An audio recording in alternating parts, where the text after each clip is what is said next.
Why does Ashru sit up on the counter? To welcome our clients, of course.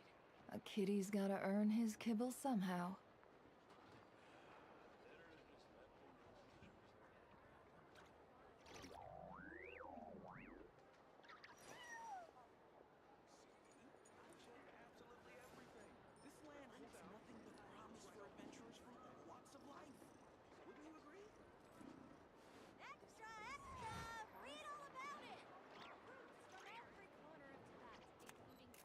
Oh yeah,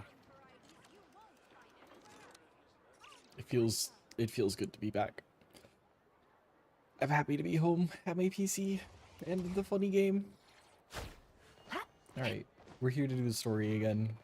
I we didn't finish it last time. There's new things.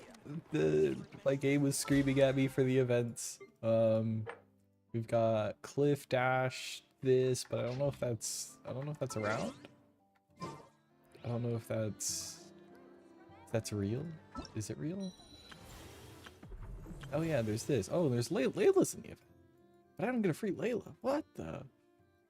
Return once more to Sumeru to reunite with old friends and set out to investigate a strange incident deep within the desert. Well, shit. I want to go see Layla, but we can't. Alright, so to start off though, I've been working on Nefer, and I got C1 Nefer, and we need C2. The only problem is, so we have some funds, so some funds are already added. So we're gonna start off with the fun wish. However, I was with a friend and I shits and giggled on the Farina banner with a one wish. I don't think we're gonna see it. Or I got Nefer after. Yeah, but I shits and giggles and one wished and got my C2 Farina, so we at least got that going for us. So that's pretty cool. But let's see if we get C2 Nefer. Hopefully within what we have, because if I don't, that's it. There's like no more time to grind. But we at least get a Yao Yao. And Junko. Alright. Another set. We're gonna go through this one kind of quickly. Just because I want to dive into the story. I think some of the fun stuff too. What I've got, I did pick up some other games I want to try and get through. Oh, okay. Are we lucky? Did we win the 50-50? Sharpshooter's Oath, Blood-Tainted Greatsword, Emerald Orb, Magicite. It's gonna be at the 10th one. Oh, I thought it was there, but it was purple. And now. Oh, alright. Well, you know, sometimes we get the cat girl instead of the cat girl. Damn. Alright. Well, you know, at least we now know that my next 5-star is a guarantee. And we're technically not out of wishes yet. If not, Columbina's looking pretty cool. So we at least got that going for us. And rolling out the gates with Amiga? Alright. My Eula will be happy, except that I don't play her. Because she's bad. Well, we've got, I think, one more temple. And let's see what we get. Okay, well, you know, C2 Nefer did want to come home. Alright. That sounds good to me. I'll take that. Alright. Did we get it on the last one? Kale? Very nice. We'll skip through. We already know. There it is. Our C2 Nefer. Our Nefer that is now going to be OP.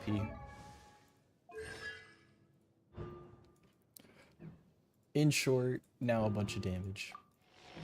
And I'm broke. But, you know, we were broke before, so it doesn't change much. Activate. I got my C1 Gaia, guys. But alright, cool. We're now looking pretty stacked. hopefully coming up we get some. I just now gotta make my Ino not trash, and this team will be slightly better. Yeah, let's return to the secret base and discuss the next steps. Hopefully finish up story. But as I was saying, I picked up some new games. One of them being Haste. I saw that game forever ago, and I'm like, hey, this is kind of cool. So I figured I'd pick it up, and might be something to stream. As well as I remember talking about picking up and playing Doll's Nest and AI Limit. So we'll probably, if we get story done today, which we should, start seeing a couple of those games, which I think will be fun. I'm going to be going into those completely blind, which, you know, it's always a fun thing.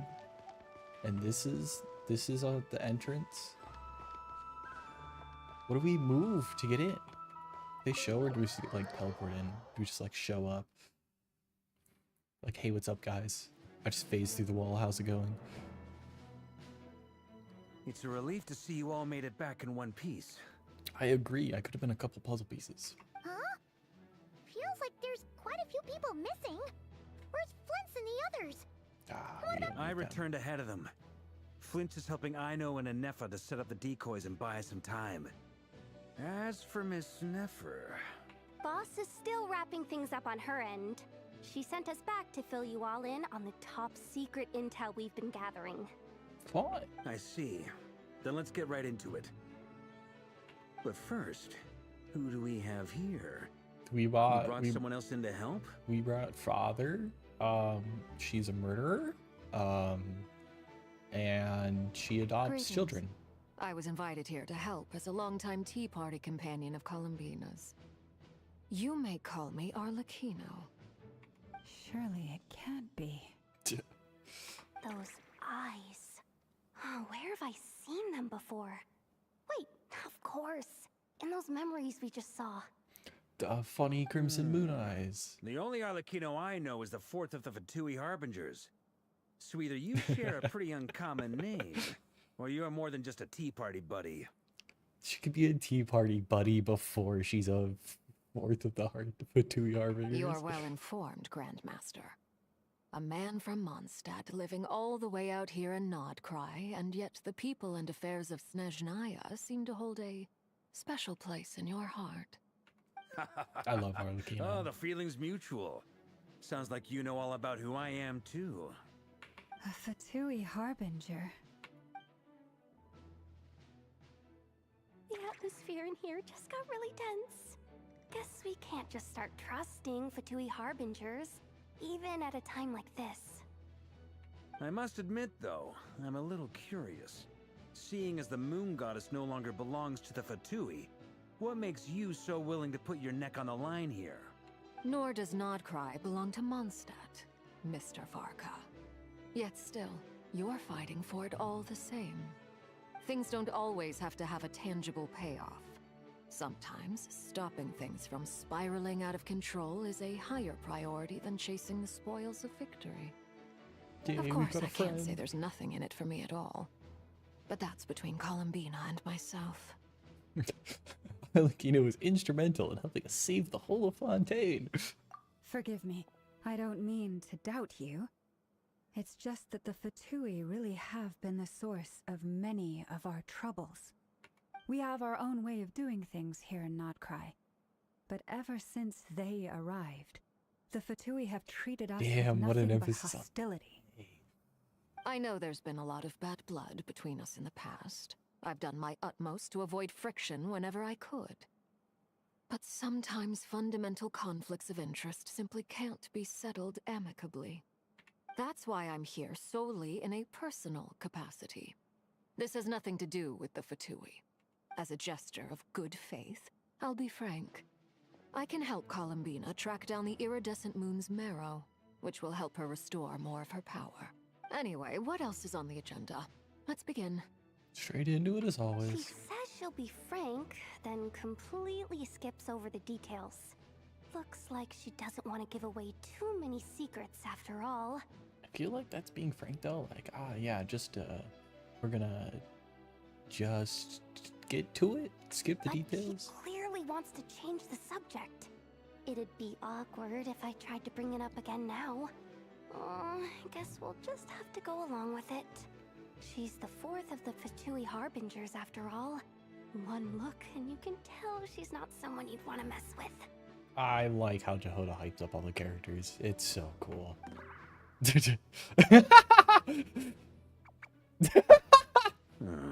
Me too. Me too, Jehoda. Well, since Miss Arlecchino sounds confident in her ability to handle that, we'll proceed to the next topic. Yehoda, time to share that top secret intel. To be the top secret intel on Arlecchino's eyes. We finally got an Alright, answer. listen up, everyone. First, we now know that Rerir was originally a Conrian secret agent whose primary mission was to hunt down and assassinate the so-called Dregs of the Crimson Moon. The Dregs of the Crimson Moon. In the memories, there was a lot of talk about the Crimson Moon and Eclipse, and a whole bunch of other stuff from the time of Conria. So I have this fun thing, and I see it every time I see Arlecchino's model. For Halloween, I absolutely love costumes and I love cosplay. I follow a lot of stuff. So I've spent more money realistically than I ever should. I've dressed up as Arlecchino twice now for Halloween, and it makes it super fun, and I keep seeing it. It just reminds me of the fun To my knowledge, stuff those were the names of two that different comes with that. Conrian dynasties. Long, long ago, it is said that the people of Conria worshipped the Crimson Moon, drawing a mysterious power from its reflection. So, and you know, I haven't done Arlecchino's story yet. But one day, a coup saw the Crimson Moon eclipsed, hence the name of the new dynasty that replaced it, and how it became the new emblem of Conria. Still, long after the Crimson Moon dynasty had fallen, the last ruler of the Eclipse dynasty, the Vinster King, still coveted the secrets it left behind. So, he sent the Rehir of Solnari to secretly hunt down the Crimson Moon's few remaining followers. In those days, Rerir showed no signs of madness. In fact, he was as normal as any other person. Oh, and he had a fiancé, or at least a would-be fiancé, called Tholindis. Fun. What's the matter?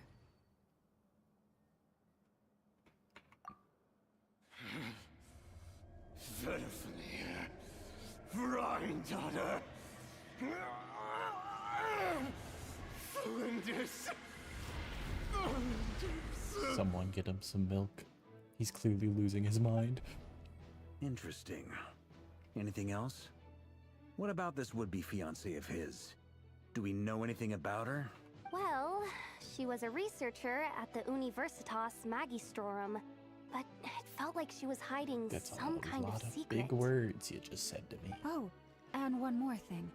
For some reason, Rerir's fragment also contained some of Tholindis' memories, though only a very small portion. Well, no shortage of potential leads, I'll give you that. In any case, it sounds like we can conclude that while Tholindis was still around, Rerir appeared to be lucid and quite normal. Tholindis, it seems, must have been the one thing in this world that he couldn't let go of. Tell me though, were these pure-blood Conrians we're talking about here? Why do you need to know that? Hold on.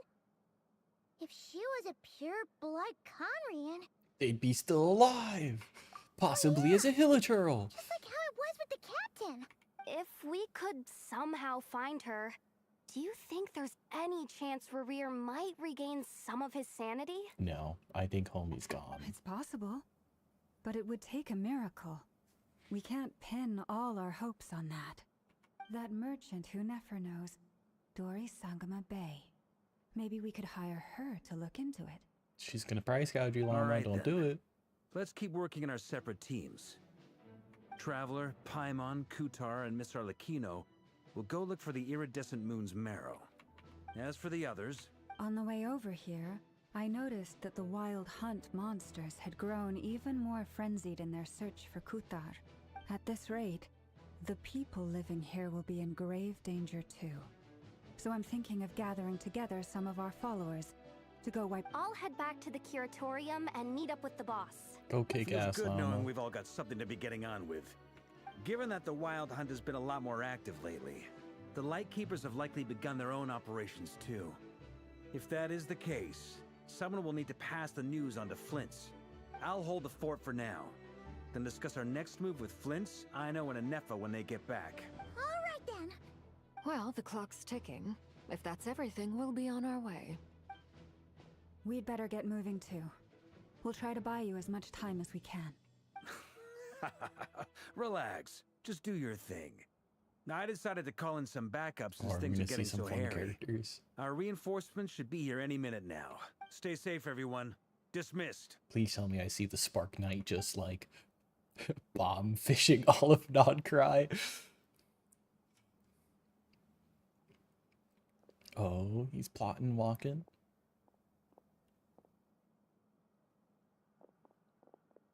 We're back. Did we get here a little early? Or a little late?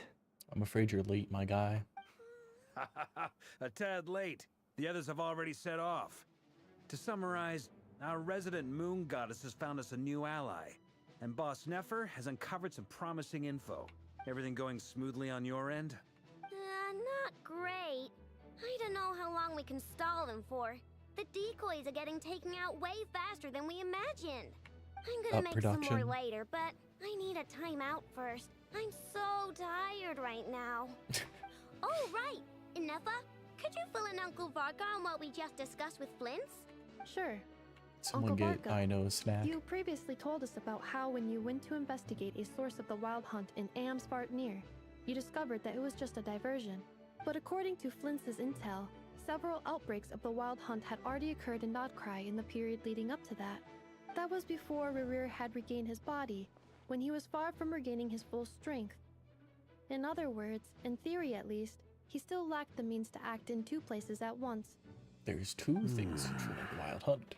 Flint's, with everything that's been happening, the Lightkeepers across Nodcry are rallying to fight back against the Wild Hunt. They're gonna need your help. I know, I'm sure you're capable of coming up with something far more effective than decoys. But for now, you should stay here and get some rest. And Efa and I will head back over to Amsvartnir to see if there's anything I missed. I told you Uncle Varka would say that, didn't I? A deal's a deal. Not a word about my snack intake for the next week. Database updated. Reliability of Aino's predictions increased. What does that mean? They were betting on how you'd respond after hearing their intel. I love Swings. It's the obvious choice, isn't it? That's hardly worth betting on. We already decided that Anefa should go investigate the situation over at Amsvartnir on her own. You might as well stay here and keep watch. Someone needs to hang back and oversee our strategy meetings. And besides, you still haven't fully recovered from ambushing Rerir. So I've ended up with the easiest assignment. Well, I appreciate it, everyone. See you when you get back. I like how he's just like a happy like Chad dude. Oh, Arlecchino holding the tea. I love the drawings. When they like have us go back through and do like the memory book when we leave Nodcry. I need those scribbles in the little picture Here. book. This will serve as a good spot to cross over. Arlecchino, hold on a second. Since you brought us all this way, would you mind telling us what you got planned? Well, last time I heard crossover, I feel like she's gonna kill us. We still haven't got the slightest idea what's going on here. And if even Columbina doesn't know where the iridescent moon's marrow is, how do you? Simple. Because I am an inheritor of the royal bloodline of the Crimson Moon. And one of the last surviving embers of the Two Worlds Flames. That's a lot of information right there. I don't know what half that means, but that's pretty cool. Are you serious? Isn't you're a descendant of that Crimson Moon dynasty we were just talking about? The one from ancient Conria? Your surprise is understandable. I was also taken aback when I first learned of it. But the more I thought about it, the more I realized the signs had been there all along. I'm assuming it was the eyes. The eyes, I When think, I give it was away. young, I discovered I could wield a very special kind of fire. It coursed like blood through my veins and smoldered away inside my nerves. What's more, whenever I experienced strong bursts of emotion or drew too deeply on this power, it was like some kind of presence within the fire would begin to gnaw away at me, consuming me from the inside out. Exactly. That is why my hands are like this, So too. that's what At happened. first, I saw it only as a curse, but once I became a harbinger, the Jester apprised me of the truth. Together with my own investigations, over the past few years, there are several things that I have gradually come to understand.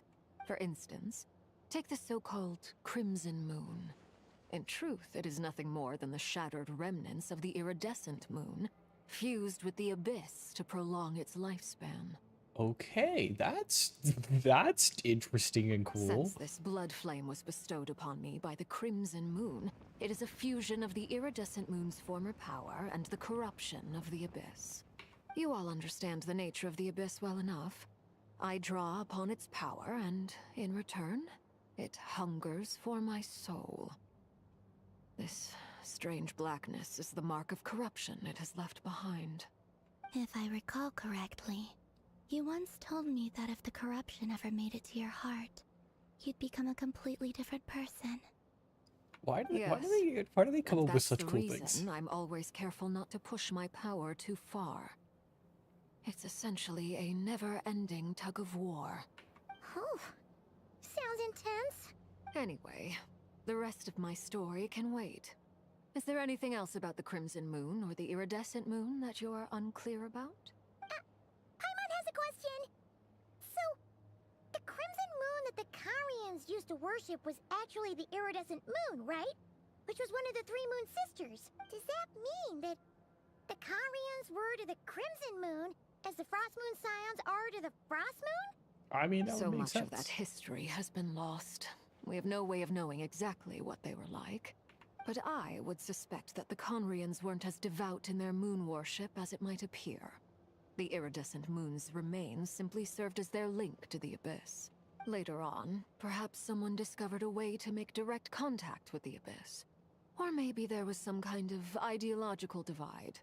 Either way, a dissenting faction staged a coup and drove out the royal heirs of the Crimson Moon dynasty. And probably started the purge. Still, even with the dark sun looming high overhead, the Crimson Moon's glow never truly faded.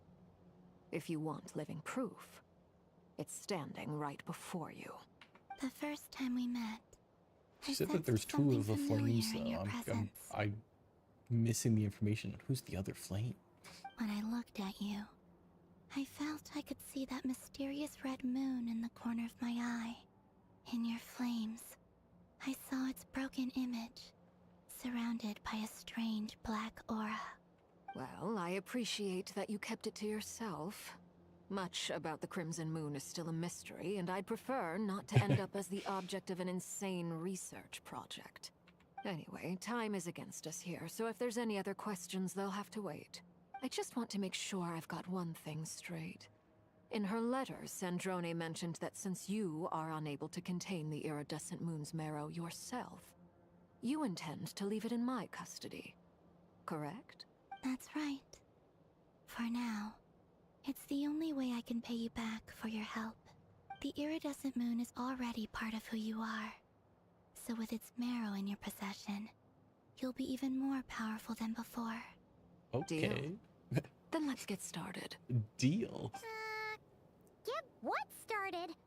What does this place have to do with the crimson moon? I believe she's gonna burn up the entire lake. When I first became a harbinger, Or just like open up the Jester the gave me moon a book portal or called something. Paranhari, also known as Leobranto Inamorato. Okay. You should be able to buy a copy next time you're in Fontaine. It's a love story set in the Crimson Moon era. But setting aside the tangled romances of its characters, it also records a few interesting details.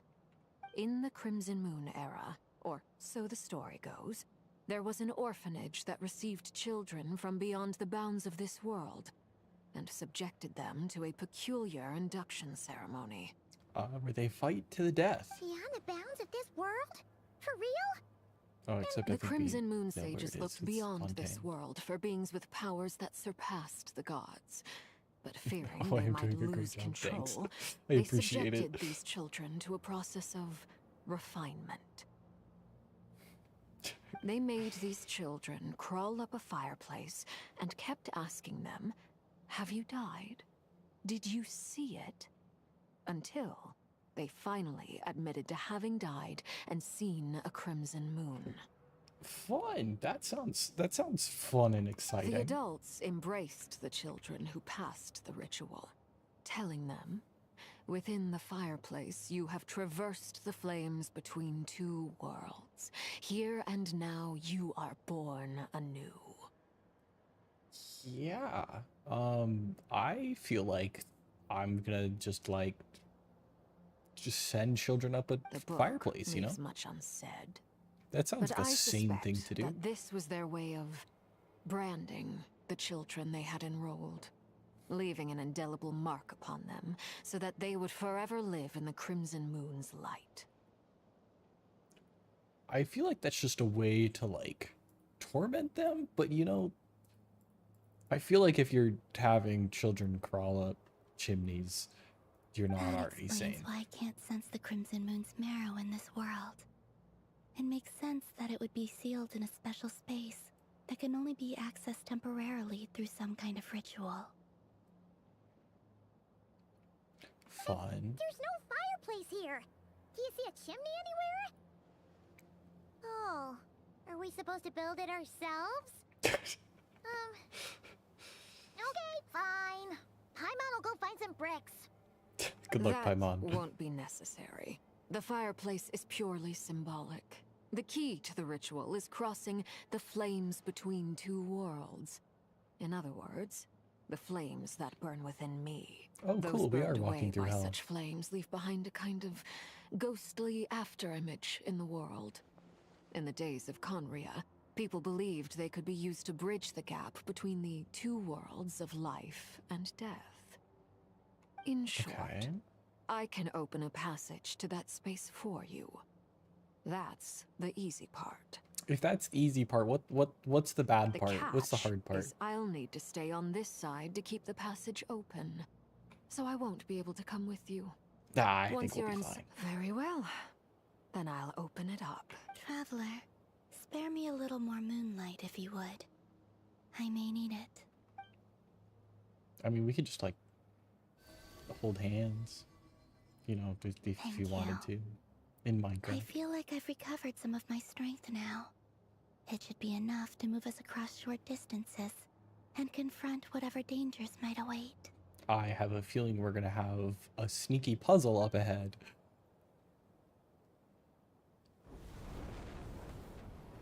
Mistress of the seven hues of ages past, great mother of the present, crimson-clad sovereign of the two realms, by fire severed, by fire renewed, I offer myself now and beseech your descent. What the fuck?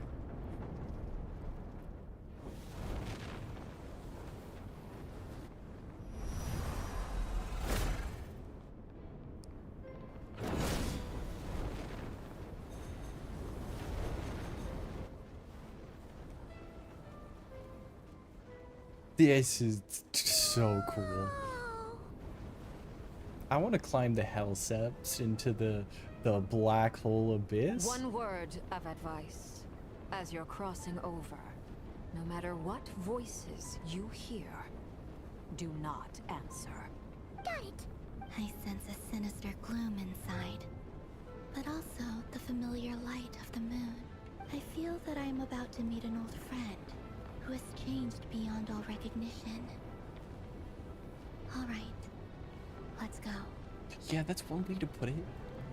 I think you see this and you go, ah, yeah, no, I enjoy the peaceful happiness of life, and whatever the fuck this is, isn't it? But we get to climb up the fancy steps as this pretty deer. Do I have to jump into it? No. Okay, we're good. Okay, can I go back? No. I get the pretty footsteps though. Sorry, voice, I can't respond to you. I was told by somebody that I have to ignore you. Oh, wait. Fuck.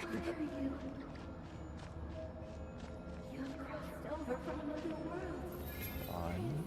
Ear time.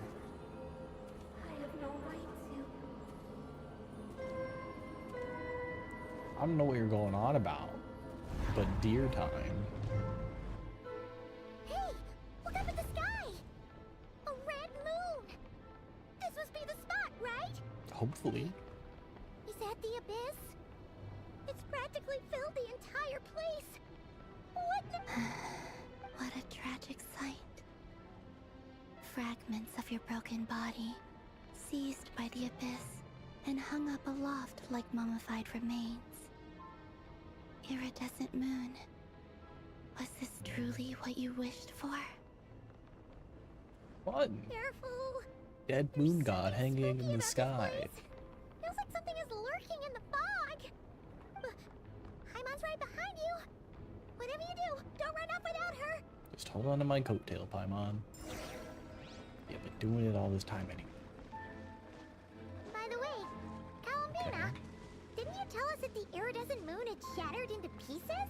The moon up there looks pretty whole to Paimon. How is that possible? Party setup. Oh, in case we need party. Nah, we're good. I get to play around with my Nefer.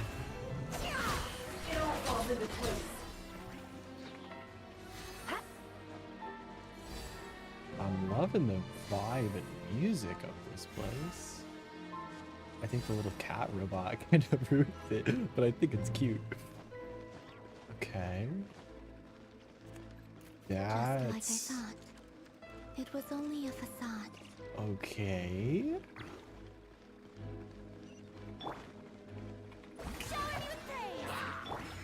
Leave this place. No more lies.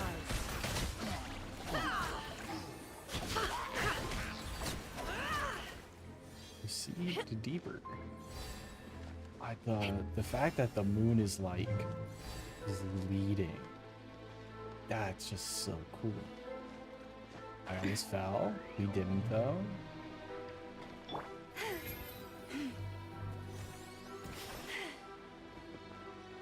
That's alright. Hold on. I almost did it. No, alright, down we go. We'll get it next time. The puzzle is too hard.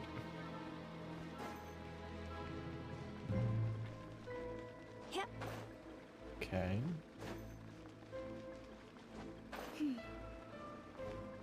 I think the fun part though is I could just switch to Arlecchino and we'd be like A-okay.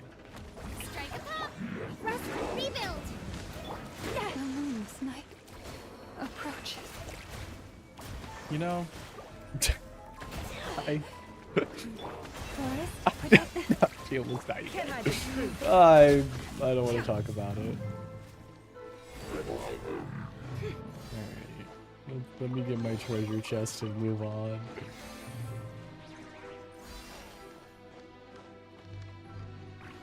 This looks so cool.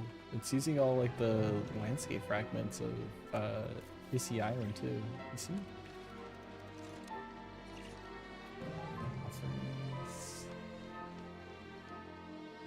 Stand before the moon god now. Huh?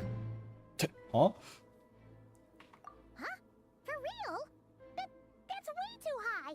There's no way we'll be able to reach it! No. I'm not sensing anything up there. Oh, is it in the blood pile down below? It's coming from under the mountain. Let's see. Ah! There's some kind of weird shadow over the water. Wait, see that? Looks like a mechanism of some sort. Let's check it out. Fun. This is so cool. I need like the little picture. Like this is. Can I? Do I get camera mode? Can I? Camera. No. This is so cool.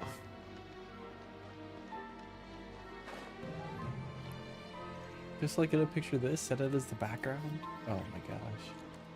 I need that as a like calling card for the profiles. Ooh, looks like a device from the time of Kalia.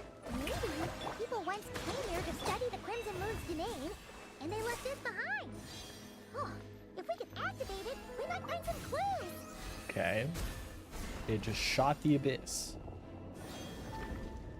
So we need to go find the other ones, I'm assuming.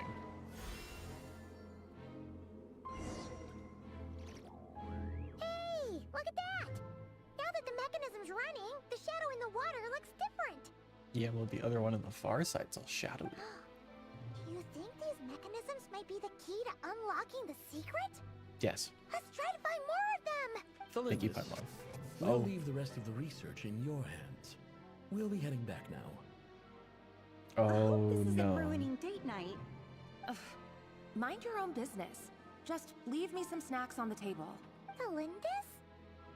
Is that Rear's girlfriend? Oh yeah. So, do you think she was studying this strange space all along?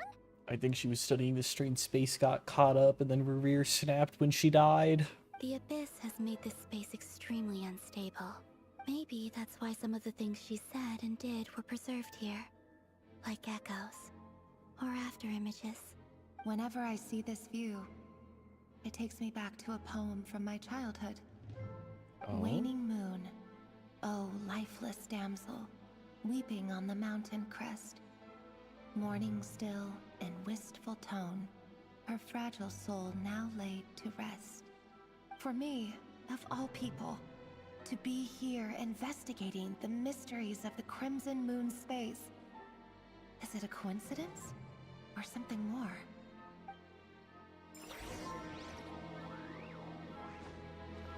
This is so cool.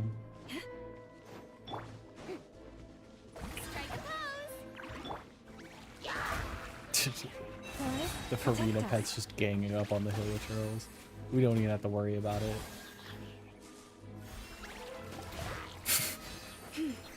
Go, Pokemon! Alright, how do we get rid of this though? Messed up this mechanism. We need to find a way to get it working again. Let's see if there are any other devices nearby. We have to shoot the devices with the devices.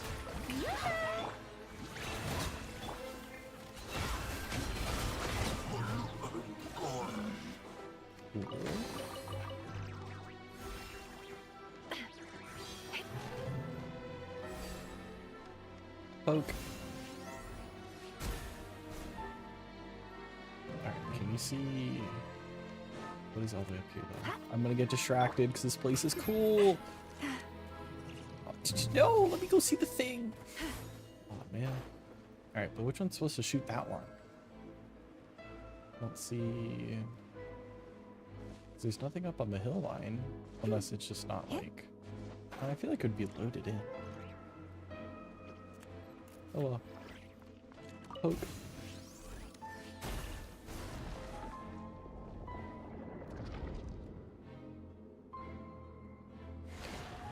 Ooh. One more to go. I see. So the moon marrow, or rather the power of the 3 moons, is the key to unlocking. Could you say that one more time for me? If it really does exist, then maybe this madness can finally be put to an end. Oh, I wonder if whatever she's doing is the reason why the abyss happened.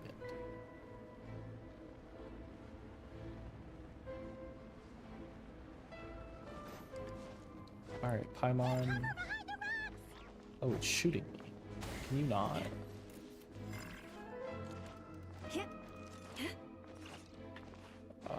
Let me up. That was Pokey. Purify. Alright, activate.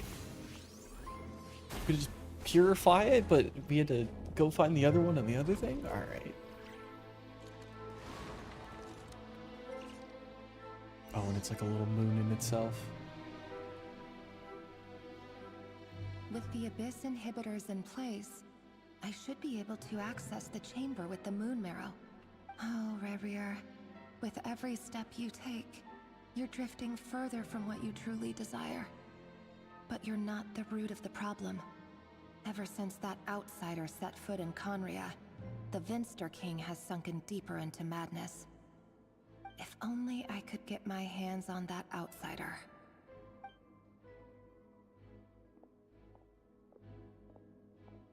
Outsider? I wonder... Hey, look! My brother was there, The moon's apparently, reflection is during back the... to normal. Melindis' voice mentioned a chamber with the moon marrow. Do you think maybe it's hidden in the moon's reflection? It must be. For within it, I sense the fragile aura of a dying soul. Then there's no time to lose! Let's go! I bet we find Felindis in here. It's no longer Dark Souls, prepare to cry. Genshin Impact, prepare to cry.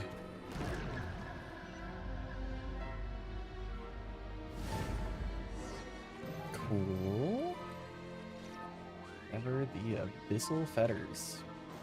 Okay. These things are so creepy! Ugh. Looks like we'll have to destroy them if we want to get to the iridescent moon's marrow! Well, onwards we go.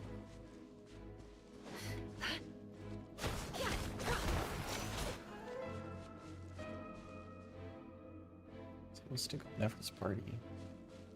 This looks sick, though. Moon's marrow! Oh, we'll need to destroy these things before we can reach it! Okay. We're gonna go up the hill first and come back down. We'll pull everything, it'll be fine.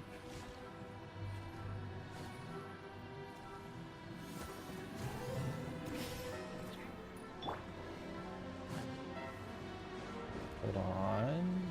Shower me with the rust and reap it! Fly the frost in the hole. I don't think that was supposed to happen. You poor lost lamb. No more love. Nice. There! We're so close! Cool. Tell me to hang in there. I appreciate it. Alright, now what happens if we kill this before we kill the dogs? Do we just die?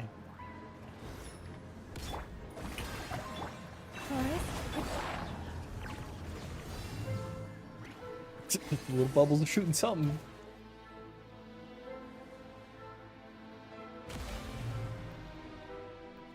That looks fun. The little deer pounce. We finally did it! The iridescent moon's marrow. Still burning away like an undying flame. Yet now contaminated by the abyss. Half purple, half red. It has taken on a new form entirely. If we can purify the abyssal power within, we should be able to obtain its untainted essence. See, I'm pretty good at doing that.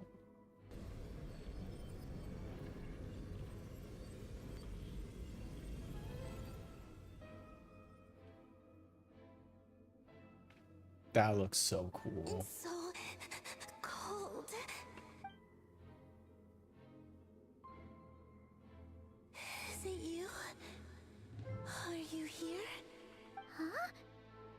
Are you talking to us? Oh wait, weren't we supposed to not talk to it? At long last, I can see you once more. Our fates have crossed, and I am finally free. More like under new management. I'm sorry. I lied to you. Even knowing what was to come, I still couldn't let go of the fear in my heart. As death drew near, the moment the moon shattered, my body began to split apart piece by piece. Like I was being cut into pieces by 1,000 blunt blades. My thoughts scattered as the cold crept in. But I could not bear to fade away like that. Tell me, what was it that brought you to us? All that time ago? If only I had possessed your courage. Then I might have been spared this torment, more painful than death. You know, I feel like this is the first time meeting you, so I don't know. I don't know. You look so puzzled. That's how I felt too when I first saw you. But trust me when I say that everything happens for a reason. Farewell, Hypo.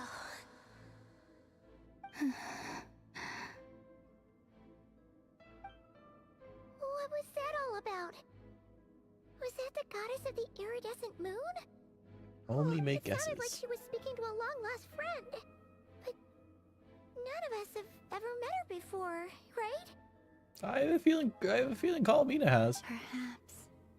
She took me for the goddess of the frost moon she once knew.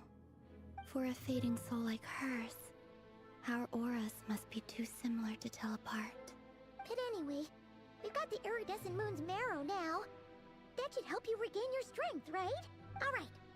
Time to leave this place and beat back up with Arlecchino. I have a feeling we're gonna run into an issue.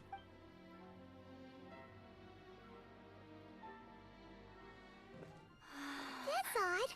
This place looks different than when we came in. Waning moon, Huh? oh lifeless damsel. Oh. Uh-oh.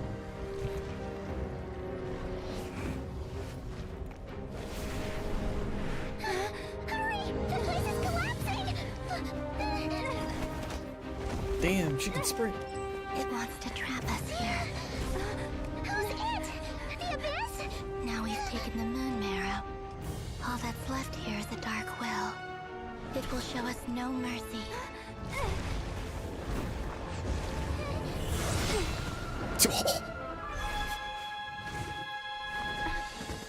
Give it back! The crimson moons! My marrow! My heart!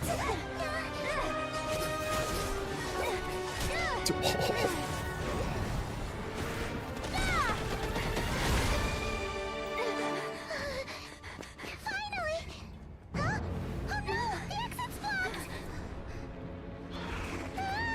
They're back! Now what do we do? This is where you fall. Witness my rise. Hey, it's... What are you waiting for?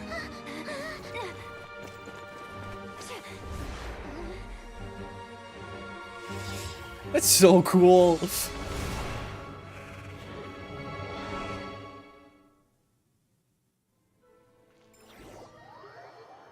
They do such a good job with the cutscenes, man.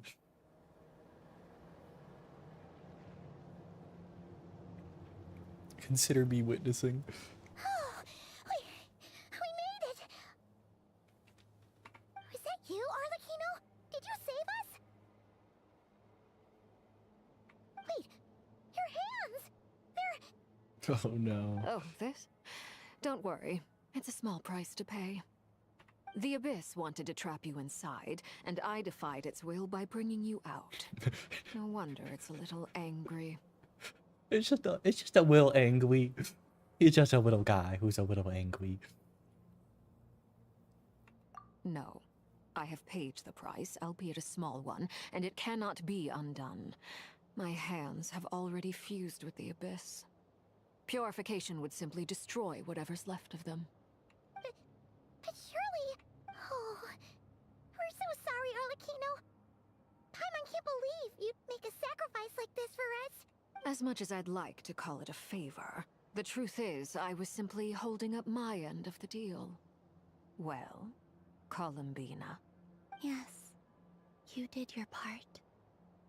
And as promised, I will leave the iridescent moon's marrow in your care. From this day forth, Oh, I wonder may if the this is two the worlds' flames other burn ever more flame. brightly.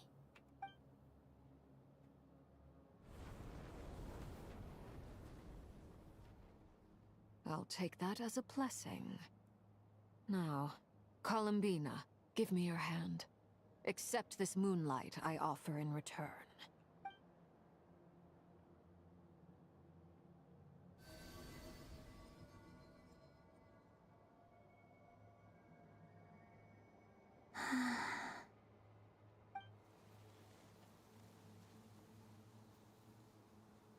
Feeling stronger? Hey, Columbina, are you okay? I'm fine. Our powers are a little at odds, that's all. By the Frost Moon's authority alone, wielding the power of the other moons was always going to be a stretch. Still, I think it's fair to say that your strength has returned. At least to the level it was at as Third Harbinger. Damn. It's still not enough. There's no way I can hope to challenge Rayrier like this.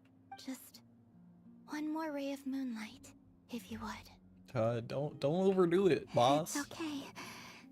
I can take it.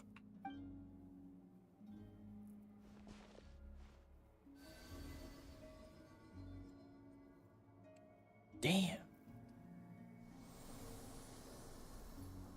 Oh, they're changing colors.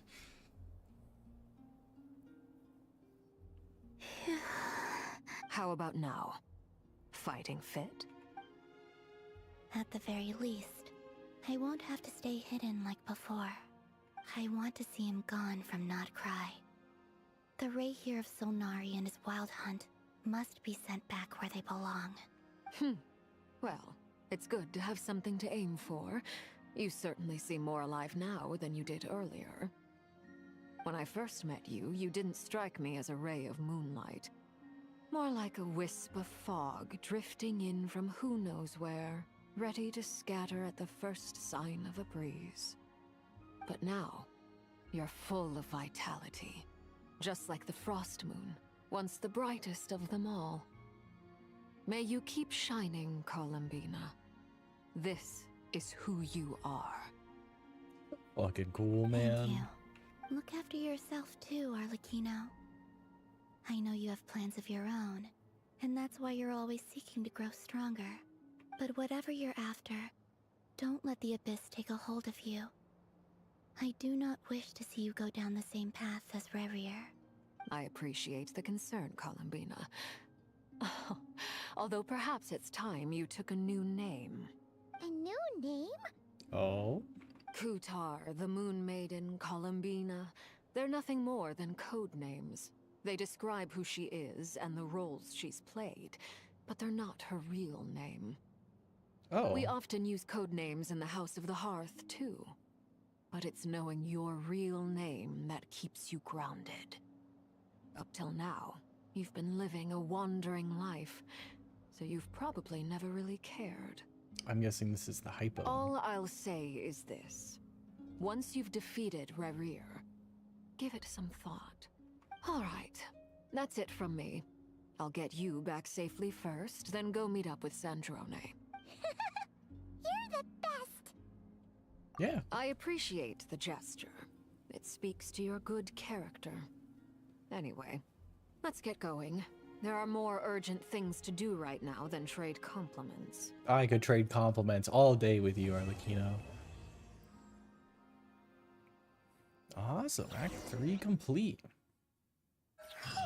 It was a close call, but we got the iridescent moon's marrow and restored Columbina's strength. And that's all that matters. Let's go. That means she's wishable now? Can I go wish for Columbina? In other words, Oh, you're talking. Damn it, I cut Paimon off. Alright. Sorry, Paimon. That's so cool, though. Seeing Arlecchino and Columbina be bus buddies. I wonder if they're gonna do some fun stuff, like with Sandrone, Columbina, and Arlecchino, like in a team or whatever.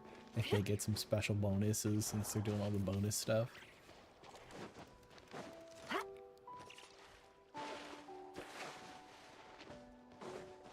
Alright, one of these days I'll learn how to walk straight. oh, do you think the others are making good progress? Hope it's all going smoothly. Oh, hey look! They made it back as well! Flintz! Lama! How did it all go? Hopefully well. All is well, thank you. Nefer and Yehoda had to stay at the curatorium to wrap things up, so they won't be joining us for now. I ran into Miss Anefa and Miss Aino on the way back. Their work is still in progress, so I suspect they won't be back for a while either. You seem rather cheerful today, Mr. Flint's. Cheerful? It's the same flat tone. I certainly am. I achieved what I set out to do and came away with more than I bargained for. Fighting alone can get quite tedious, but I had the good fortune to run into a pair of brave young warriors. We meet again. How have you been? It's Albedo and then... Albedo! What are you doing here? I'm guessing you're here to see That would be a Barca. natural assumption to make. It's also the correct one. These two courageously lent me a hand while I was fighting the Wild Hunt. Alright, reveal When Durin they even though told I've me they already were seen him. Savarka's colleagues, it all made sense. And given how people of outstanding talent tend to cross paths, it's no wonder you're already acquainted. So, who's your travel buddy, Albedo? Why don't you come and introduce yourself?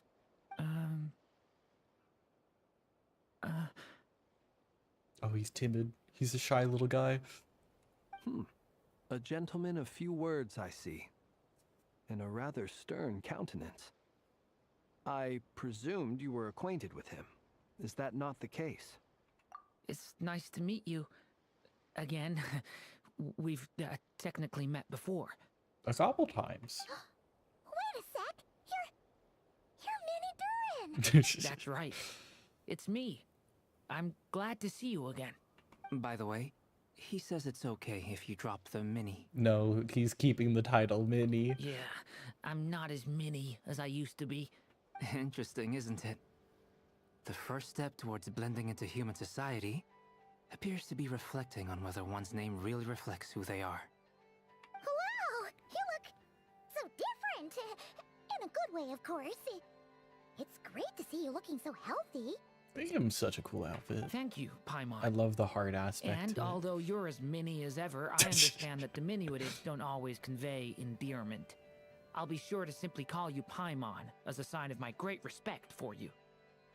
Diminutives don't always convey endearment. Mini Paimon. Wow! You're such a smooth talker now. Paimon could get used to this. I actually think diminutive is warranted here. Little Paimon is pretty tiny after all.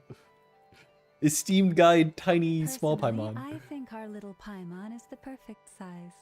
When people call her little Paimon, it's just because she's so adorable that they can't help themselves. If that's not a sign of endearment, what is? Good old emergency You're food. absolutely right, Miss Lauma. My brother still has a long road ahead of him when it comes to understanding human relationships. Anyway, speaking of long journeys, didn't Columbina leave with you? How come she isn't back yet? She's been catching up with old friends. Wouldn't be surprised if she stopped for a cup of tea. Or 10 on the way back. 10. Uh-oh. People are talking about me. Hope it's nothing negative. Judging from your expressions, I'm guessing it all went well? It's getting What crowded a here. power party I'll go standing grab here. some chairs. No need. This is a job for an alchemist. I'll whip some up momentarily. Thank you for your hospitality, ladies and gentlemen, but I was merely escorting my friends back. I'll be meeting Sandrone shortly, as we still have some things to discuss. It's been a pleasure, everyone. But this is where I'll say goodbye. I like how Flynn's is just standing in the water. That and, you know, Arlecchina's one of the chair ladies. We really appreciate your help. Oh, come on. Spare the formalities. I'm just glad I could help out some true friends. She called us a friend. I understand. Well, bye for now. Peace out, father. Oh, this place is hopping. It's probably a good thing one of us left. Otherwise, we might not fit all these people in. Are you saying we're about to run out of chairs? As a matter of fact, I am. Come on in and see for yourself. I like how it's muffled and it's just this. This doesn't. How do we get in? Oh man. I mean, I guess that's the good thing. It's the secret base. It looks like we should be able to get in, but. Of course, Dainsleif is here.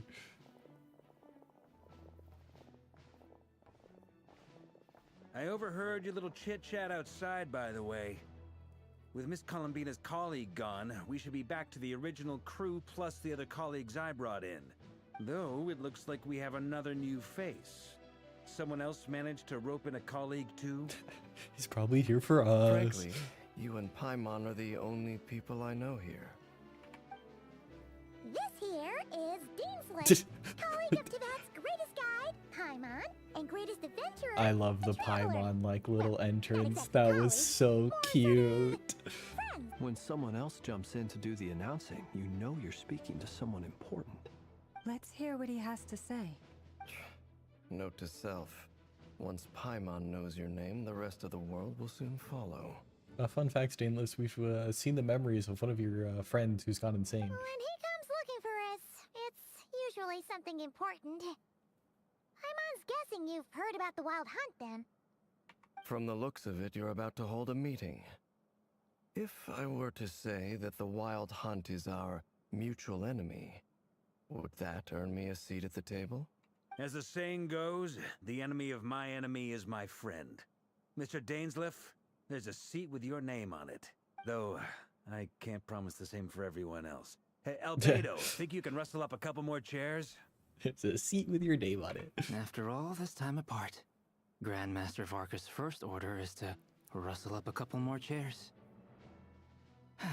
I've missed this. Is he being sarcastic?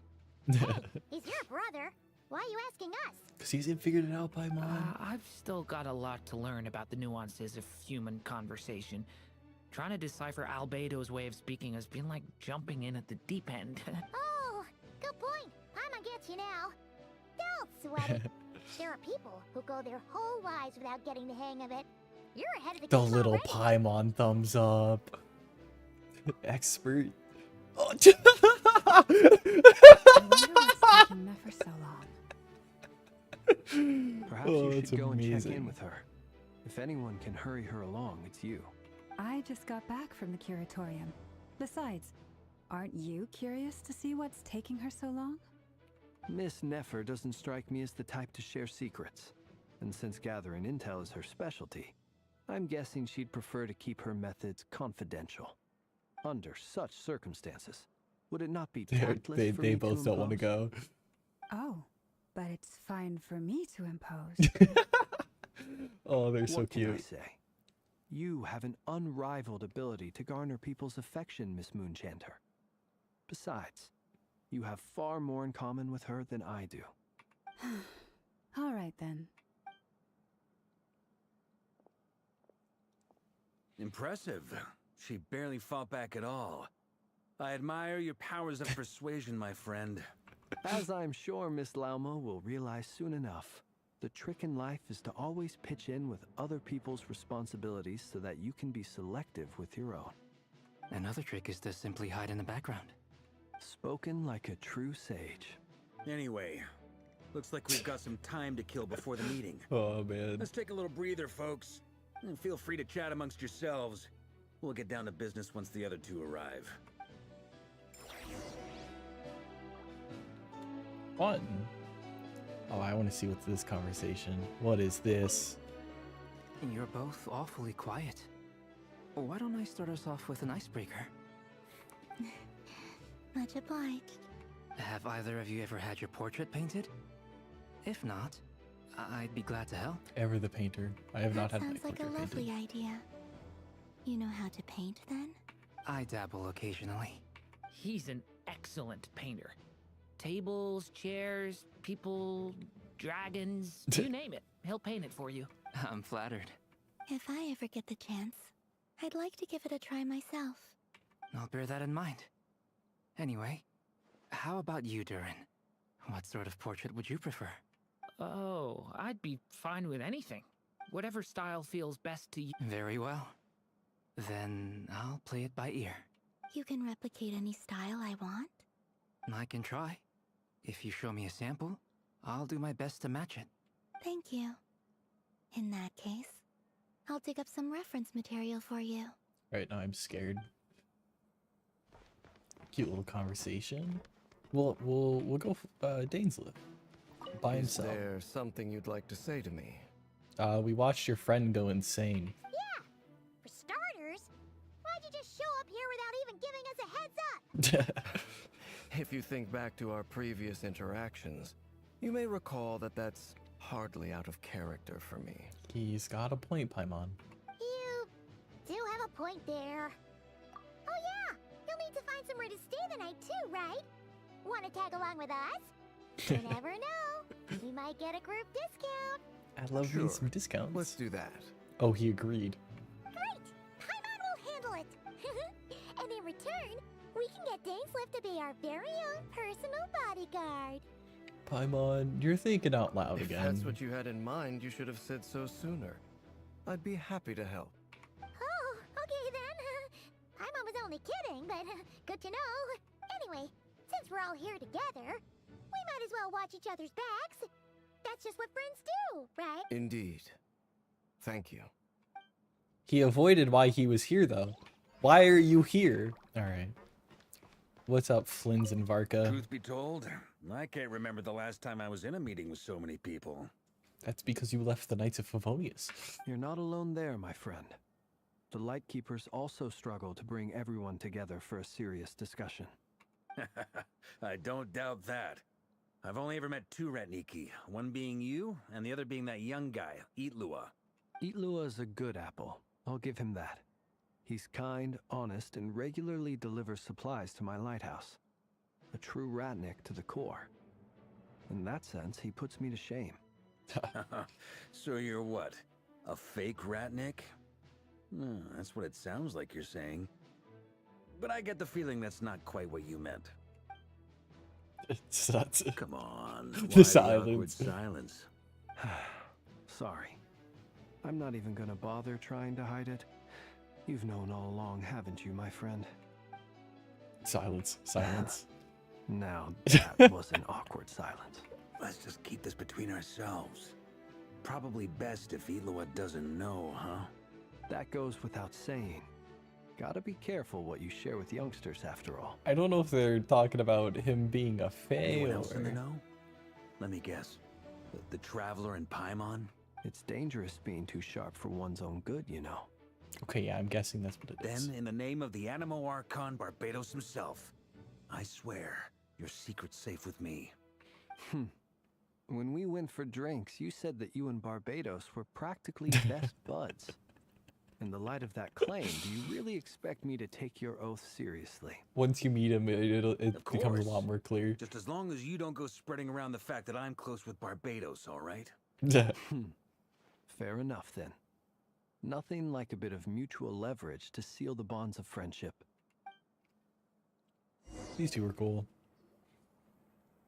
Not long after. Oh, Mr. Hoda. Oh, dude, damn, she's pissed.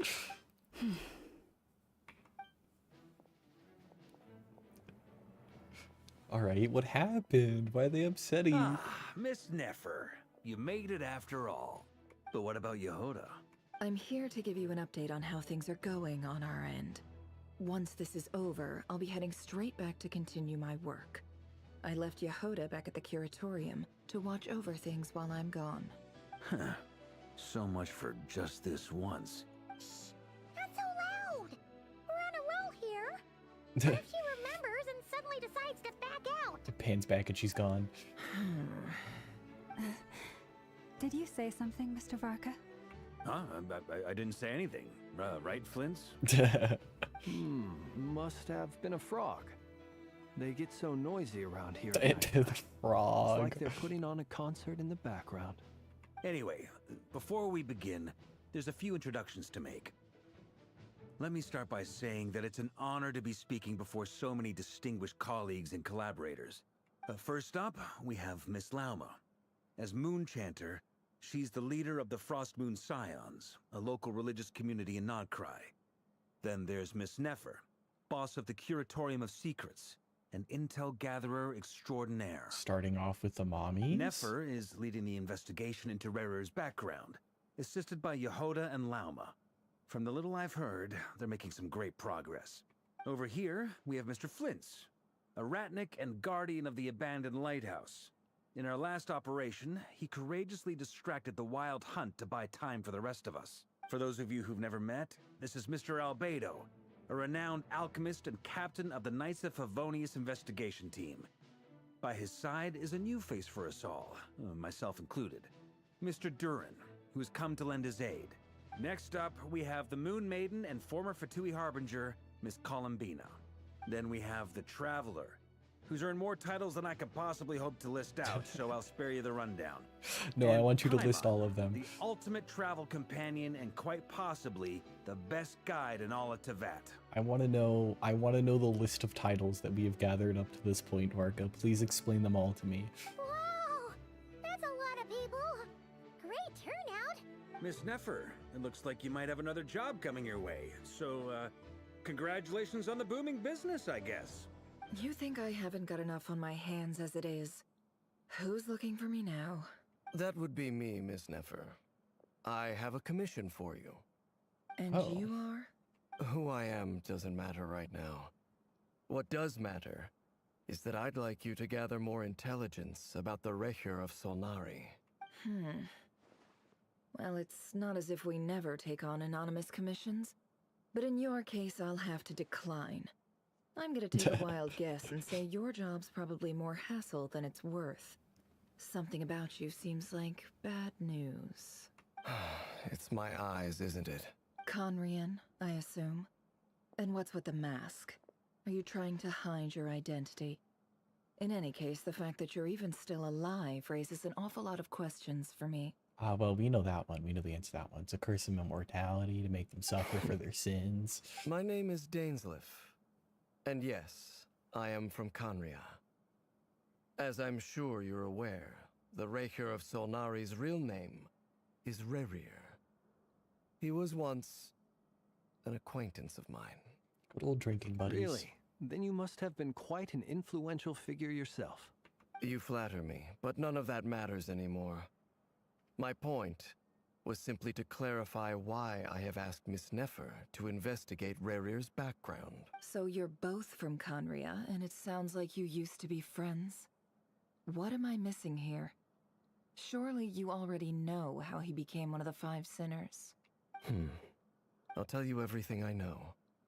The history of Conria, the names and identities of the Five Sinners. Oh, I do we get to remember know all the it all like it was information now? yesterday. I have never spoken openly of this before. But the truth was exactly as people say. The Five Sinners were each driven by their own desires, and it was by playing upon these that the Abyss tempted them to their fall, tearing Conria apart in the process. The visionary, Vedifenir, who wished to foretell the future. The wise, Haroptatir, who sought limitless knowledge. There'd be a lot of tears, I think. Gold, Okay. Rheindotter, who desired to create life. The foul, Surtologi, who pursued supreme strength.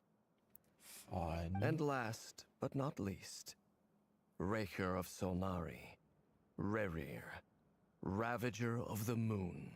Of the five, Rerir is the only one who remains a mystery to me. He never harbored grand ambitions. So what changed in the space of a single night? How did he come to fall like the others? He wanted Tolindus In to other come words, back. you're saying that his change came as a shock to you, and you have no idea what actually happened? That's right. You mentioned how the Abyss tempted them, which led to their fall. But what did that look like in practice? And what other context can you give me about the events of that time? The more detail you can give me, the better. Strangely, now that it comes to it, I hardly know where to begin. The only way to begin is by beginning. The fateful night took place during the era of the Eclipse Dynasty. One day, my elder brother, the visionary, Vedifenir, was summoned to the palace by the Vinster King, only for the king to gouge out his eyes and cast him into the dungeons.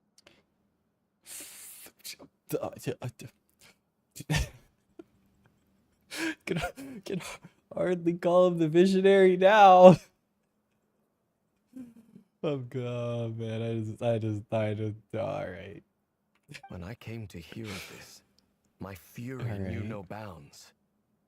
I gathered together every ally I thought I had, and together We set a knight to storm the palace and free Ved. Well, when you said I thought I had, that means there were some traitors in there, wasn't there? You also know a lot of sinners as your friends, which is kind of weird too, Dainsleif. Centuries on, the memories of that night still haunt me like a never-ending nightmare. We broke through the palace gates, just like we had planned, each striking towards our separate targets. But then... No cutscene? I was betrayed. Even Vedifenir, the very person I had come to rescue, abandoned me and partook of the Abyss's power. So, it's personal after all. Then tell me, Mr. Dainsleif, what price are you willing to pay?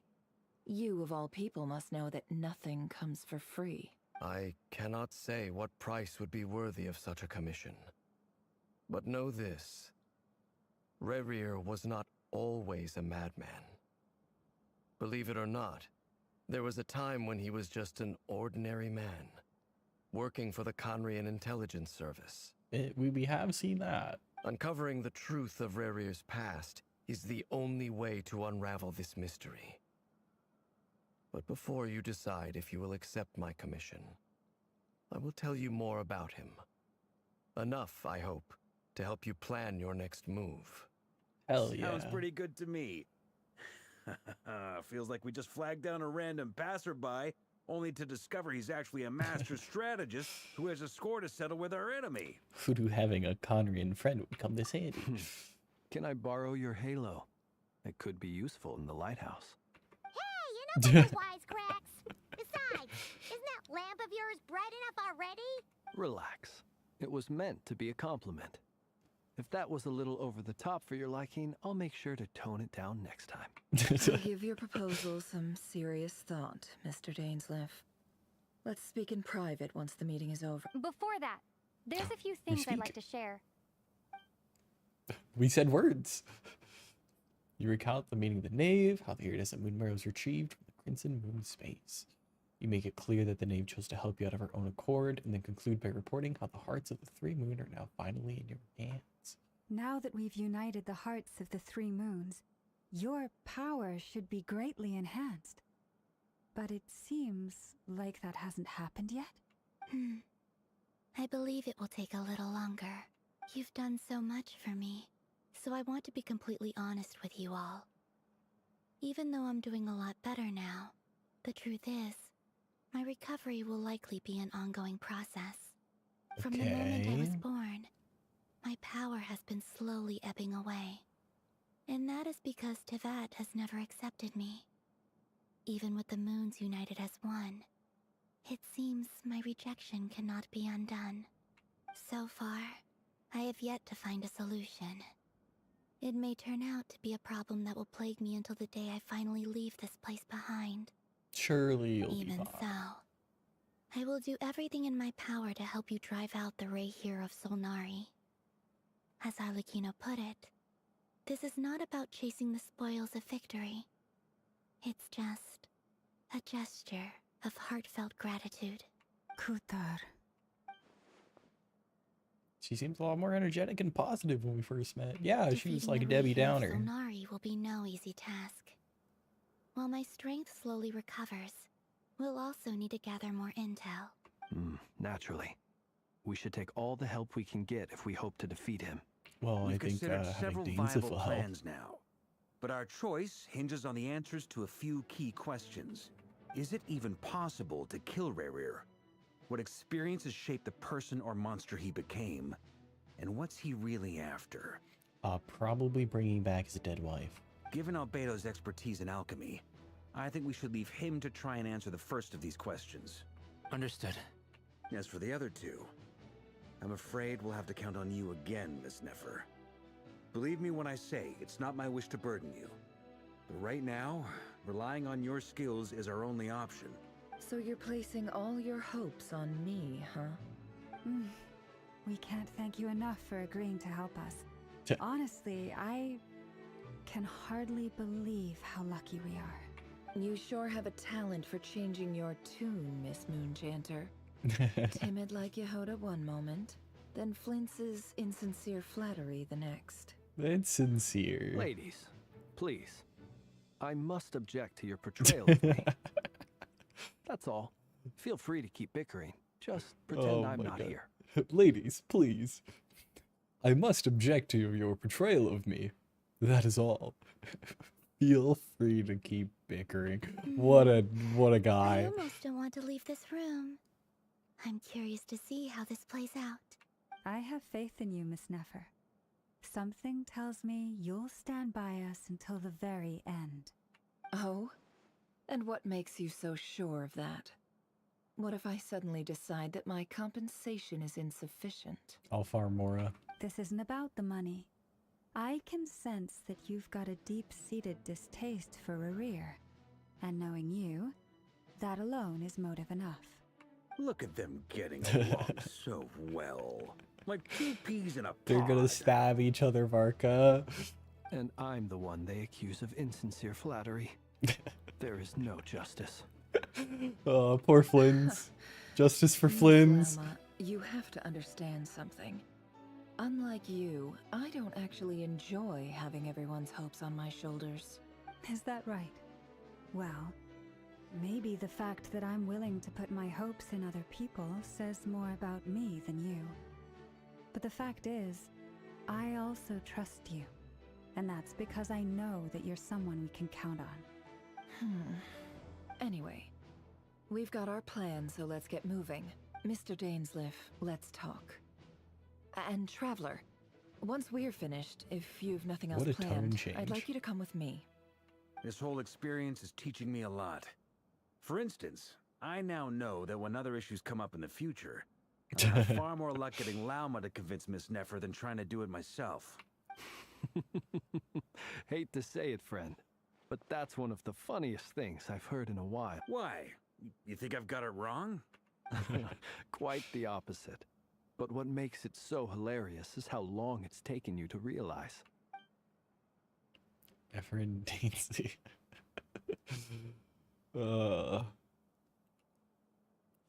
Nefer and Dainsley converse intently for quite some time. From the gravity of their expressions, you can tell how heavily the next stage of the plan weighs on them both. After a short chat, Albedo and Durin head off with Varka on what they describe as a sample-finding mission. Llama steps out for a while and then comes back loaded up with emergency medicine. He tells you that while people rarely expect to get hurt, it's her duty to be ready when they do. You and Paimon wait patiently for Nefer, content to see how well everyone is working together. Once Nefer is finished, you follow her and Llama back to the Curatorium. Yay, Llama joined us!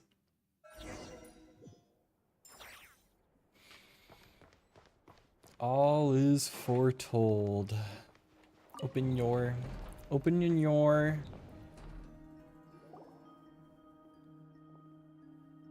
Thank you for waiting. That's okay. We actually used the time to help Dainsleif get a room at the hotel. That's yeah. very considerate of you. Now, I trust you share my curiosity about Rerir's past, and you seem fairly familiar with Mr. Dainsleif already. Yeah, he's like saved me a couple times. I've saved him. We spoke at some Maybe. length after the meeting. He was the one who suggested I should invite you to join this operation. He feels confident that these secrets will be safe with you. They won't be safe, but I'm glad he agrees. Dane has a lot of faith in us, that's for sure. Likewise. I appreciate that you got right on board without interrogating me about why I invited you. It shows that you trust me to explain everything in due course. Even if you didn't, I just have to go for the ride, you know? That's because we know what you're capable of. We appreciate you too, Nefer. You might have been forced to help in the beginning, but this time, it was your choice. That's one way to put it. Another is this, that once a decision's been made, it's set in stone. After that, my only goal is to see it through. I'm scared. What does that mean? Alright, so here's how it is. I'm going to access Rerir's thoughts again using my confidential method. Now, I'm sure you've seen things like this before on your travels, so you're surely well aware of how dangerous it can be. We're doing the essence reason box I've again. gathered you all here is to ensure my safety during the proceedings. I plan for us to enter the fragment of his consciousness together and once inside, I will focus on searching for information. Think of this as a diving expedition into someone's brain. If I'm the diver, you are my safety equipment, tasked with keeping me alive while I'm under the surface. Once the Fine. ceremony begins, we will all be spying on privileged information. But in the interests of safety, you must remain absolutely silent at all times. We can't invite Paimon. We will discuss our observations after the ceremony has concluded. Sorry, Paimon, you have to go play with the cat. Lastly, any individuals of a weaker constitution are Looks advised at not to Paimon. partake in the ceremony. In any case, Paimon has her own job to do, which requires staying in the room, but not joining the ceremony. Well, good luck, everyone. Sounds like all Paimon can do is cross her fingers and root for you guys. There's a little more to it than that.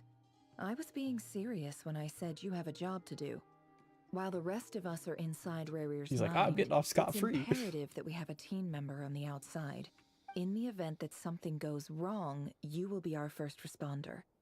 I don't anticipate any issues, but the extra level of safety will be greatly That means something is appreciated. gonna happen. I second that. This is a dangerous operation here, and you're our whole rescue team. That or we're That's hyping up pretty much the Paimon. most important job in the crew. So, Paimon's like the lifeguard? Yeah, that makes sense. All right, got it. Good. Please, take a seat. We'll get started momentarily. I am only filled with fear. I'm like, all right, cool, I'm gonna go swimming, and I So, look over, and the lifeguard is Mr. this Dainsliff tell you tiny anything little else? floating thing, and it's like, ah, yeah, they're gonna save you if you can't save yourself. I'm like, you know, today's a good day to just not go in the water, you know, like, just go enjoy everything else. He told me that he believes Rarir kept some big secrets in his life. He's not sure that they were the cause of his eventual downfall, but he's asked me to uncover what those secrets were all the same. But surely you're not planning to go through with this, no matter the cost. If you think that, you'd be overestimating me. I'm a businesswoman, not a mercenary. How much did you get paid? But I do have my own professional reasons for taking this job. You think I'd turn down the opportunity to get a first-hand glimpse into Conrian history? No chance. You know, I guess you got me there. Well, as long as you don't let morbid curiosity get in the way of safety concerns, we're good. We'll do whatever we can to help you. You're such a killjoy. Damn!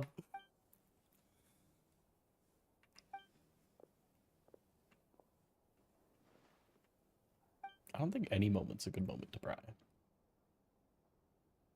All right, I'm good to go.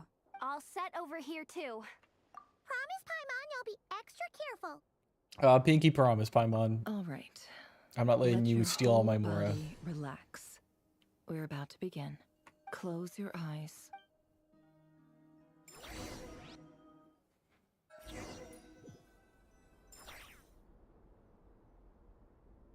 Phew.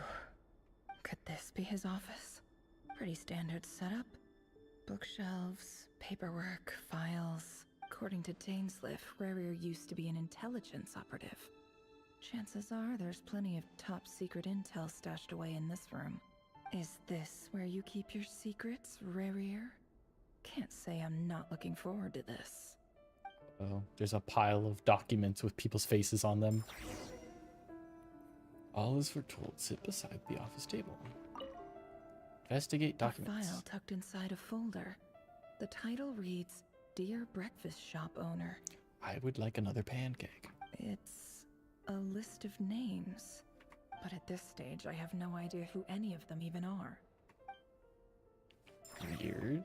Why are they named that? Wonder what kind of encryption technique this is.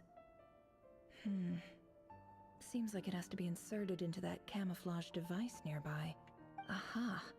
It's an audio recording. Please, hear me out. I can't shake this feeling that someone's been spying on our house. I'm not paranoid. No, I'm not being paranoid. I saw getting gang someone stalked. dressed in all black. It was a couple of days back, but that was on another street, not near my house. I swear, I know what I saw. There's a note in the margin. Surveillance of the run for their residence has concluded. We apprehended the target and filed the mission report last night. Could the voice in the recording belong to one of Rarir's targets? Fun. I'm also just the music.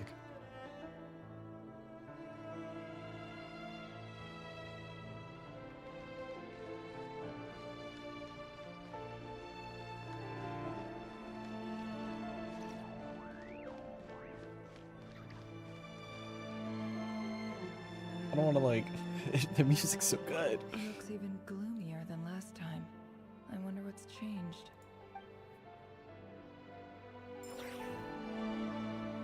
Let us sit.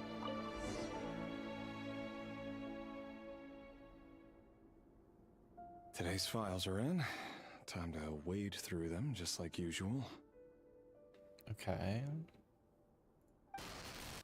Male, 51. Occupation, cook. Confirmed Crimson Moon descendant.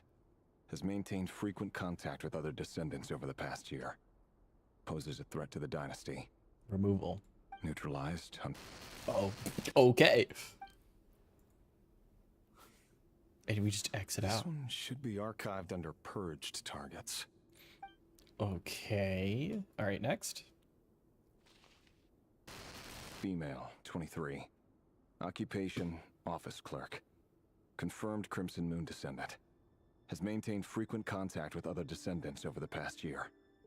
Poses a threat to the dynasty. I have a feeling we're gonna hear that last line a lot. The confirmed Crimson Moon descendant has maintained frequent contact. I have a feeling if they're a descendant, maintain frequent contact of other descendants, is gonna be like their family members. Let me guess. Neutralized. Yep, dead. Dang. Well. Another one for purged targets. Sounds like she was that other man's daughter. Oh. Damn. Never mind. What's it got to do with me? Well, I have a feeling it's gonna get personal real quick. Male, 40. Occupation, teacher. It's all the Confirmed same. Crimson It's Moon gonna be descendant. like. Has been observed making contact with other descendants during the past year. Man. Poses It's a gonna threat be to like the that dynasty. 50-year-old dude's like younger brother. Neutralized on. Just another nobody for the archive. Nobody. What Come to the? think of it, I remember surveilling this man.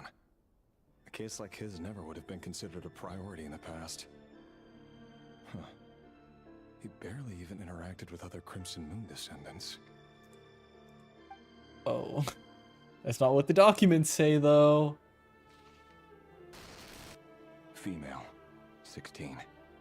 Occupation, none. Orphan and confirmed Crimson Moon descendant. Has been They observed making contact with other just descendants murked during an the past orphan. year. Poses neutralized on. Filed. Filed. I have no recollection of this girl. None whatsoever. She doesn't seem to be anyone important, but then again, how many of them really are? None. They're just offing innocent people, but you know, doing the paperwork. Female, 13. They're okay. What the? Occupation, none. Orphan and confirmed Crimson Moon descendant. Has been observed making contact with other descendants during the past year. Poses a threat to the dynasty. No, it's a 13-year-old. Neutralized and.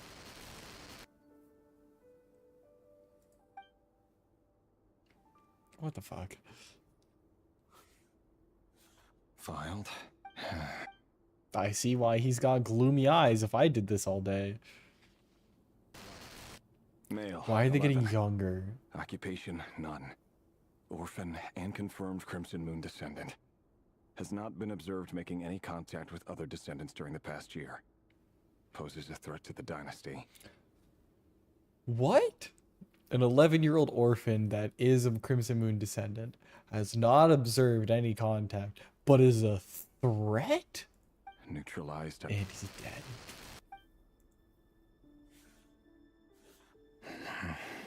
All right, we pull, and then let me guess. Next one is his wife. Nope. Male.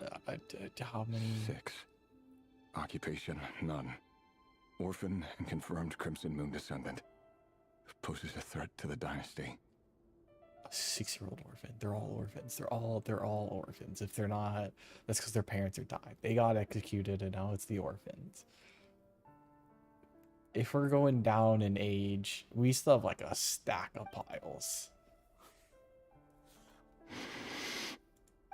It's funny, isn't it? Your job is becoming both harder and easier at the same time, depending on how you look at it. I'm getting talked Sooner to. or later, the Crimson Moon descendants will be completely wiped out. But as their numbers dwindle, they become harder and harder to track down. That's not how it is. Fortunately, however, most of the able-bodied adults have already been taken care of. What the? Remaining weaklings will be increasingly easy to deal with. No! No. My job is to ensure the survival of the Eclipse Dynasty. And the only way to do that is by eliminating any and all potential threats. I hate to break it's a it to perfectly you. legitimate line of work. Every single one of my colleagues can attest to my fairness. And if my friends were aware of the facts, I know they'd back me up too. Assuming, of course, that they were aware of all the facts. Sorry, dude.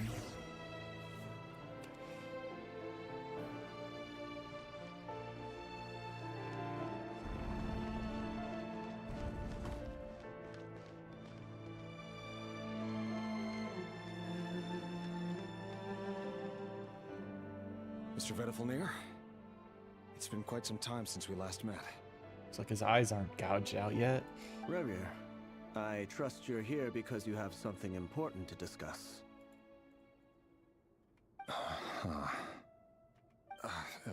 Forgive me. I wasn't tuning out, it's just, I noticed you didn't even phrase that as a question. As if you knew I was coming. Tell me, does someone in your position ever feel the need to ask questions at all? It is indeed within my power to foresee certain things. Things like your... I was just thinking. It won't be long before I'll be inviting both you and Dane to my wedding. That isn't a lie, but nor is it a fact as such. It's a wish, isn't it? Oh, why does he say it like that? No fooling a prophet, is there? Ever since that day we met for drinks, I knew it was only a matter of time before you came looking for me. Does it feel good? Knowing how the future will unfold. I'm afraid the notions of good and bad fail to capture the complexity of what such a power entails. Alright, nerd. Once you've seen what will come to pass, it can be all too easy to succumb to fear and melancholy. Unless, of course, you learn to abandon these feelings. You fear my silence, and long to hear the words I left unspoken that day. Yes. That's right. You must have noticed my reluctance to broach the subject. And the reason is simple. Because the truth could never have lived up to your hopes. For both our sakes, such words are better left unsaid. He knows his wife dies. The burden of prophecy was never meant for your shoulders. So who exactly do you deem worthy to hear your prophecies? None but our exalted king? Or rather, our king as he once was. You're closer to his majesty than I am. You must know better than anyone how much he's changed. You say that as though it is to my benefit. Yet precisely because of that, I dare not speak rashly. A king can turn out to be the most virtuous of rulers, or a tyrant more terrible than the most vicious of dragons. You are so wise and far-sighted, yet still you would have me live in fear of the unknown? You make a fair point. Especially given my silence alone was all it took to send you spiraling downwards. Oh no. Very well then. Oh wait, I just realized he gets his eyes gouged out. They're just gonna, didn't see that one coming, did ya? let me offer you some advice. And I say this not as a prophet or a visionary, but simply as the brother of your friend. For many reasons, there is very little chance of your marriage ending in happiness. If happiness is what you seek, you should find another fiancé. What the fuck?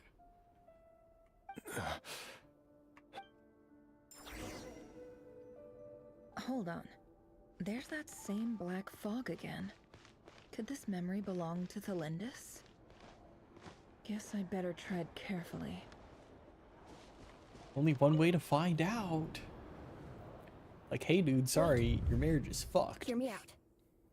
This time we finally got a clear look at his face and learned his true identity. His name is Rayrir, and he claims to be one of the king's guards. What did you say? A cruel irony, isn't it? The man you're set to marry leads a double life as a brutal executioner.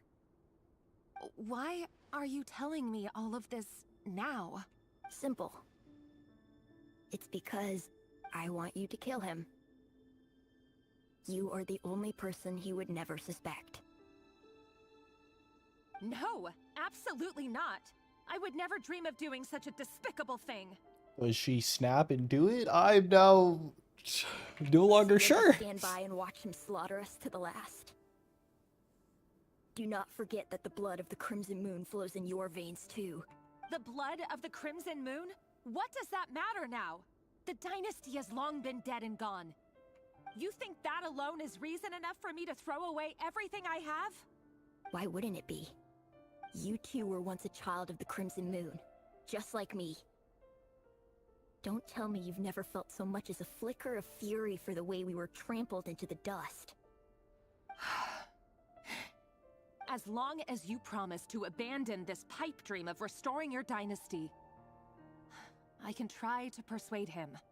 Or have him persuade the Vinster King. Persuade the Vinster King?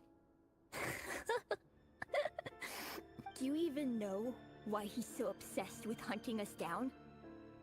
Why he keeps trying to force us to hand over our secrets? Over and over again? Or why we refuse to give up on restoring the dynasty? I'm scared by this little kid. The Vinster King. A blind fool. His eyes clouded by powers from beyond this world. A petty little man with a miser's heart. And he dares to sit upon the throne? Mark my words. Sooner or later, Conria will fall. And it will be his doing. If you can't bring yourself to do it, so be it. Just you watch. It won't be long before calamity descends upon us all. The Rayrir of Solnari. That really is quite a secret you've been keeping from me, Rayrir.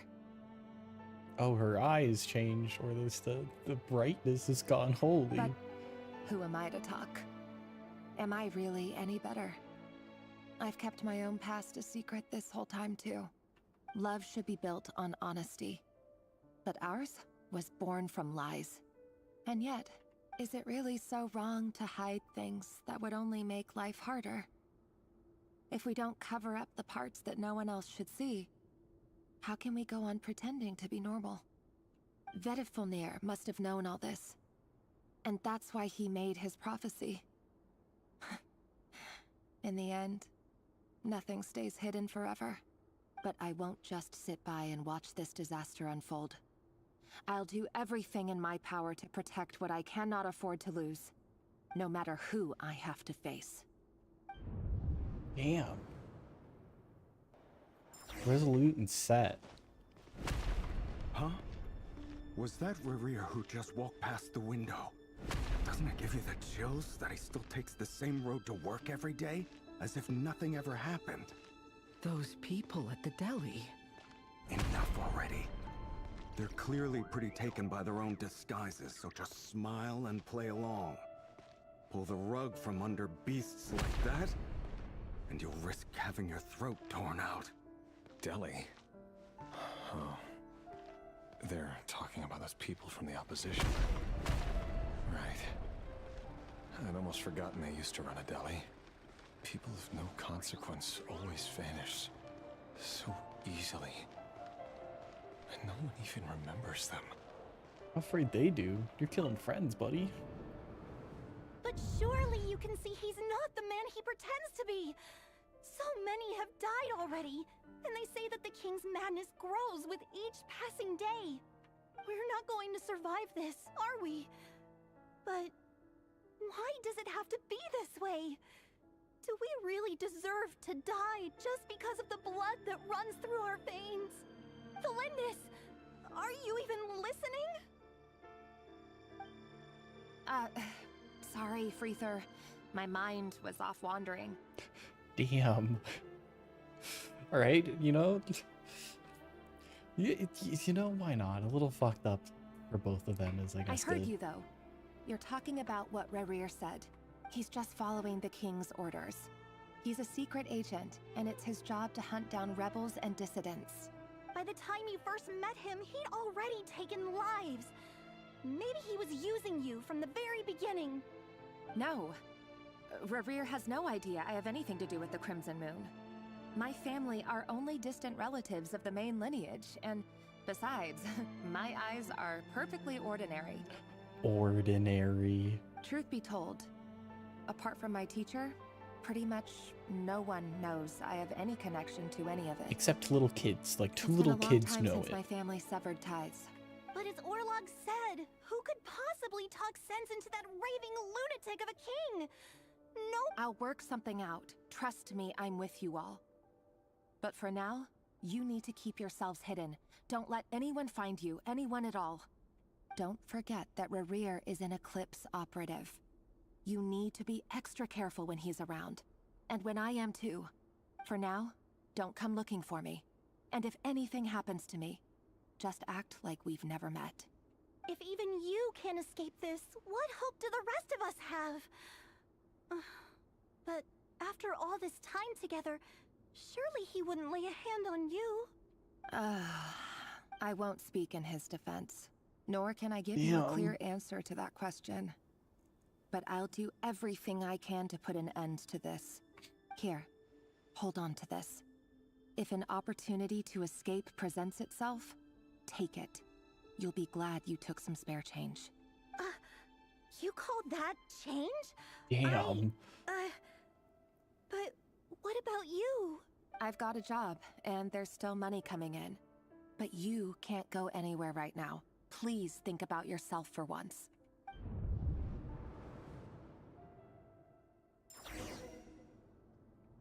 To the training room.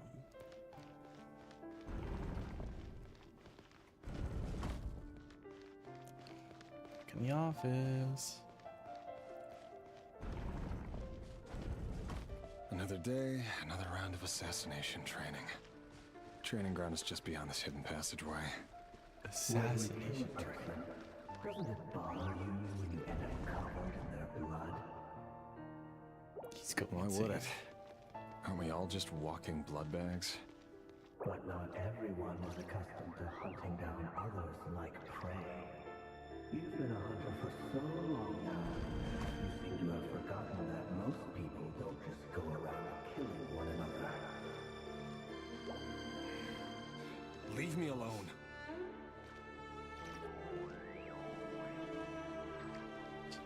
He's begin training. Make sure you have a firm grip on the handle. Then choose your angle well. Keep your movements light and brisk. And pray won't sense a thing. I know that. But no one ever died a quiet death at your hands. Oh no. My work clean. No traces. I'm afraid about that one. Some kids have seen you.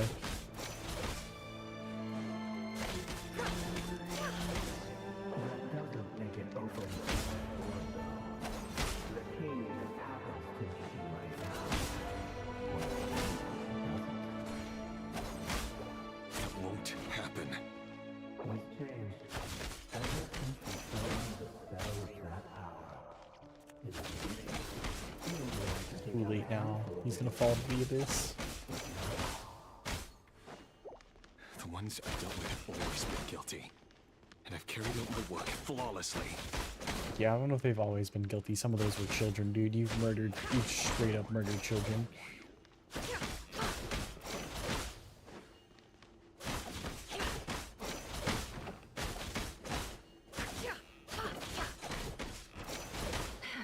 No more lies.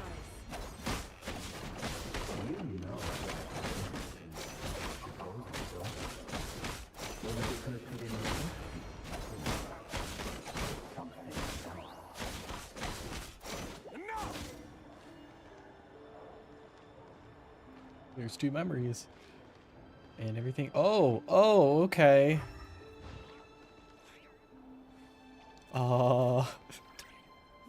I don't want to dive into the lore of why there's a bunch of kids on the floor. Oh, jeez, that's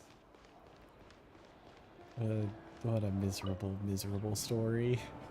Thelindis, do you still remember Orlog? Yeah, he's probably dead. Orlog. The boy who was pretending to sell flowers. You spoke for quite a while, didn't you? Yes, we did. What about him? He was arrested 2 days ago. Chances are he's already dead.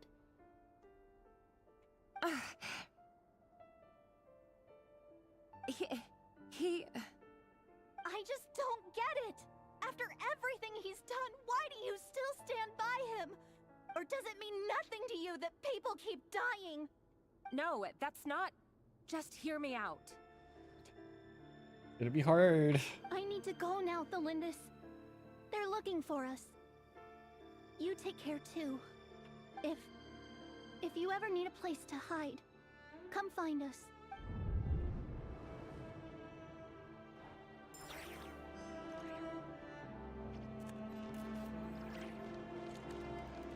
It's like that one Rihanna song. I'm in love with a monster. Author Thelindis. Over the course of this week, the research object was subjected to interference for a total of 47 hours for experimental purposes. The results are as follows. All subjects of observation that were sent inside have now... The situation within is proving more problematic than anticipated. No progress whatsoever. What now? Won't you give me even a glimmer of hope? Things are getting worse by the day. I have to find a way or we'll all be in danger. But I...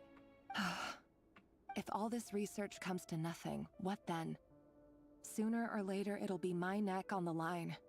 But could he really bring himself to kill me? No. Surely he wouldn't have the heart. Until he loses it.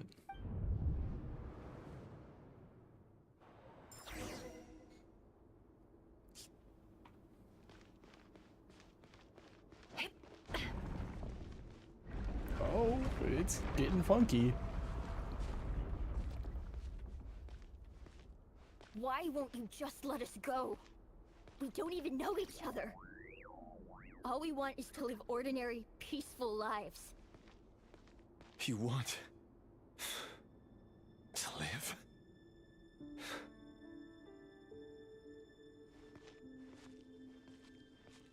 Jeez. I want my happy game back. Yes. I just want to go on living. Is that really such an unforgivable crime?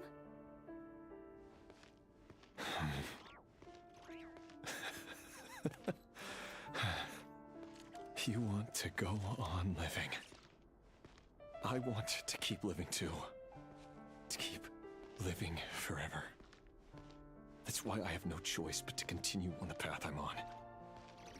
If only some savior would suddenly swoop down and change the way the world is.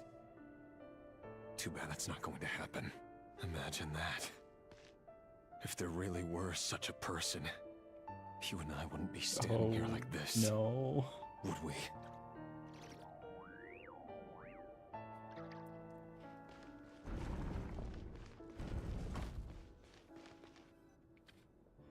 Today's files are in.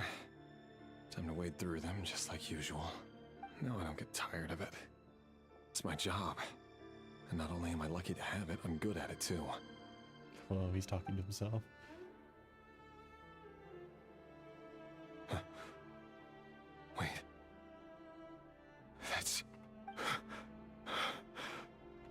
Thalindis? Oh no.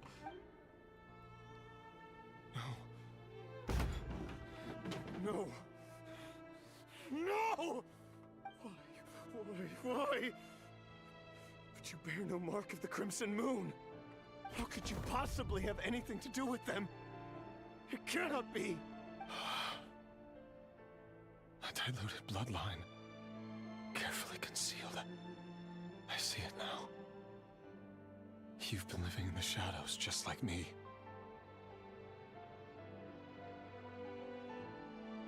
What a fool I've been. Numbing myself with talk of justice. Even imagining my friends would back me up. But in the end,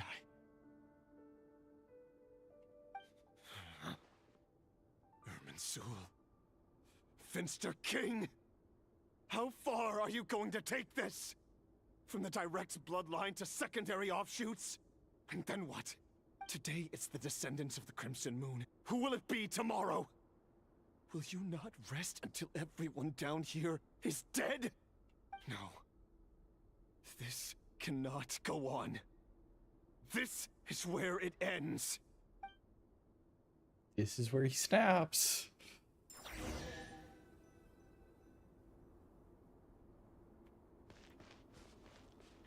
Oh, thanks for the treasure chest. I'm glad that my emotional trauma gets rewarded. Oh, man. You're really letting me go? I am. As long as you can guarantee that no one will find you. Don't worry, I'll be extra careful. No one will know I was here. But what about you? Me? If you let me go, you won't be able to complete your mission, will you? Good point. In that case... Oh. Maybe you should stay. No, please!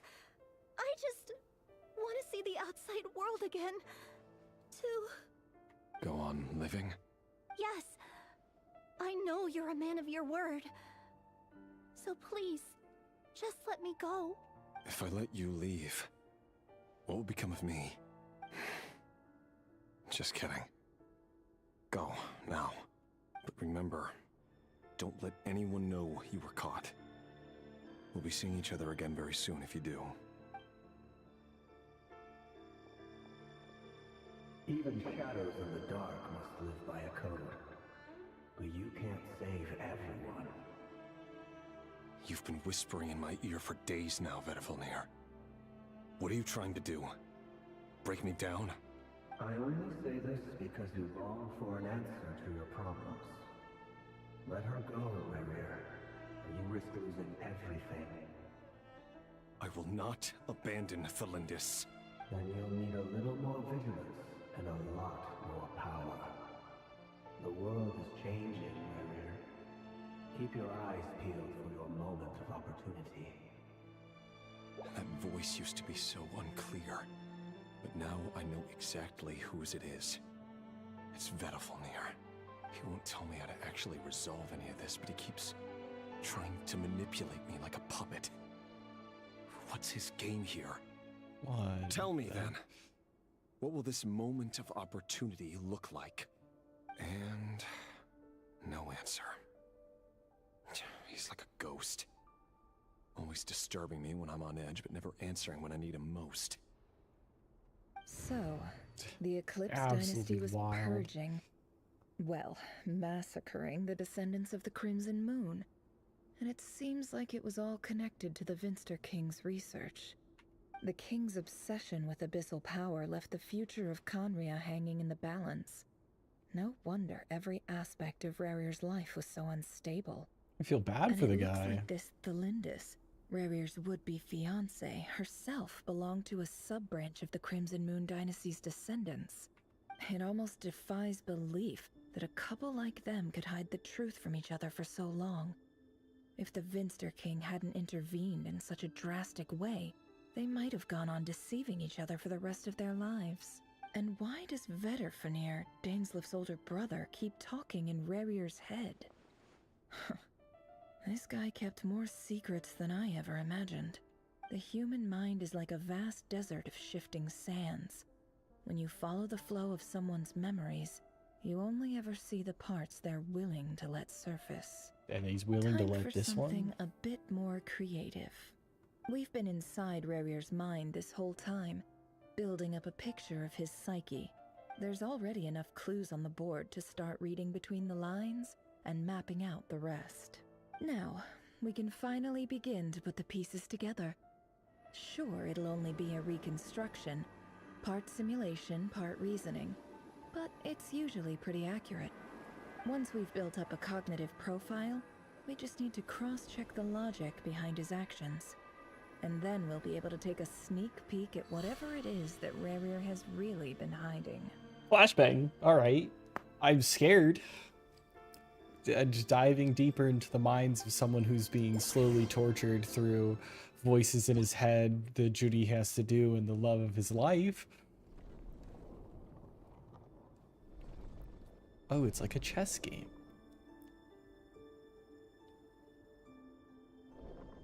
Rerir, are you there?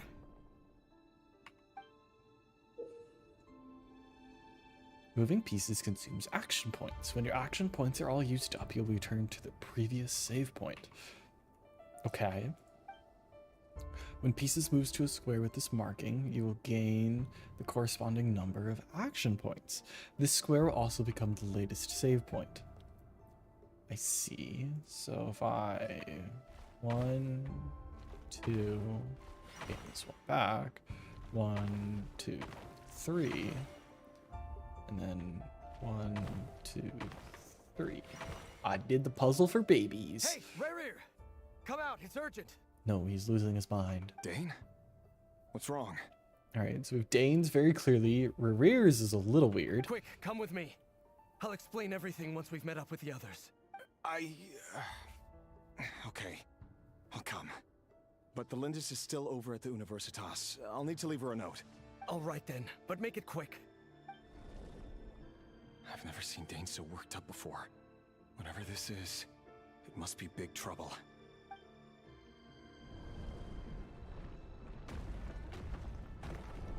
Onwards we go. Make use of movement squares to move pieces in the marked directions. Moving this way does not consume action points. So 1, 2.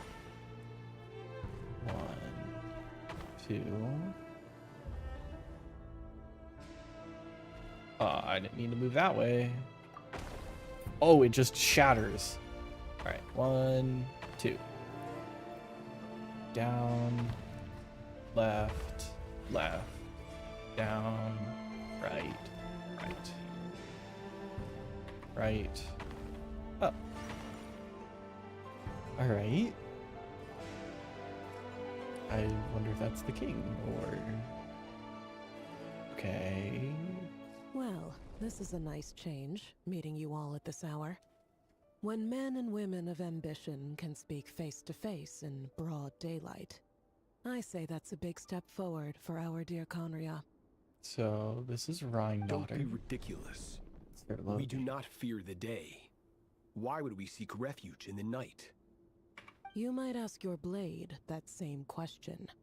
I'm told it prefers the cover of darkness. The word on the street is that Sir Delogi only strikes when he has an unfair advantage.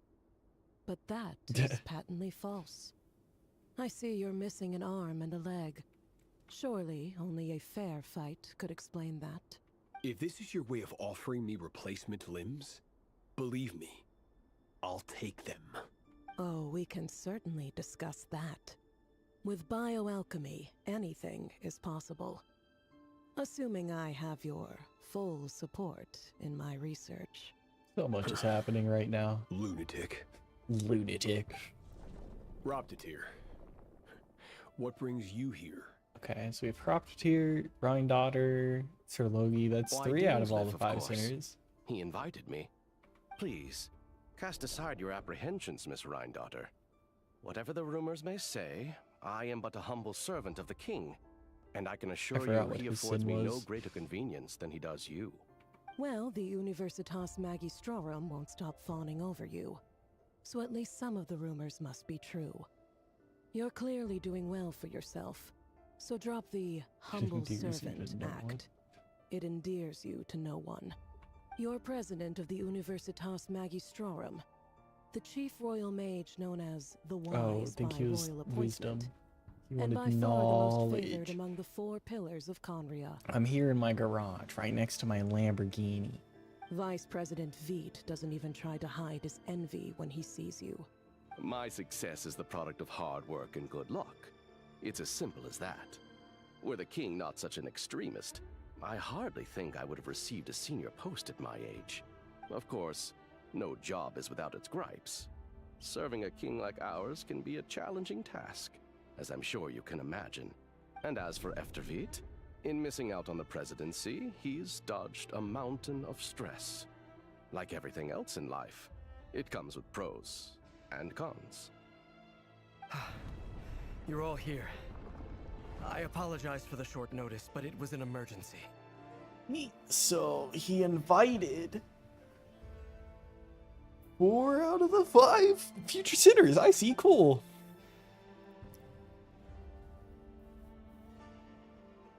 You must be Rerir. Mr. Selection Serlogi. point. Yes, I handled your case file during your sentencing. Nothing personal, of course. I'm pleasantly surprised that you remember me.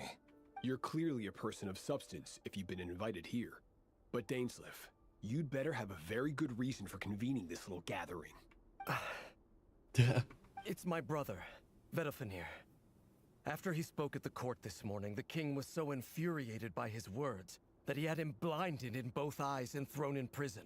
All right, I'm making the bet. Which one of them says I bet he didn't see that coming? Vedofenir in prison? Strange. I thought the king trusted him and Horoptatyr more than anyone else in the world.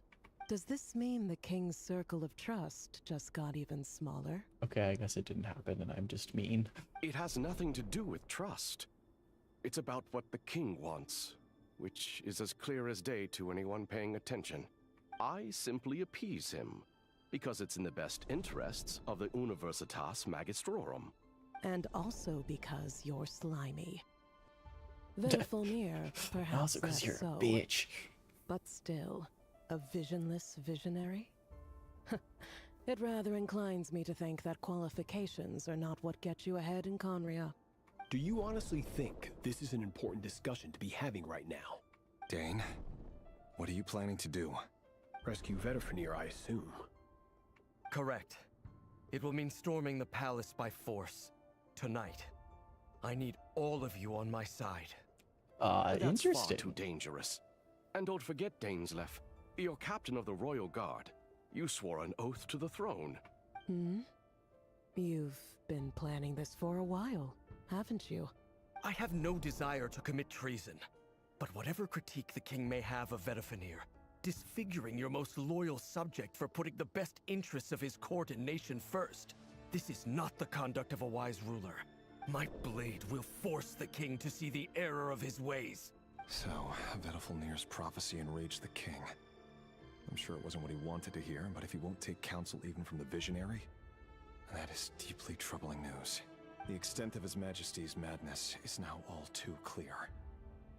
The question is, how does a man like me get out of this situation unscathed? I feel like you don't. You have noble ambitions, Dane. But I'm afraid they don't do much for a guy like me. I'm not interested in saving the world. All I want is a letter of pardon. You know, Rerir, sometimes that's all right.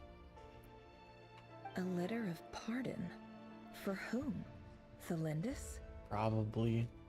He doesn't want to be anybody in the story. He just wants to live a life. The chances of the Vinster King issuing a pardon for anyone connected to the Crimson Moon seem vanishingly slim. The puzzle continues. Oh man.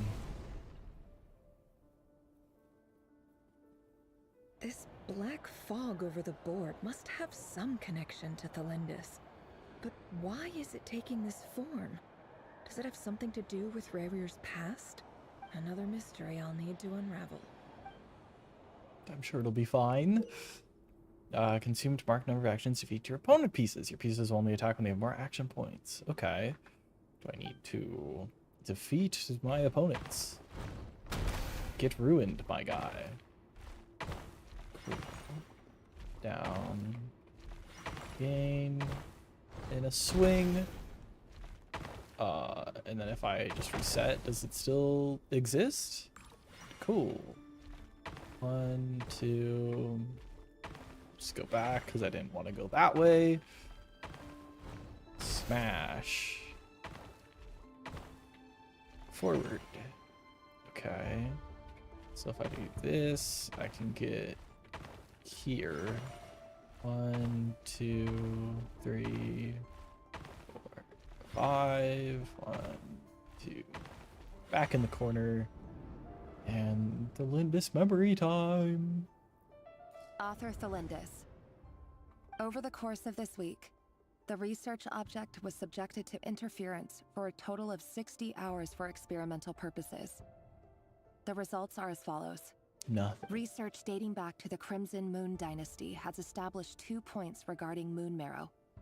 Firstly, its origins have something to do with a god's power. Secondly, it serves as a portal to an as-yet indeterminate location. Moon Marrow can thus be defined as a spatial gateway. However, there are a number of hurdles to overcome before we can answer the question of where it leads to. To start with, opening the gateway requires a specific power source, which the relevant literature indicates. If she's a part of the research team, and then that one dude's like also sided like the king with like the research thing, I have a feeling that's gonna get a lot of people killed. An enormous amount of power is then required to keep the gate open. Currently, the total power output of our instruments remains in the single digits. Oh, okay. That's in line to Arlecchino To make then. matters worse, I am now the only staff member remaining in the Moon Marrow lab. The Universitas Magistrorum recently decided to move most of its personnel into abyssal energy research, which has stymied all Crimson Moon-related projects. Yeah, I can see that, but the fact that you're the only one left is... This is not a wise move. I have always maintained that placing all our hopes in a single source of power is risky, especially one as poorly understood as this. As well as making ourselves overly reliant on a single resource, we are neglecting other promising technologies. She's at least smart about it. I apologize if this comes across as disrespectful. But as a Moon Marrow researcher, I desperately want to see the world beyond the gateway. If we really made it there one day, what would we find? And how would we go about taming the unknown? My imagination is endlessly fueled by questions such as these.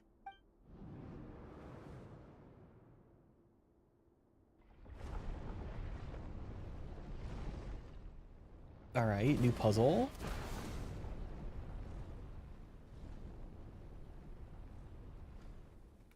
Do we have to kill the spooky shadows, or can I just kind of go about it not worrying about it? So if I go down all the way this way, boop, boop, bonk,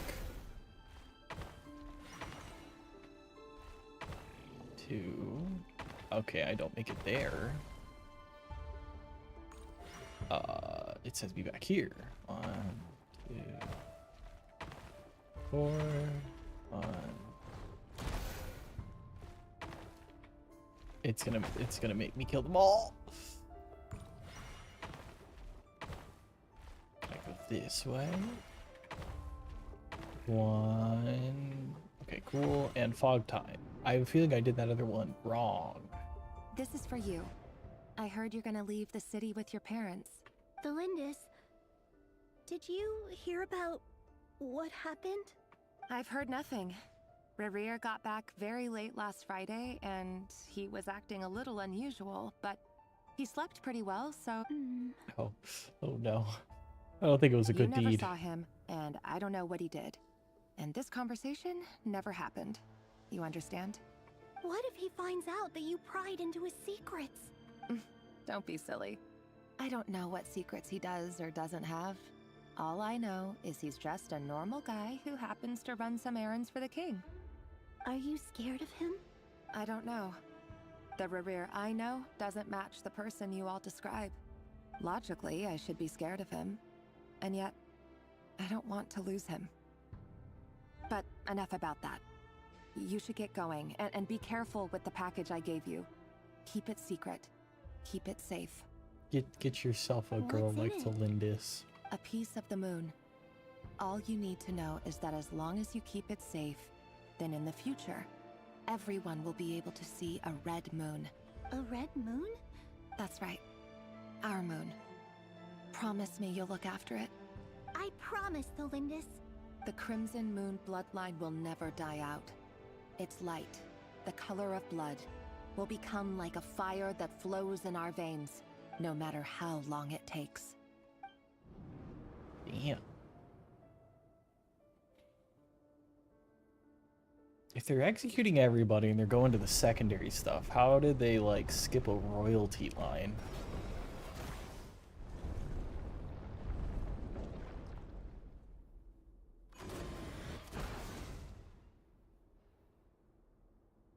Fun. Looks like we've just gotta go forward.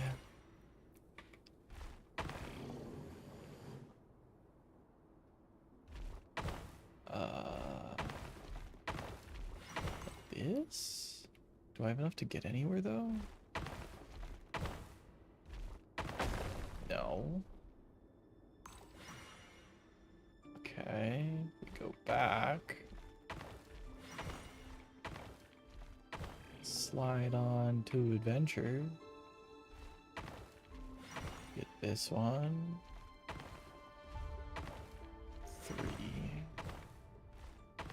Slide. 3. Okay, but I'm back here now. What do I do? Was the slide a bad idea? 1. Okay, so where can we go in 3 tiles? 1, 2, 3. 1, 2, 3. 1, 2, 3. Doesn't get us anywhere. So if I shatter, where does it send me? It sends me back here. So I have a feeling we need to go this way. Bonk you out of the way. Get this to 5. Sends us this way. Oh. Well, you know, just shatter us here. It's good to know.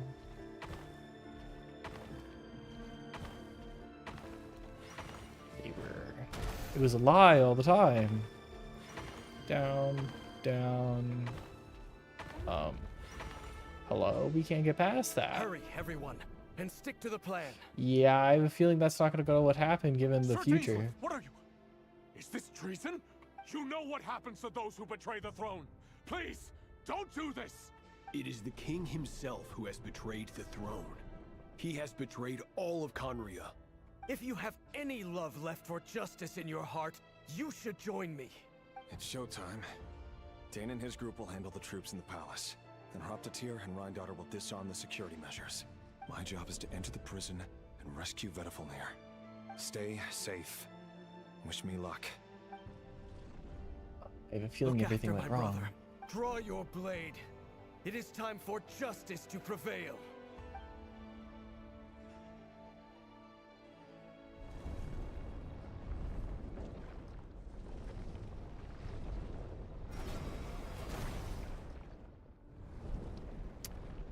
This whole, like, chess puzzle piece thing building all together is super cool.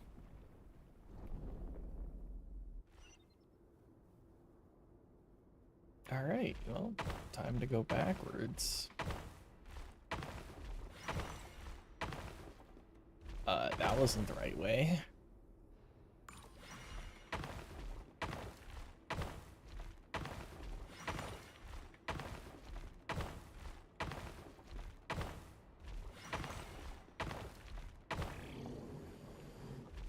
Nice.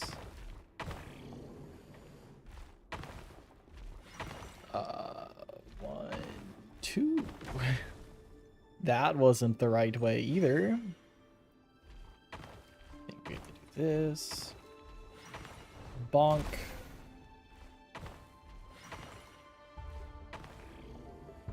Then I go down and bonk.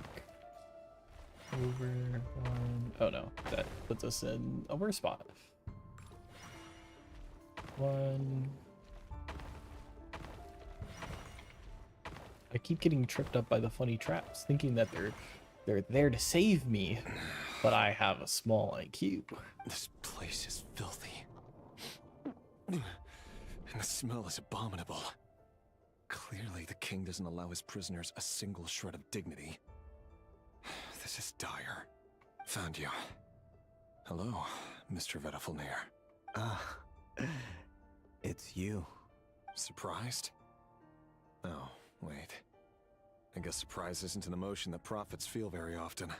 I certainly felt some surprise in the moment when I was blinded. Surprise at the king's sheer ignorance. Surprise at just how unfairly this world responds to words of earnest remonstration. I'm curious. What did you prophesize this time? It wasn't a prophecy. It was a word of warning. Someone had to say it. The king has forsaken all reason in pursuit of his obsessions.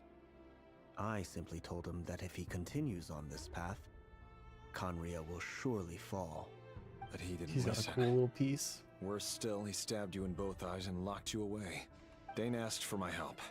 The court is in complete chaos now, but I'm sure you predicted that. Everything is transpiring as I foresaw. Yet I am powerless to change it. Fate is an immutable force. I can but lament as the inevitable unfolds. Yeah, but what is the I do inevitable? wonder whether giving a man the power to see the future is nothing more for him than slowly crush his spirits. Forgive my curtness, Vedafilnir, but the king did not suddenly turn on you today. His suspicions have been brewing for a long time. Oh no. You can't have wisdom beyond the reach of your fellow man without attracting his fear and suspicion. There are things the king does not want to see. So, he doesn't want you having visions of them either. He blinded you because he thought this would make the visions stop. He wasn't entirely wrong. I did indeed lose my power to see the future. Right up until... Until what? Just now. I believe I saw something new. I'm scared. Well, tonight could go a lot of different ways. 5 of us banded together to storm the palace, also we could rescue you. This will go down as the most tumultuous day in Khaenri'ah history. Yeah, given what we know, I don't think... I sense hatred in you. But also hope. A desperate hope that with the tyrant deposed, that will be the end of the story. Yeah, it's not gonna be. Sorry, but buddy. This is not the end. It is the beginning of a new chapter, in a whole new story. There are many men of honor and courage in this world, Rerir. But you are not one of them. You're not here for justice, are you? You're here for yourself. Man doing the things he needs to do. Is that a dagger? Interesting. Why not the polearm? It was always your weapon of choice. With your abilities, I don't doubt that you were able to recover some of your sight. But I also doubt that you want to make an enemy of me right now. Of course not. We're on the same side, aren't we? No, I don't think so. We could be. But I need you to be honest with me, Vedafilnir. At this point, you're my only hope for the future. You mean your future? With your beloved, Felindus? Yeah. Are you gonna give it to Yes. him? And I know there are bigger things at stake here. A dynasty, a nation, maybe the entire world. But forgive me, I care first and foremost about myself. I can't abandon the one I love to save myself. I just can't do it. But you see a broader picture of the future than I. You see the solutions to the biggest problems of our age. So tell me, what is my solution? What's the answer? Man, In poor matters of Rerir. fate, answers are either right or wrong. What will be and what will not. Maybe you are willing to pay a certain price in the pursuit of happiness, But unfortunately, fate does not negotiate. That is the cruelest thing about fate. It is unmoved by your sacrifices. That can't be true. I know it's your voice that I keep hearing in my head, urging me to see how the world is changing, to seek more power, so I can protect the things I love. You show me disaster, but you won't show me how to avoid it? Why? Why are you doing all this? My voice. In your head.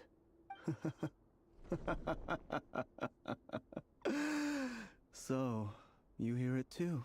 Oh no. The voice that steals your mind, gains your trust, and drives you crazy. It turns out that we are not so different, you and I. Vedifilnir just broke into the strangest smile I've ever seen in my life, as if he'd discovered some monumental secret. But then he suddenly switched to looking extremely weary. Very well then. My advice to you is as follows. You must persevere. Whatever trials and tribulations you may face, be steadfast in the belief that they are your path to the future. For as long as you live, your story with Thelindis shall not come to an end. That is the only chance you have of fighting back against fate. It is up to you whether you believe my words. Regardless, that is all I will say on the matter. What a horrible tragedy. I will hold you to your word. Thank you for setting me free. In return, I will tell you one more thing that you cannot afford to ignore. Just then, a strange wave of energy rippled through the city. We had no idea what it could mean. If I were you, I would head to the Universitas Magistrorum. The Universitas? Oh no! I'm sure we'll be seeing each other again very soon, Rerir. Whatever Vedifilnir said, I didn't catch it. I didn't even help him out of the prison. There was no time to lose. Poor dude.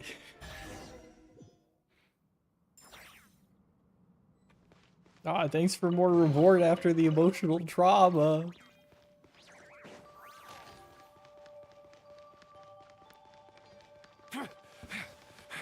Monsters? Is this Rod Daughter's doing? Or the Universitas Magistrorum? Out of my way! The Universitas. Buccaneers. That reminds me of a rumor I once heard. Allegedly, the king installed secret mechanisms in the palace and around the city. No one knows where they are or what kind of power they hold. But if they were ever going to activate, it would probably be on a night like tonight. Help! Help! Hold on! Don't let them anywhere near you! Save me! I can't... That sounded like an explosion. So, the rumor is true? The king really went through with it? What other means does the king have at his disposal?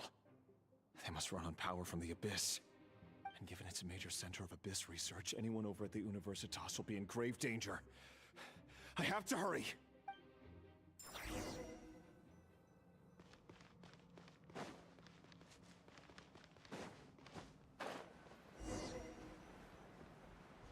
What a tragic love story.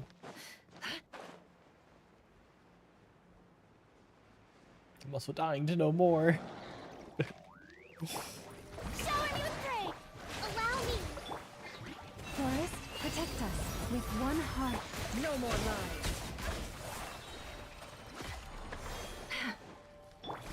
Let my name echo in song! The mystery unravels. Time to come clean. Regicide blood money. Strike a for the everlasting forest. Leave. Where'd you go? The deception ends here.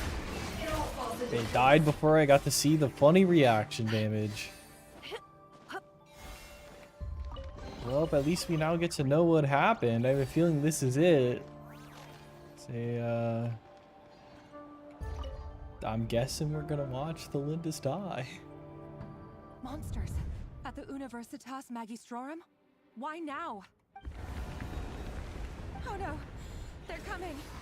It's no use. The table won't hold out much longer. The weapons. Where are the weapons? Of course. All the lab equipment was upgraded after the inspection last week, but the new weapons haven't been allocated yet. I'm done for. Is anyone there? I need help! Ah!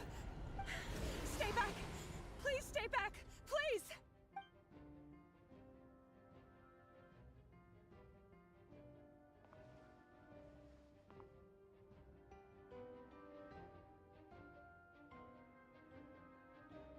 Oh.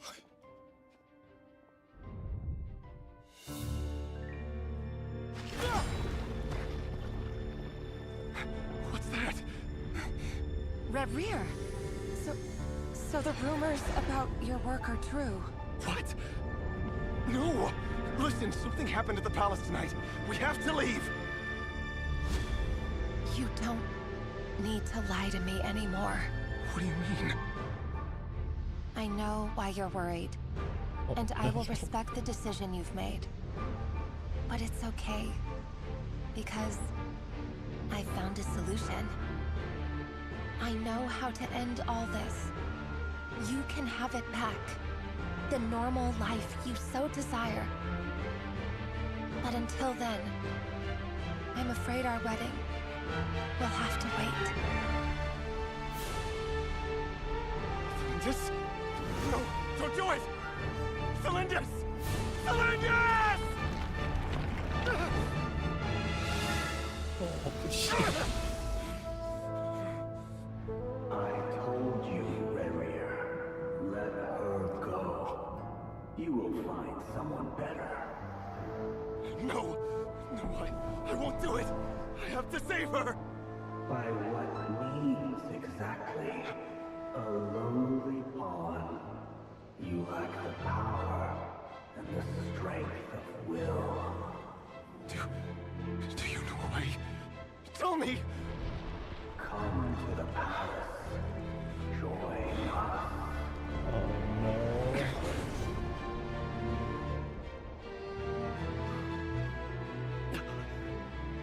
Reverie, thank goodness we... Step forth and take your share. You made it. Not you too.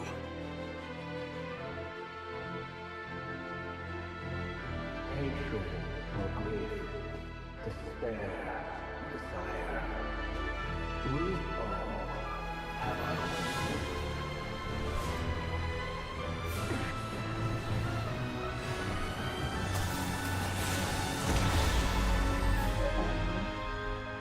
They do such a good job. Oh Reverie. no. Cylinders. Were you daydreaming?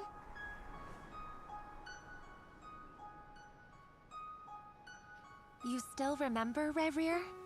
That question you asked me a couple of weeks ago? Oh. You mean the proposal? Yeah. I'm wondering, where do you think would be a good place to discuss it? Maybe in the garden? Or were you thinking a fancy restaurant?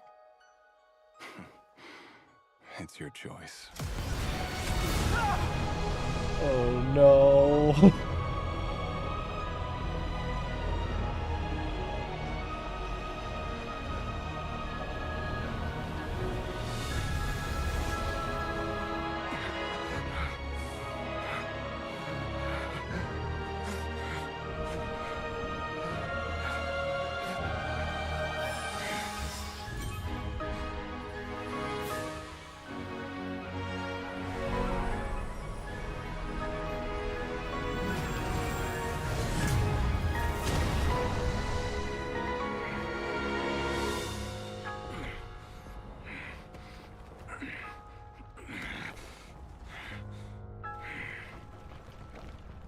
I will find you. And then... you can give me your answer.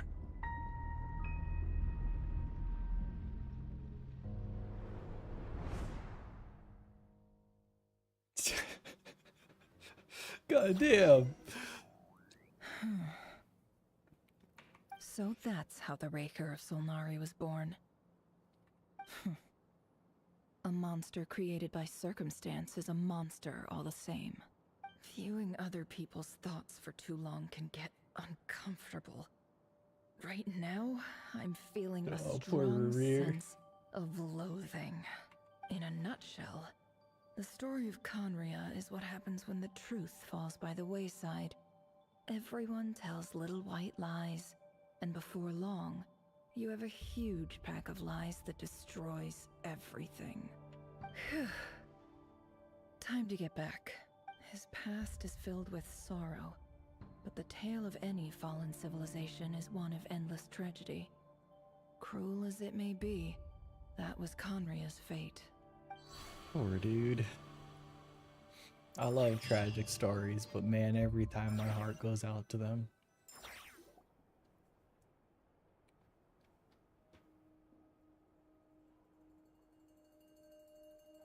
Everyone, I'm back. Can I get a standing ovation? Never! How are you holding up? Feeling okay? She's fine. Boss is a pro. Yes, I'm fine. You will have seen the events of Rarir's life through my thoughts. It's now clear that he is just a regular nobody, driven by personal tragedy, as he said himself. I mostly agree. There's only so much we can know about him from his memories alone, but they did give us a clear glimpse into his life in Conria. However, I would not consider Rarir to be a nobody. He was deeply involved in the events of that era. Yet, when the catastrophe of a generation strikes, nobody is safe. Sounds to me like you're speaking in riddles again. Is this you urging me not to abandon the people of Nodcry in their hour of need? Yeah. That's not what I meant. Although I do hope you choose to remain a part of the plan. Without you, the mission ahead will be all but impossible. Then try to remember that I respond better to the carrot than the stick. And I don't appreciate being bossed around. Now, as for you, Missy, you were excellent. You stuck to the rules of the ceremony and kept your mouth shut the entire time. As for you, Bravo. Missy. Cool. So, can you fill me in on the deets now? Most of what I saw went right over my head. Patience. You'll hear the whole story, don't you worry. But let's meet up with the others first. It will save me narrating it twice. Yehoda? Yes, boss. Let me get that door for ya. That's more like it. For a moment there, I was worried you'd forgotten about the first clause of your employment contract. Forgive my curiosity, but what does the first clause say? I also want to know. It says I gotta do the annoying stuff that boss is too lazy to do for herself. Like opening the door, pouring the tea, yada yada. What a first clause. Man. Is that right? If something is I'm in the really contract, curious to it's see how because she Rarir's story willingly agreed ends, to bro. it. Rest assured that the Curatorium abides by the very strictest of labor policies. You don't seriously think I'm cruel enough to treat her like my slave? Yes, I think most people would think that you're seriously cruel enough to treat her like your slave. In any case, I've hardly shied away from my share of the work today. Hope I don't catch Flints and Varka lounging about in their chairs, enjoying a leisurely cup of tea. They're gonna be lounging around in their chairs, enjoying a leisurely There's cup of nothing tea. I dislike more than other people enjoying themselves while I'm hard at work.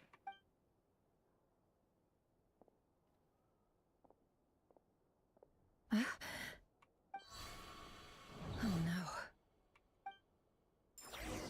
no. Uh-oh.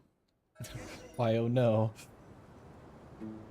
Sorry to disturb you, but we seem to have run into some trouble. Evidently so. Don't worry, I'm not about to leave you to fend for yourselves. I'm not that kind of boss.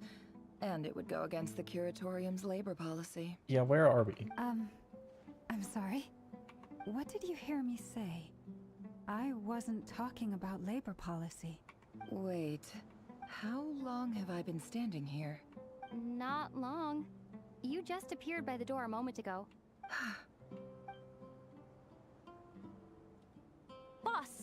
What's wrong? You look like you've seen a ghost. We've been tricked. We never left at all. Somehow I hallucinated that whole scene back inside the office. Hallucinated? But how? How indeed. Fun. This place should heed my will alone. All thoughts and actions that occur in here are just a result of pawns moving across the chessboard in a carefully calculated manner. And nobody has access to this chess set but me. So you control everything in here? More or less. But yes, it's a special Paimon was technique touching of mine. things. Has anything like this ever happened before? Only once. It was the first time I used the chess set. Is there any similarity between what happened then and what's happening now? I suppose my thoughts are a little turbulent, which was also the case my first time. Is there anything I can do to help? The first clause of your contract clearly states that I only need your help with things that I'm too lazy to do myself. Meaning, you're not feeling lazy right now? Meaning, this is not something Yehoda can help with. The chess set is a personal treasure that I alone understand. I must be Okay. the one to find our way out of here. Boss, it's fine. Really. Let me do something useful. Oh, listen to you. Whatever would I do without you, Yehoda? What? Really? Yes, really. Where would I ever find another employee as obedient and servile as you? Alright, there we go. God There's the forbid real anything Never. ever happens to you. Okay. Well, At least she's looking out for you, Jehoda, you know? I was thinking of fetching some water. There's gotta be a source around here somewhere.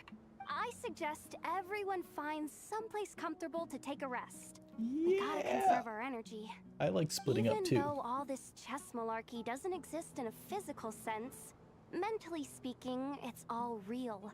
And so is our tiredness and fatigue. You don't want to dismiss mental fatigue. Just because it isn't physical doesn't mean it's any less serious. But anyway, I got your backs, so don't worry about a thing. Don't I have the best employees? Jealous much? I think Llama has an army of animals, and I've got Paimon, so... If we can find a suitable time, I'd love to borrow Yehoda for a day to help out at the Frostmoon Scions. Would you be amenable to that, Boss Nefer? Oh, Llama. Have I ever told you just how pretty you are? Beauty runs from the tips of your antlers to the depths of your imagination. I also agree that Llama is stunning. Time to rally, everyone. Follow me. As we continue our journey, the same rules will apply. That means stay focused and no talking no matter what we encounter. And don't disturb the chess pieces. What a power stance. You have my word that I will get us all out of here. Alright, so... that was an achievement, Moon's Night. Where are we now, though?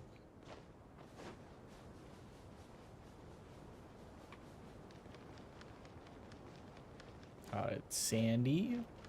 If it's Sandy, I'm guessing This place looks familiar. That's we're not a in good Nefer's memories. There's someone up ahead. Time for... I remember this Wasn't town. expecting visitors at this hour. Wait, is that? Oh, it's him. There you are. Sinue's been looking for you all day. I think he has some news for you. Oh yeah? What were you doing just now, Uncle Retinue? Hiding away some more loose change? I know I saw some Mora. What do you mean loose change? Oh, come on, I'm too old for this. Just pretend you saw nothing. He's getting mogged by a child. Well, we are in Nefer's memories. So, I guess that resolves that. Who's at Peppy? Hey, kid. Mind telling me what Sinuhe's been up to recently? I'm trying to get in his good books and I need a way in. Anything for a price, bucko. Give me your wallet and your pants. I'm leaving with your dignity and your money. Get in his good books? Why? What do you want with my dad, Uncle Apepi? I've written a new song. I was hoping to showcase it at the next festival, but I'll need his approval. I want to see Child Nefer. A new song, huh? I'd love to stay and listen, but unfortunately, Uncle Retinue says my dad's looking for me. Well, there's plenty of time and I'm not going anywhere. See that pile of stones? I'll be sitting there warming up my vocal cords. Come find me when you're done. Pile of stones. Got it. Onwards to adventure.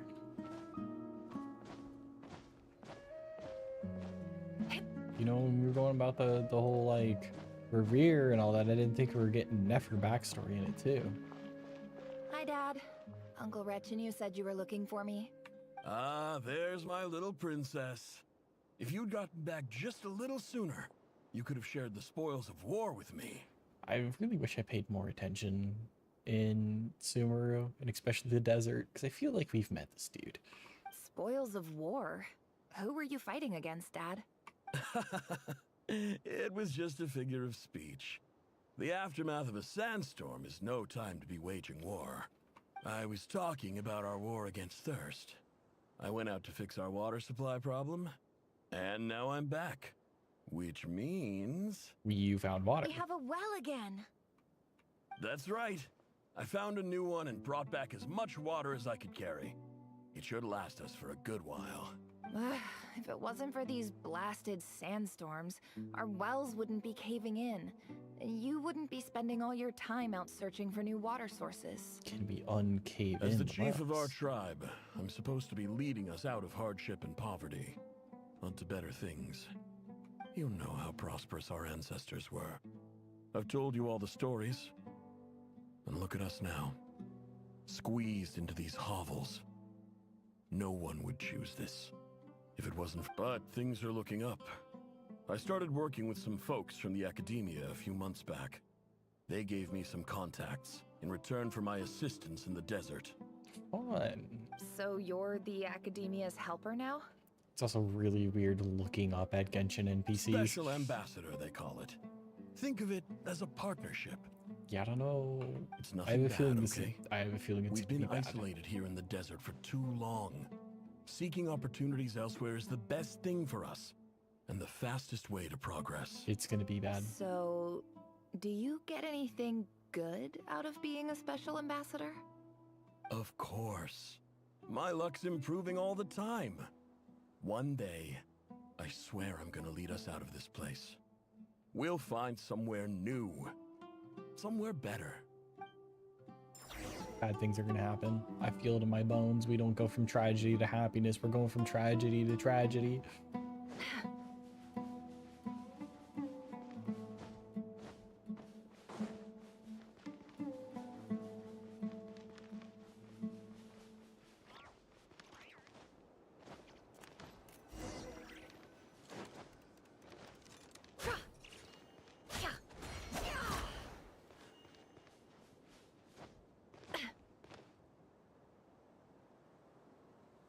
That's our well, and you know it. Oh. You stole from us. Well, you've gone from chief to thief, and now you have to face the consequences. Did you really think you could take our water without permission and get away with it? You're either brave, stupid, or both. And that special ambassador act? Yeah, nice try. We spoke to the academia. They said it was all news to them. You're a liar and a cheat.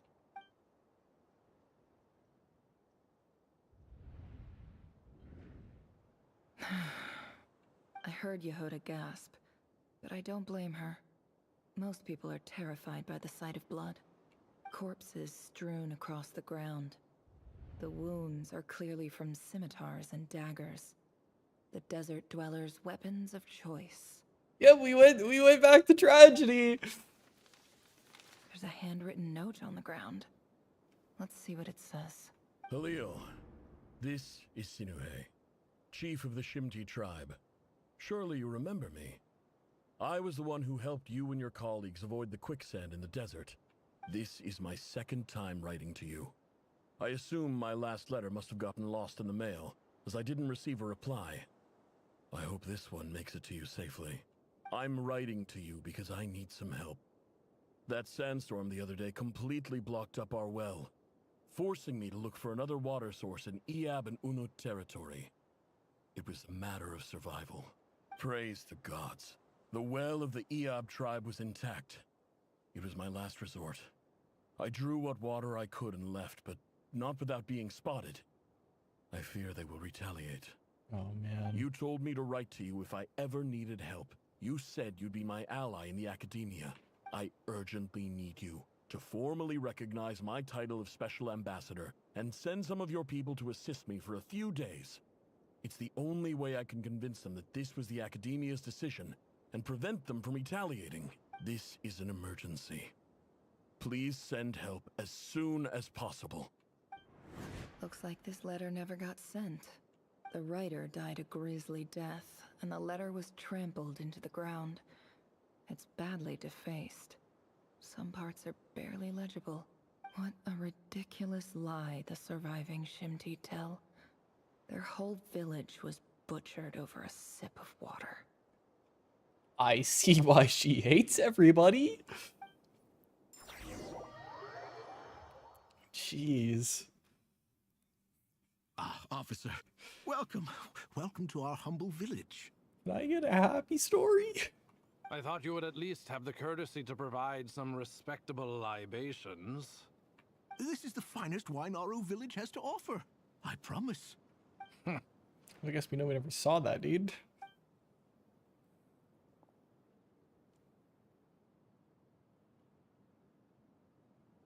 The Academia has agreed to reserve a single space for a candidate from your village.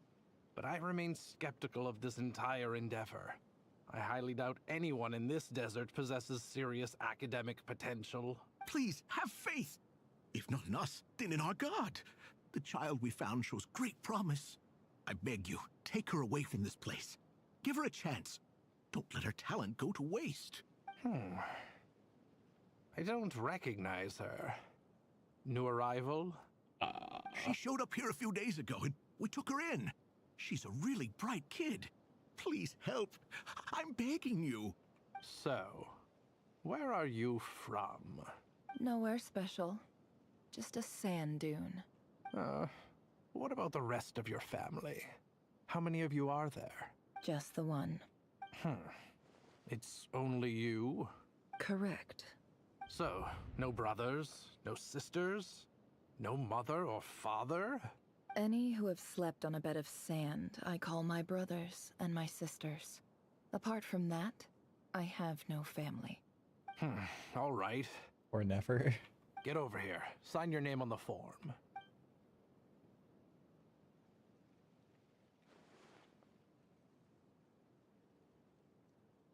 Never? You're rather fair-skinned for a desert dweller. So, did this dude get, like, strangled? Oh, we're in the academia.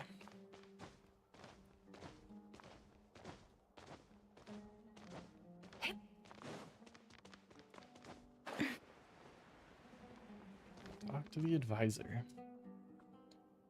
Nefer, this term's assignments have been issued already. Please read through the materials thoroughly, conduct your own additional research, and then write an essay on the topic. Yes, Professor, I'm aware. I just had a couple more questions I wanted to get your perspective on. Oh? Please, ask away. Well, I saw the other students' problem sheets, and I couldn't help but notice that my assignment is much easier than theirs. Do you really think I'm a weak student? It's weird seeing Nefer being, like, self-conscious after what we've gone through so far. Student? Goodness, no. Quite the opposite. You have a sharp mind. Almost too sharp. I think what you're saying is a weak student wouldn't have noticed the discrepancy. And if they did, they certainly wouldn't complain about the lighter workload. You see, sharp as they come. You see things the way they are. And I'm sure you know why they're like that. Because of where I come from. Because I'm different. I'm sorry, Nefer. I don't like it any more than you do. It's just... Anyway, you said you had a couple of questions? What's the other one? I wanted to check. If someone sent me a letter to the Academia, where do I go to collect it? Ah, your family wrote to you. Well, as long as they put your name on the envelope, someone should hand it right to you. Not exactly. It's not even a recent letter. I was just curious where the mail would end up if no one collects it. The House of Dana, I expect. I know there's a box for unclaimed mail somewhere in there, probably sitting on a shelf. Whatever you're looking for, that'd be the place to start. Okay, got it. Thank you, Professor. Oh, don't mention it. Honestly, I feel like I failed you. I'm supposed to be your teacher, but I haven't taught you anything. Hey, don't say that. You're a great teacher, and you do your best for all your students. But the rules are the rules. You're not allowed to teach students like me. It's not just the Academia either. The whole world bends over backwards for the successful, and leaves the losers to suffer and die. Oh, my dear child. Don't tell me you've given up on life already. I haven't. I just think that if you want to make it in this world, you have to find a way to become successful. Hardened by the sandstorms. Oh man.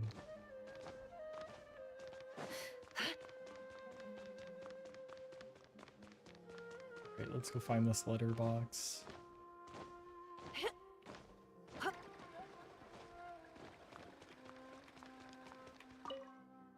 This must be it. A big cardboard box full of unclaimed mail. And probably some letters that ended up here by mistake, too. Let's take a look. Take a look at the letters inside the box. I have a feeling we're gonna find things that we don't want to know. Oh, we're back to like the hand cam? Alright, cool. A dilapidation survey from Port Ormos. Looks like it's from a Core of 30 representative. What a strange thought.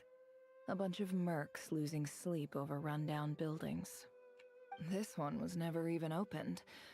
I guess the recipient didn't care what the Core of 30 had to say about anything. Who was it addressed to? I don't recognize the name, but it must have been a Kshahrewar professor. I don't remember any of the professors or anything. This one is addressed to the Immorta Sage. The title is Changes Observed in Satyavada Life Symptoms. Why do all these letters read like full-blown dissertations? Guided by the incense, we became lost somewhere in the forest. All the barriers between levels of consciousness disappeared as our minds soared around in circles, looking for a branch to seek refuge on. In clinical terms, these symptoms fit the description of incense poisoning. The Immorta Darshan strictly prohibits the use of hallucinogenic substances, but I believe there are still people getting away with it. For example, my neighbor who always breaks out into song and dance after using incense. This seems like something the Academia would want to know about. Why wasn't it collected? Wait, what's this written on the back? It's so small. The note says, "The sender authored this letter while under the influence of mushrooms. I would send it back, but no return address was provided. Stamped by the Grand Conservator of the House of Dana." Fun. Just let him get high, it's alright. This next one is addressed to Grand Sage Azar. A few words of protest regarding recent changes in Sumeru's educational policy. In recent years, the Academia has taken on a small number of students from the desert region, as per the policy to this effect. Fun. However, it appears to me that these students have not, in fact, been provided with educational opportunities that are, in any meaningful sense, equal to those enjoyed by their peers. Yeah, you have first-hand experience with that one. Receiving dumbed-down assignments and perfunctory tutoring, they do not even have full access to the Akasha system. Education is the fundamental purpose of this institution, which should go without saying in a nation whose founding virtues are knowledge and wisdom. I ask you, is the lip service we pay to the policy of education for desert students truly the standard of pedagogy to which the academia aspires? No, I feel like there's some shady shit going As on. Grand Sage, policy decisions are your prerogative, but do not forget your roots. You and I were once students too, as was everyone else in this institution. I do hope you will give some serious attention to this matter. I encourage you to discuss issues like this with myself and others, and listen to some alternative opinions. A lot of letters. Great letter. Shame it didn't get to where it needed to go. And the sender is... Huh? Sage Cyrus of Spontamod. I didn't realize anyone else even knew how bad students like me have it in this place. I still don't remember any of the sages. This is where letters from the Sage of Spontamod end up? Nice one, Grand Sage. Really enlightened leadership. Whatever. This isn't what I came here for. Moving on. I'm gonna guess... not exactly holding out hope that a letter sent from the desert would even make it here. But if it did, where else would it end up if not in this box? I can't believe how much discarded mail there is. Must have been years since someone last went through it all. And this is just one box. The whole House of Dana is boxes on shelves. I don't believe for 1 second that any human being has sat down and read through all the documents in this place. Who has that much free time on their hands? See, is this the one we need, though? Wait, could this be it? It is. The least fancy envelope in the box written on crude quality paper. And of course, it'd be right at the bottom of the pile. Clearly, no one gave this letter so much as a first glance, let alone a second thought. The handwriting on the envelope looks very familiar. Greetings, Halil. My name is Sinuhe, chief of the Shimti tribe. I was the one who came to you and your colleague Zaid when you ran into trouble in the Great Red Sand. I don't know how well you remember it now, but I brought you to safety and gave you some water and other supplies. You seemed very pleased and told me your name. In my tribe, learning a person's true name is serious business, and I therefore see you all as friends. You were kind enough to leave your contact details so we could stay in touch. The Shimti tribe lives a harsh, nomadic existence in the desert. You were sympathetic towards my plight, promising to make me a special ambassador of the academia. I have a and help feeling us he find got a way to used. make a better living. This brings me to my reason for writing. Our tribe has fallen on particularly hard times, and I would like to ask for your assistance. There was a terrible sandstorm a few days ago, which blocked up the well in our land. To ensure my people's survival, I had no choice but to venture into Eob and Unut territory in search of an alternate water source. The Eob and Unut are descended from the Thamudians, while we trace our ancestry to Tulatula. We worship the Lord of Flowers and have had relatively good relations with our fellow tribes up until now. I found a well belonging to the Eob tribe. They declined to help us, but I really had no other option. So I took some water to keep me and my tribe alive. My actions are certain to incur their wrath. When we met, you assured me that you would be my ally in the academia. I would like to take you up on that offer, because I really need your help. I wonder if you could send an academia representative to meet with me. That aside, The last time you were here, you mentioned that the Academia had started accepting students from the desert. And I told you a little about my daughter, Nefer. Oh man. We have next to no resources here in the desert, and my power and influence are limited. Would you consider enrolling my daughter at the Academia? She is a smart girl. I know she won't disappoint you. He just wanted the best for her. From the outset, the Academia never took you seriously. Those things they promised were just empty words. I doubt they even remember the name Sinuhe. And you were so emphatic that your luck had finally changed for the better. You swore you'd lead us to a better place one day. You spoke with such conviction, like you were the most powerful chief in the whole desert. You liar. You lied about everything. You promised the world and delivered on none of it. I see why she lives in Nodcry now. And who fell for it? Just me, by the looks of it. Despite your best efforts. Which makes you a pathetic liar. You weren't even any good at it. I think I'll take over from here. Let me show you how it's done.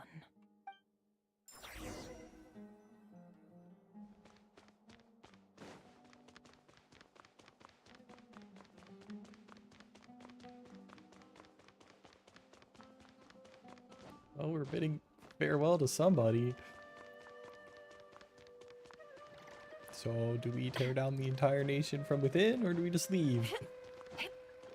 I'm kind of favored towards the first one, but you know. I just came to say goodbye. Thanks for everything you've done for me in my time here. Nefer? You packed your bags.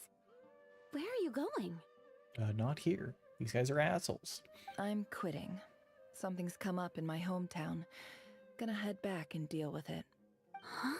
But this was a hard-won opportunity for you. You know that better than I do. It was. But it doesn't matter. I have more important things to deal with and they can't wait. Oh, and I didn't want to overfill my bags, so I left some incense on your desk. What's wrong? I thought you liked incense.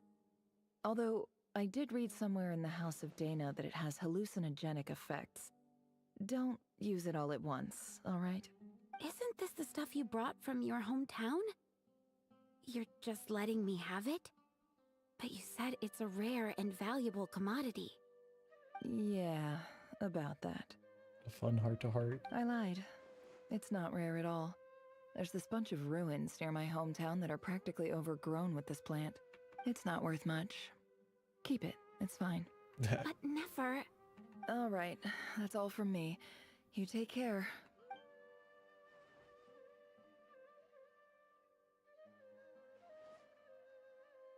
Don't forget me, okay?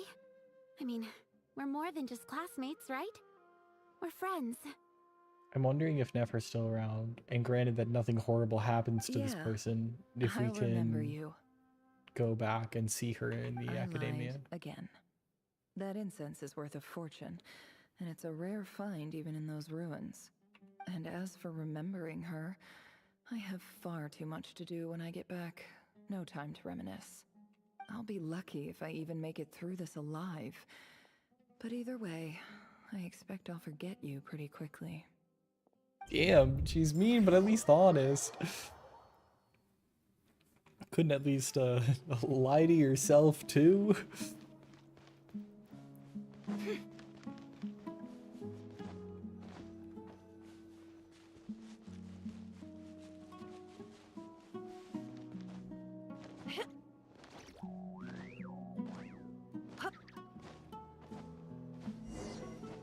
Dance of Death, Serpent and Scorpion.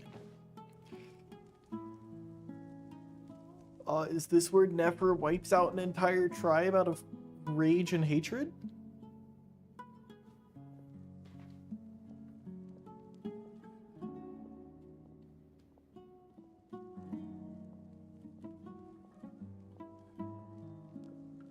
It's It's a pleasure to meet you, Mr. Arif. So, what does the Academia want? Since they've sent their special ambassador, I assume there's a big business deal to be made. If not, I'd be very disappointed. Please, sir, lower your blade. You're lucky I'm the one they sent. Not all special ambassadors share my admiration for the Iab people. Nefer's gonna kill them all. The ever-shifting balance of power in the desert reduced the once great civilizations of this region to rubble and sand.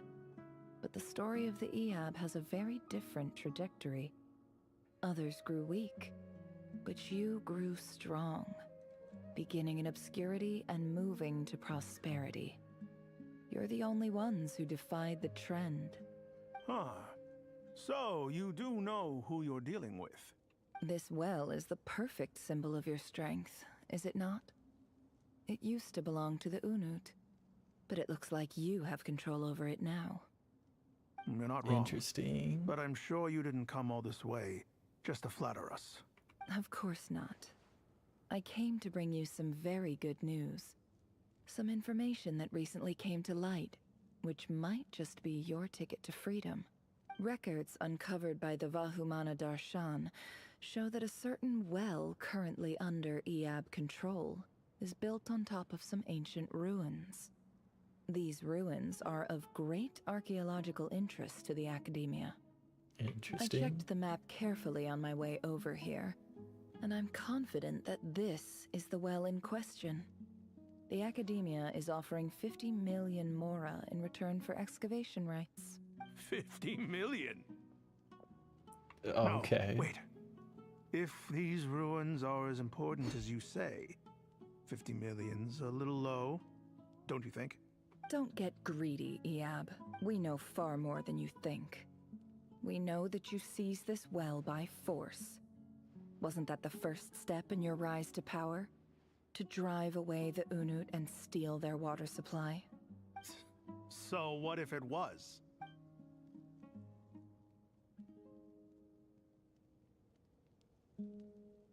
Don't worry.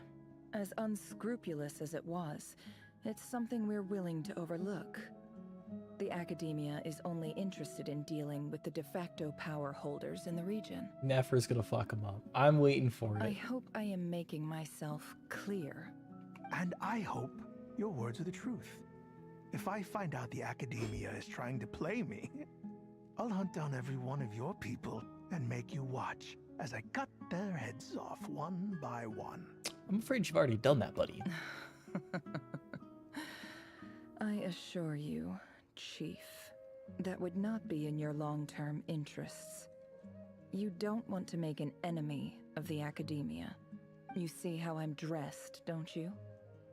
I appreciate that you've never been to the rainforest, but surely even you recognize an ambassador's attire when you see it. And what does a barbarian like you have to lose anyway? You really think the Sumeru Academia would bother to come all this way just to lie to you? We have more important things to worry about. I gotta give it to Nefer. She's a really good liar. She's got me convinced. All right, I take your point. The Academia is the highest authority in the land. I'm sure you're trustworthy people. In that case, we have a deal. We will sell you the excavation rights. I'd like to thank you, Ambassador. This is good news indeed. Excellent news. In fact, it calls for a celebration. Would you do us the honor of staying a while and enjoying some Iab hospitality? This is where she kills them Gladly. all. I am partial to wine myself, and I trust you are as well. So let's indulge in a few drinks together, in celebration of this momentous occasion. Elated, the Ab drink the night away. The prospect of their new wealth is almost as intoxicating as the wine. When new day dawns, it brings them shocking news. Nefer killed them all. Chief! Chief, it's an emergency! It's the Unut. They've taken the well. What? Well, don't just stand there. Take it back. Yes, Chief. I have every confidence in the Iab's military superiority, and yet... What is it? The Unut's response was alarmingly fast. The day after we reach a deal, they She's seize sowing the well. seeds of distrust. They're gonna can't be a blow up from the coincidence. inside. I don't think so. I am obliged to remind you, Chief, that the Academia will only deal with the de facto power holders. If you cannot regain control over the well, I'm afraid you won't see a single mora of that 50 million. No! Please, Ambassador, just give me some time. I swear the Unut will not get away with this. That well is ours, and so is the Mora. Glad to hear it. I will wait here for an update. If there is a traitor, I will find them. In the meantime, make yourself at home. I'll report back as soon as I have an update. Much obliged. Nefer's destroying them all. Wow. All it took was a few words and I've got him wrapped around my finger. What an amazing feeling. So, in summary, Ambassador, the Academia would rather negotiate with our tribe instead of the Eab, yes? The Eab are ruthless murderers who don't listen to reason. And now they have the gall to interfere in our research projects in the desert region. It's all been set up. So let me ask you, Chief. If you were the Academia, what would you do? Kill them all, of course. Precisely. The Academia does not tolerate those who stand in our way. The Eab have held back our academic pursuits for too long, and our patience is wearing thin. At the same time, there is simply no way that the Academia can be seen to be intervening in desert affairs. I'm sure you understand where I'm coming from. We have our own rules out here. If the rainforest dwellers raised arms against a desert tribe, it'd start a bloody war. Right. We can't confront them ourselves, but we can support their enemies. The Unut have always had strained relations with the Eab, which makes you our natural allies. Natural allies. Weren't the Eab your allies once? You were quick to send them after us to protect your interests back when we stole that water. And now look at you. You're at each other's throats. Let me be clear. The Academia wishes to collaborate with the legally recognized rulers of the desert in this matter. We are asking for excavation rights to that well, and our offer is 50 million mora. Say no more. I believe we have an understanding. Good. Then I suggest you get to work. Get us access to that well, and the mora's yours. You see, Dad? Lying is easy when you know how. People will believe anything. Alright, Nefer's terrifying. Need to go this way. I also like to imagine that, like, Lauma and Jehoda, the Traveler, still, like, following along.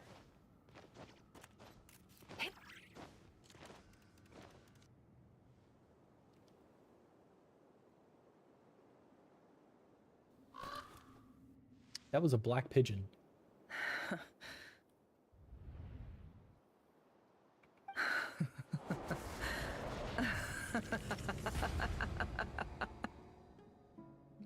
She snapped. Look at yourselves. You may be vile, savage monsters, but your butchered bodies bleed like any others. You're no different. You're nothing special at all. The monsters who destroyed my home, they're just ordinary, petty human beings. What a joke. I think we're even now. Maybe I've even done the desert a favor. It's a better place without all these people around. Oh, Sinuhe. My gullible fool of a father. I'm scared. Perhaps if you'd been as ruthless as I was today, our tribespeople would still be alive. In this dog-eat-dog world, a chief needs to be tough to survive. But you couldn't do what had to be done. So I did it for you. One of the silhouettes of everybody. Nefer, it's okay. All of this is in the past now. I believe I remember you promising to remain silent. Yeah, but even so... Yehoda, is there anything you can do to ease the tension? Alright, time for a sharp turn onto a completely different topic. No, at least Yehoda can save us. Anyway, that's enough of that. When are we getting out of this place? Feels like we've been walking forever. I'm getting pretty tired. Oh, Lauma, you tired? Yes. If we can find somewhere to sit down, I could certainly do with a rest. It's not far now. There should be a temple just up ahead. Yes. Really? A temple? That's where this story ends? It's where she gets the chess piece. It's where she gets the chessboard. I guess that's how things go in the desert. Desert dwellers can never escape their destiny. Or so everyone says. I never wanted to believe it, but looking back now, I'm as desert as they come. You mentioned a temple. What's waiting for us there? My biggest trade secret of all. Ah. Then I'm guessing it's where you got your power from. The power to peer into other people's minds. I didn't know you were clued up on any other religions. I'm no expert in the history of Sumeru, but since you come from the desert, I would imagine it has something to do with King Deshret. Sounds impressive. Ah, I know who you mean. General Mahamatra Sino. The spirit of Hermanubis dwells within him. That's Boss Neff for ya. She knows everything. Yeah. Knows everything and got a whole bunch Sino's of tribe people to hardly kill a each figure other. of obscurity, but I know about Sethos too. What about him? Is he a big deal or something? Well, he's not a small deal, let's put it that way. Please, this is the bare bone basics. Save the flattery. Thanks for your patience, everyone. I'm sure it's been a lot to take in. With any luck, that's our exit just up ahead. Into the sandstorm. Out of everything that I was expecting out of the story, I didn't expect to go from, yeah, we got to see how the sinners became the sinners, getting corrupted by the abyss. I was expecting just to we'd see Ryan, we'd see the Lala, I can't say her name, like have a tragedy and she dies or something, and then he like crawls back to try and get her back to life. Not the fact that she went into the moon thing, and then now we're here watching Nefer's story. And interesting.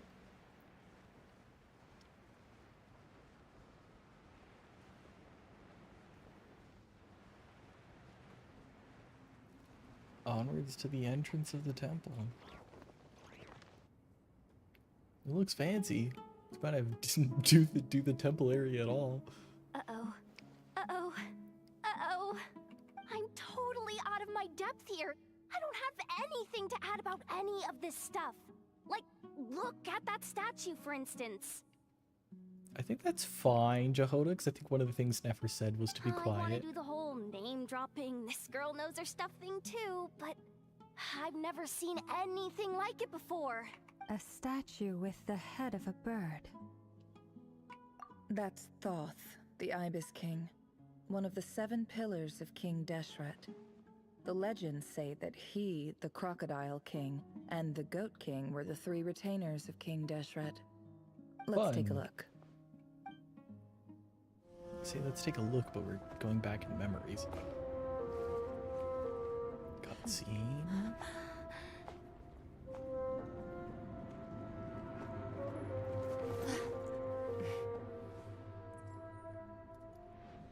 It's the cat.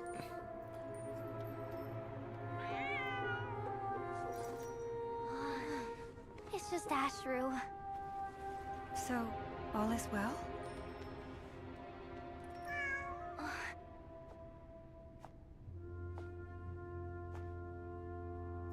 I knew the cat was something weird.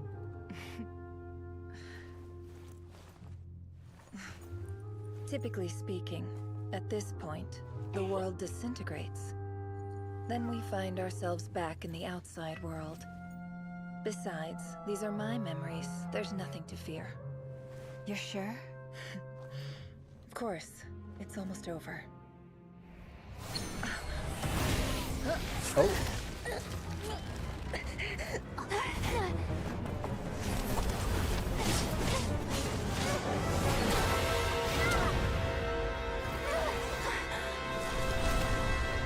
I have a feeling that I have a feeling there's stuff to fear now.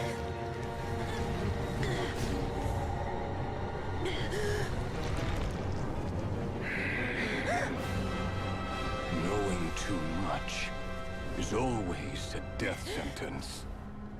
Speak for yourself.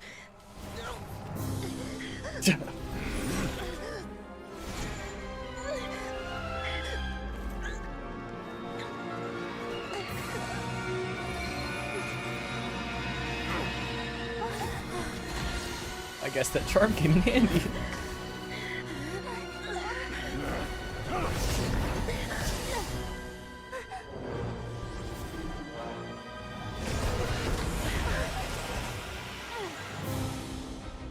How repulsive.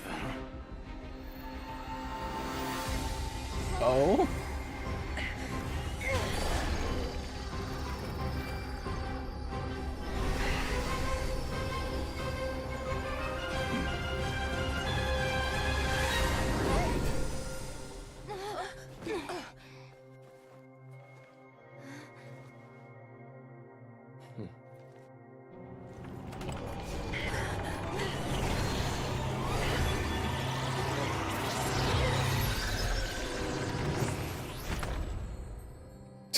Okay.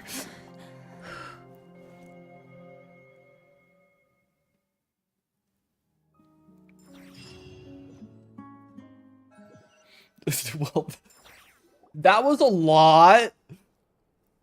Timed that pretty well, didn't I? It's okay. I'm just glad no one was hurt. Paimon noticed you doing something too, Dainsleif. Were you helping get them out? Of course. When I asked Nefer to conduct this investigation, I was not naive to the dangers involved. I had a duty to ensure your safety. Good to know your sense of justice is still intact after all these years. I take that to mean that you saw the truth. That comes as a great relief. I certainly did. And thanks to your help, I also managed to trap Rerir inside the chess set. Whoa, really? How'd you manage that? Well, to be honest, I sensed that something was wrong long before we made it to the temple. By using this fragment to probe into Rerir's past, well, the monster formerly known as Rerir, it seems I alerted him. I was tracking him, then he caught on and started tracking me too. Can't say I'm surprised. But how did he track you through your thoughts alone? That shouldn't be possible. Rerir was a secret agent who reported directly to the Vinster King. He is an expert at finding a trail and hunting down his pursuers. No wonder. He infiltrated the chess set, read my thoughts, and built a new virtual chess set inside of it. That's why we weren't able to leave at first. Speaking of your chess set, it's quite a remarkable item. Would I be right in thinking you have some connection to King Deshret? You overestimate me. I only have a connection with one of his underlings, the Ibis King. You all saw how this came to be. A long time ago, the Iab massacred my tribe, the Shimti, in our home village. A few years later, I enrolled in the academia, where some new information came to light. And then you use that power to murder all the other Unut and tribes. the Iab fought a bitter battle over the rights to a well, all for the sake of a non-existent 50 million Mora. The Iab ultimately won that confrontation, but their victory came at the cost of almost every warrior in the tribe. The final blow to the Iab came at the victory feast, when an Unut assassin beheaded their chief right before my eyes. The remaining Eab fled and have been scattered to the winds ever since. Jesus, alright. Having gotten my revenge, I returned to my hometown, where to my surprise, the nearby temple was still standing. There it was, seemingly immune to the relentless hostility of the desert, while my tribal home lay in ruins. As I stood there gazing at the temple, I noticed a cat just outside. This cat, as it turned out, was home to the spirit of the Ibis King. He led me to that's a why the gate cat deep can inside talk. the temple, and there he made a deal with me. This chess set is my gift from the Ibis King. The chessboard within is made to the same specifications as the one in the mausoleum of King Deshret, and represents his power of piercing analysis. With this chessboard in its container, I gained a certain ability to perceive hidden secrets. Now, you could conclude that the Ibis King simply wanted to give the people of this world the power to seek the truth, but I don't believe that's the full story. Every god plays favorites. Their hearts are as fickle as any human's, full of secrets, perversions, egotistical tendencies. But precious few gods are willing to admit this. It is the same with all powerful forces, including fate itself. Their gaze falls preferentially upon a select few. As you rightly point out, this is an act of favoritism. If you're alluding to the Abyss, then yes, I agree. Gather the others. It's time to share everything I've learned. Damn.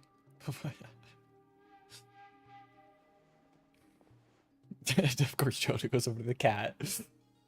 Thank you all for being here.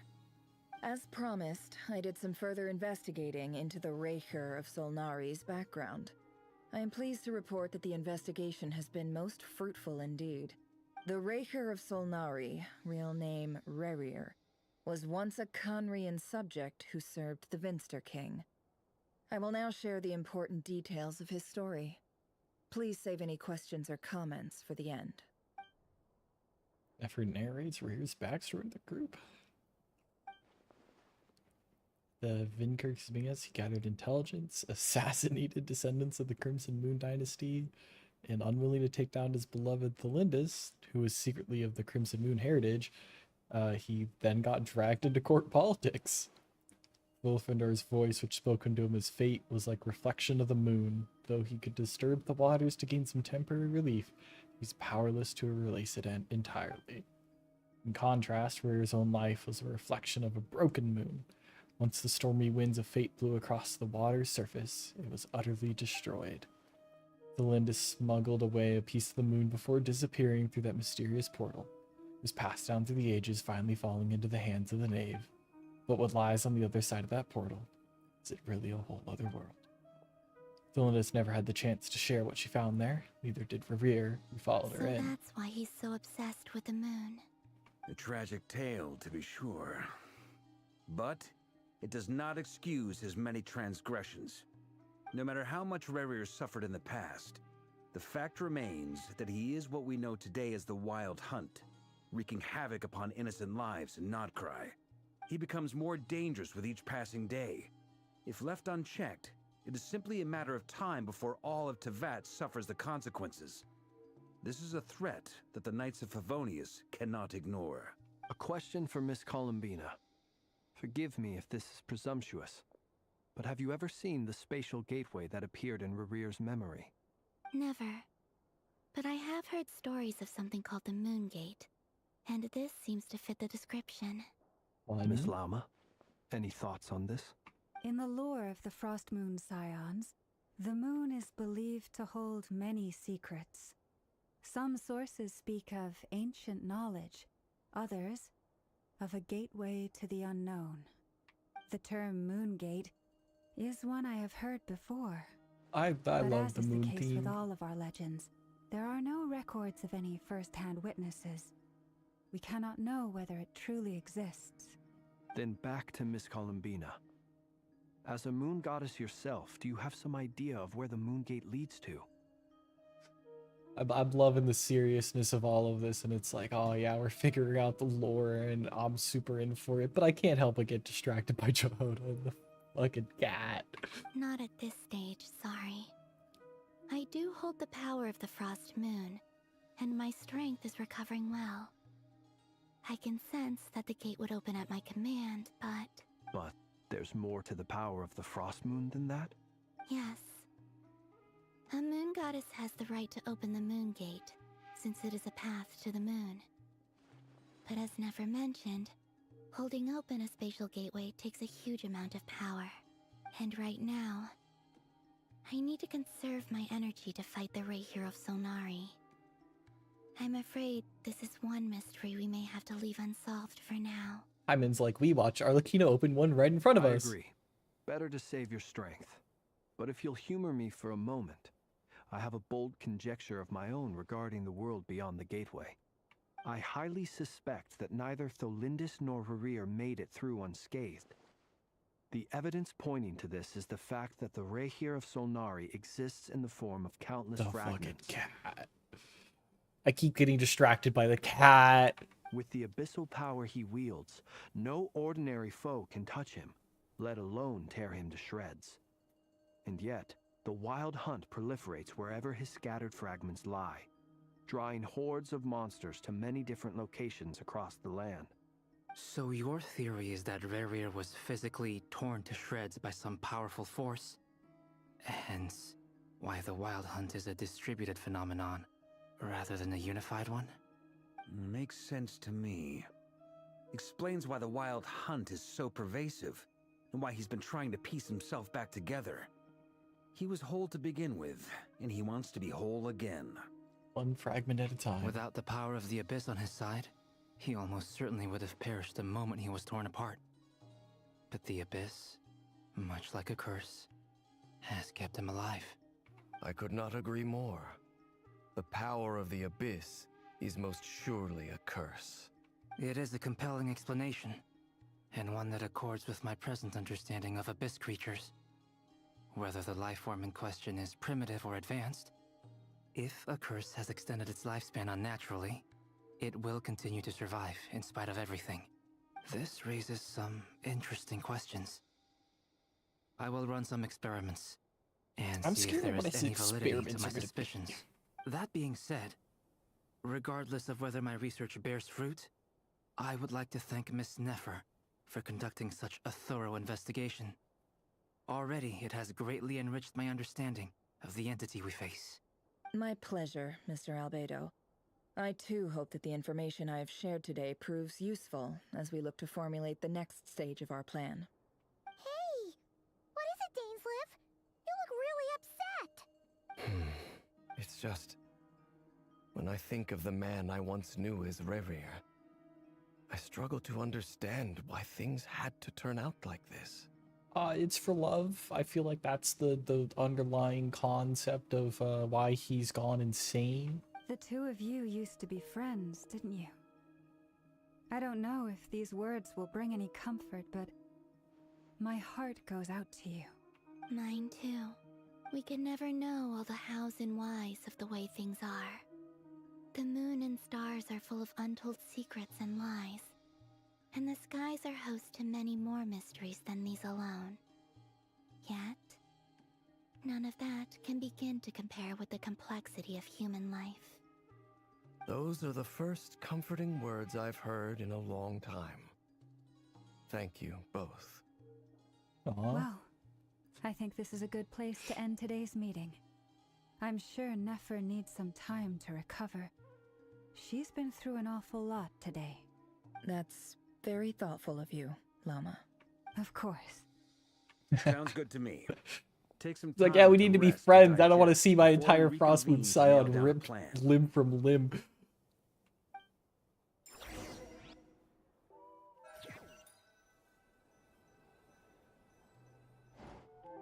Hey, is this a bad time? Hope I didn't kill the conversation. What's up, Marco? Nice room. Oh, I'm not coming in, though. Okay. Why not? It's just a hotel room. If it's all the same, I'll just stay out here. I might not look the part, but I'm technically a knight. Barging into people's private quarters isn't the kind of thing we do.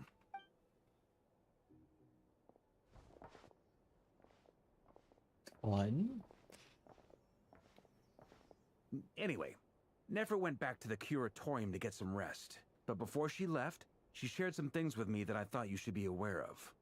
Firstly, although she managed to trap the Raker of Solnari inside her chess set, there's no guarantee that the power of the Ibis King is any match for one of the 5 sinners. Yeah, I kind of hope Their that she would powers lose her are chess beyond set. our comprehension.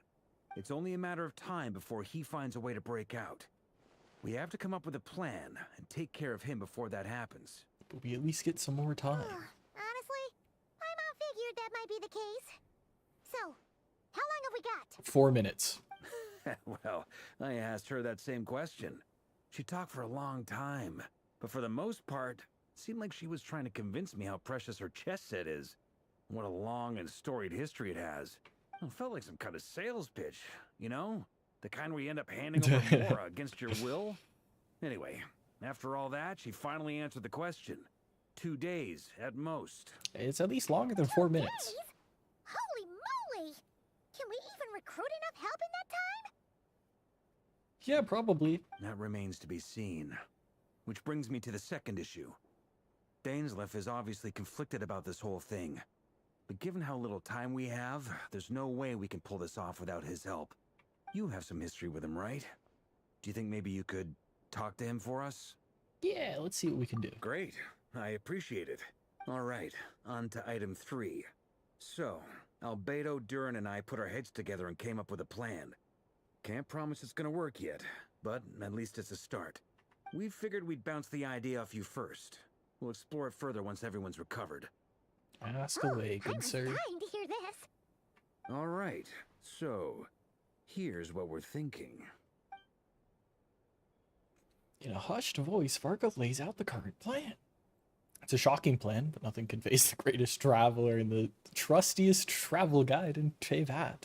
It doesn't take you long to get behind it. We felt a little uneasy about roping you into this. I mean, firstly, you're not locals, and secondly, none of us are your boss. You're well within your rights to refuse if you so choose. I feel like there's fun to have. Roping us in? Why would you even say that? We know the stakes here. It's all of us against the Rayher of Solnari, or none of us stand a chance. I choose my words very intentionally, I'll have you know. I like to think there's an art to striking a down-to-earth tone even when the stakes are through the roof. Thanks, Varka. So, Varka, We're talking I again. have a few thoughts about this plan. I'm all ears. I think we can be more flexible with how the roles are allocated. In my view, the most sensible lineup would be like this. Oh, do we learn the plan, or are we kept in the dark? I see your point, yeah. But if that's how we're going to approach this, you'd better make sure you're ready. To I'm be always clear, ready. I don't doubt your abilities. Far from it. I just want to make sure. Are you really willing to take all this on? I have slain I want to do everything demons. within my power. The Rayher of Solnari is a truly fearsome opponent, and if I do my part, it'll greatly reduce the risk for everyone else involved. Well, that tracks with what I've heard. Jean's mentioned in her letters that you're so diligent it's almost abnormal. As in, most people weigh up the risks and rewards in situations like this. But you seem to just march towards danger without a moment's hesitation. It's for the sense of adventure. That and I'm broken. I need my primo gems, Varka. Of course, everyone appreciates a fearless pioneer. But all that aside, I'm the Grand Master of the Knights of Favonius, and you're our honorary knight. I want to make sure your courage doesn't come at the expense of your safety. Thank you, Sir Varka. I should be the one thanking you. It means a lot to have you on board. I'll give some serious thought to your suggestions. You should listen to us. Varka gives a knightly bow and he says he'll see you at the hotel again later. He's arranged for everyone to meet and finalize the plan of action. In an effort to lighten the mood, he booked out the hotel for this meeting so you could all chat over a drink. As the moon rises in the sky, you and Paimon leave your room, discussing whether Paimon has any other options than fruit juice. Everyone is already there waiting for you. They're chatting and smiling. Clearly the rest has done them good, as well as the existing crew, Some unexpected help has arrived. Still, you remain conscious of the fact that the future of Nodkai rests on what is decided tonight. So many lives are at stakes. You may never know, you may never meet most of them, but whether you know it or not, all of them are counting on you. Damn, what a way to hype us up. All right. Discuss the plans with everybody. All right. Guide. Act 3. I have a feeling we're getting close to the end of Act 4. Discuss the plan with everybody. We get to know. This is a thorough plan, but I do have one last question before we take action. How can we be sure that our enemy won't leave the designated area? Sheer willpower and funny. Great question. Albedo's been hard at work analyzing Rerir and the Wild Hunt's behavioral patterns. His conclusions are as follows. Firstly, from the earliest known confrontation until now, Rerir has never displayed any ability to manipulate the dimension of space. So it's unlikely he has any power in that domain. Secondly, he seems to have a particularly strong vendetta against our group. If we put him in a fight-or-flight situation, he'll choose to fight every time. Thirdly, finally, and most importantly, he is consumed by hatred, both for the moon and for his enemies. Turns out, we tick both of those boxes. We have a reincarnated moon in our ranks, and a spy who accessed his private memories without permission. He'll be baying for blood, not looking to escape. As someone who's had their fair share of interactions with the Wild Hunt, those all seem like valid observations to me. Understood. Then I will defer to the verdict of the group. Well, everyone, that's the plan in full detail. Albedo and Durin are carrying out their part as we speak. Plan approved. Scheduling. Okay. Like, Any oh no, firepower you scheduling need, conflict. I got you covered. Let's light this baby up. The Frost Moon Scions are behind you as well. And the rest of you? We're so in. No objections? All right. Then it's settled. This is the plan we're going with. Next up, an old tradition of mine. Anyone who wants to back out, now's your chance. Yeah, I'm not backing out. Wait, we can still back out of this? Paimon's like, I could go get food? Everyone says things they regret, right? I don't want anyone feeling trapped because their mouth said yes before their brain had time to think things through. A very people-first approach. I hear that's common practice in the Knights of Favonius. Heh. Who'd you hear it from? D-Luke? We don't use people's real names at work. This contact will be known only as Owl, please and thank you. Please and thank you. This plan can only work if everyone does their part. Flintz and I will absolutely support it. We shall indeed. You'll be glad you accepted our help. Also, you are the last person I expected to see here, Miss Dory. It's not often I get called Dory in a work context. My peers usually call me Lord Sangama Bay. Yeah. So, the longer your name, the higher your net worth. Is that the idea here? That's why your name is Dory. In that case, Mr. Flint's here must be worth a fortune. That's right, I know your full name. It's... The walls are thin here. I'd appreciate you keeping that a secret. Okay, fine. I'm actually only here as a favor for someone else. Do you have any idea how much it would cost to hire me otherwise? Half a foot-long sandwich. Someone out there actually has the power to boss Dory around? It most certainly does not. We have a long-standing and mutually beneficial business partnership. She's actually the mom of a friend of yours. It's Alice. Said mom supplied me with a great little trinket, but now that lady's ruined everything. If I don't start building a little goodwill now, my whole business in Nodkai is gonna go down the drain. But that lady's ruined everything. So what exactly is so special about this pendant? It's a lucky charm that a great mage made for me. We have a business relationship, and she was worried that something bad might happen to me. So, she wanted me to have something that can store power to protect myself with.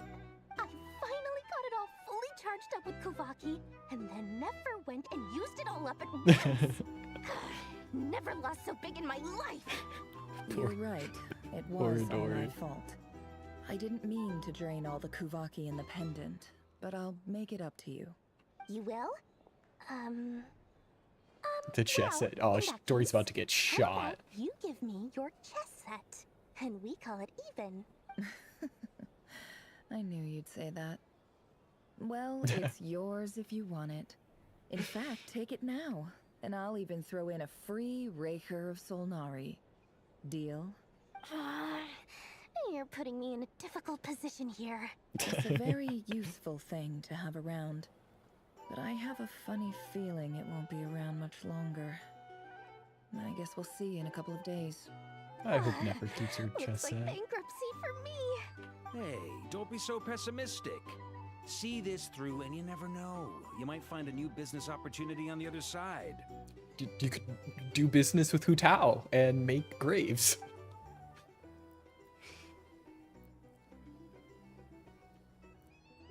You and Paimon decide to check in and see how each stage of the preparations is going.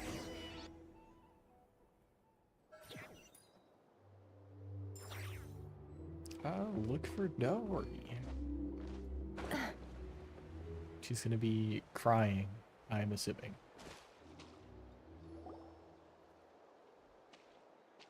Dory! How are things going? Feeling ready? Oh, I was born ready. We only have 2 days. You think Lord Sangamabe would let an opportunity like this slip by? Yes, entirely Don't forget, possible. when something's in high demand, the people with the goods on hand get to charge the highest price of all. Even higher than the sellers taking advance orders. Ta-da! See? It's right here. Yeah, I don't know what that is. It's so pretty. Did you make it? No. Of course you have a supplier. We go way back, so he made me a very attractive offer.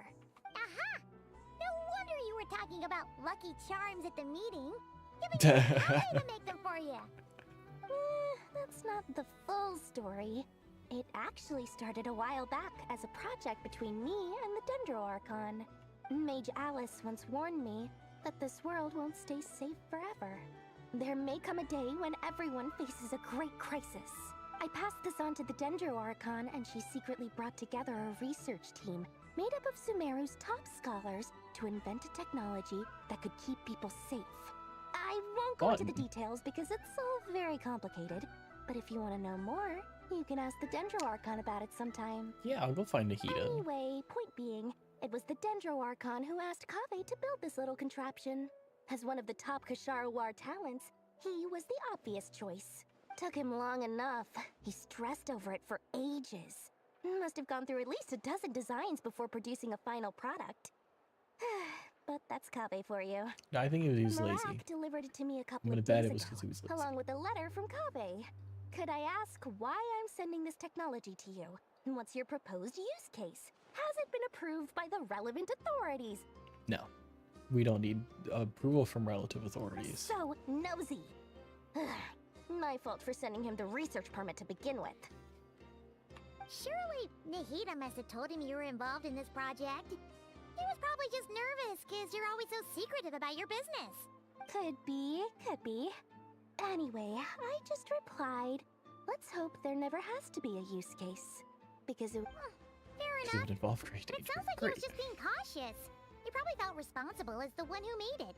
Or maybe he was asking as a favor for his housemate. He's done that before. Not sure why, though. His housemate doesn't seem to really care that much about this kind of stuff. Either way, all's well that ends well. I'm just glad to finally have my hands on the product. I wouldn't want to be without it, given the potential dangers that lie ahead. And you got some for us, right? Huh? What does that look mean? Paimon's just super surprised. This must be the first time we've ever seen you actually get serious about something. Yeah, you're usually just yapping about Mora. Well, a long time ago, I made a promise to myself. I promised that I was gonna live every day of my life with a big beaming smile. Obviously, Mora plays a big part in that. Yeah, we can tell.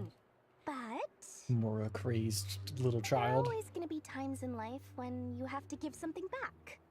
That could mean paying back a debt, returning a favor, or showing some kindness. Alice has been a huge help to me over the years. She was the first investor I ever had. And I want my investors to know that Lord Sangama Bay is the best in the business. And more than that, no one knows what the future will bring. Whatever happens, I want to make sure the Dendro Archon and all of Sumeru is prepared to face whatever comes. So back to the pendant, you never intended to ask for it back, did you? Oh, that? I was just making sure Nefer and I are square. Don't be thinking it was some sort of benevolent act. I'm no saint, so don't treat me like something I'm not. My priority is doing the business that I want to do. So long as my conscience lets me, but it usually does. That's the Lord Sangama Bay business model. If you're up to it, it's good to go. I do say so, and that's the whole point. I'm a businesswoman.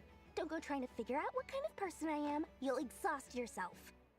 Much easier for everyone involved if you just take my word for it. I think you're a good person, Dory. You just worry about the Mora too Help me much. get this stuff where it needs to be. Thanks so much. You're my favorite assistants. I didn't even agree. You're just forcing this upon me. I love their drawing. It's like all professionally done too. I'm gonna bet that's because it was Albedo drawing the little sketch. Alright, what are you two doing? What are you two troublemakers up to? Traveler, Paimon, it's good to see you. Everything going smoothly over here? Sort of. As you're probably aware, Varka, Diran, and I captured some abyssal creatures from the Wild Hunt. I was not aware, but now I know. Per the plan, we dissected and analyzed some samples of these creatures. The process went very smoothly. The findings, however, come with some troubling implications. And these troubling implications are... Dissect the Wild Hunt? It's Albedo, I'm not That surprised. depends on your definition of Wild Hunt and dissection. I mean, at this point, he's kind of spooky. Harmless, lifeless. These words are accurate descriptions. Harmless? The Wild Hunt is an interesting phenomenon. In and of itself, it doesn't seem to possess anything The akin hive to a mind. human personality. But taken as a collective, the medium through which the Wild Hunt is summoned does appear to have a soul. Master griped a lot about the wise Horoptotire, and seemed somewhat fascinated with the foul Certology. But she barely mentioned Rerir at all. Okay. I don't think that was because of his lower social standing, though. Anyway, it's a pity. I should like to hear her thoughts on the nature of the life form he has become today. It's a strange mix. The furious energy of an abyssal being channeled through a fractured physical existence. A consequence of being torn apart by an unknown power. You know, it might just be like an average Tuesday for these people. Perhaps the only explanation for his survival in this state is that he sacrificed a degree of individuality in exchange for a continued existence. Oh, sorry. Once I get talking about interesting research, I have a tendency to go on indefinitely. Back to our research findings. Essentially, they confirm my hypothesis. Rerir's corpse is completely contaminated by the Abyss, and the effects are irreversible. I don't know, we reversed his heart thing and it like You didn't could work out think for of him. this as Rerir in mutated form. But in my view, even that would be inaccurate. In reality, his whole being has been consumed by the Abyss. In other words, he is now nothing more than a manifestation of abyssal power. Unfortunately, at present, we have no means of completely eradicating abyssal power. Hence, we cannot fundamentally destroy the Ray here of Just Solnari punch either. the shit out of my mic. I was gonna say I've got the funny power. That's terrible news. So, that's it? We can't defeat him? Not even if we get the power of the Three Moons? Miss Columbina's situation is a difficult one. She can never achieve wholeness when the world does not accept her presence. It's as if her creator banished her to a place she can never be accepted. It means she spends most of her energy just on her own survival. Given the circumstances, it's only natural to despair. but we must see this plan through to the end. I believe in everybody. Time to kick off the backup plan. Oh, Paimon almost forgot! This is for you. Dory asked us to bring it. Ah, how wonderful. Well, thank you for making the trip. Durin and I will be heading off shortly. I'm sorry I won't be there to protect you in person this time. Please be careful. We'll be fine. If not, we'll be fine. She's drawing the little deer. The drawings are, I think, the best part about this loading screen. It's a lot better than the 7 elements. It's a lot of Frost Moon Scions. Adherent, Acolyte, Priestess. Why is there Priestess of the Frost Moon Scion and then a Frost Moon Scion Acolyte? What is happening? Miss Lauma, is everyone here? Yes. Yes. The fate of my flock is in your hands, Grandmaster Varka. Please keep them safe. My lady, what are you saying? Within the next 24 hours, we will face the biggest crisis the world has ever seen. Damn, alright. Not just rip the band-aid off. Just like, yeah, there's a chance the world ends. Good luck. This is not a burden that we deserve to bear. But I believe that we reap what we sow in this life. So I intend to act. I must do what I think is right. For me, that means fighting for the future of Nodcry. This gentleman is the Grand Master of the Knights of Favonius, Varka, Knight of Boreas. In my absence, please follow his lead. Hey, everyone. Guess I should introduce myself. Hey guys, what's up? Varka well, here. To start with, I know my way around a battlefield. The biggest strengths are honesty and hard-workingness. Anyway, point some is, real good I don't strengths. intend to let Lauma down. I'm gonna do everything in my power to keep every last one of you safe and sound.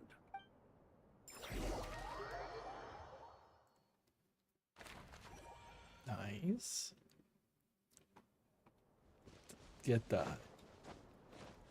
Oh, they got their portraits. That's cool. Something on your mind? Her heels are so weird, man. Miss Columbina, was it? I believe that's how the others addressed you. That's right. Names are funny things. Have you always been called Dainsleif? Yes. I take it your own name has a more complicated history. I want to I know her have name. a different relationship with names than other people. To be honest, I'm not even sure that Columbina is my name. At least, not in the same way that Dainsleif is yours. But it's what everyone calls me, and I go along with it. A lot of my life has been that way. I get so used to things that I forget to question why they are so. It's a good skill to I have. never used to think much about where names Accepting come from, things and questioning or what they mean to people. Maybe something's wrong with me. You're different from other people. I sensed it the first time we met. I mean, she's a god, You're but I feel more like you're... perceptive than most. I'm sure your long life and rich range of experience explains that. Do you ever find yourself missing Conria, Mr. Dainsleif? I have a feeling that answer is a yes. Difficult to answer. I have dreamed of the past many, many times. Sometimes I'm fighting tooth and nail. Other times I'm lying on the ground, defeated. I don't recall any happy moments from that time. It has been too long. Is that because hatred survives longer than love and affection? That would not be for me to say. I make no excuses for the grudges I bear. But whatever the reason, I remember little that was beautiful or sentimental. Thank you for your help with the Rerir situation. Without your Glad that you efforts, got at least I some never could peace. have learned the hidden truth of his story. You're welcome. I know he's your friend. Friend? He betrayed me. And I never really understood what he was going through in life. Some friendship, that is. Okay. So, do you plan to fight him with us?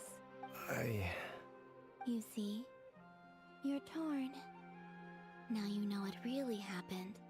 You see the things he's done in a new light. That's the hard part. I need some time. Of course. I completely understand. Anyone else in your position would feel conflicted too. You find out that he betrayed you, and then it's all because of I went through his something love. similar myself Oh recently. man. Something happened that changed my perspective on a situation. A situation I took for granted at the time, but now I feel very grateful for it. You mean the Harbingers who still support you, even though you've left the Fatui? Yes. I always thought they were only helping me because Harbingers are forced to work together. But then I abandoned them. A warrant was even put out for my arrest. And even now, they still support me. Which means I was wrong about them all along. At least some of them. Clearly, they view you as a friend. I feel a little guilty now.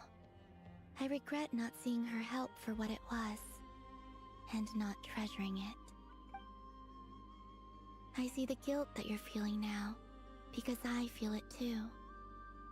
Hopefully, talking about it will do us both some good. Have you noticed that the Traveler and Paimon are over there? I think they've been listening. Huh.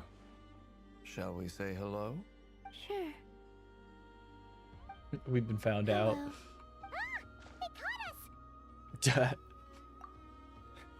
They caught us! We've been figured out. I apologize for making you worry.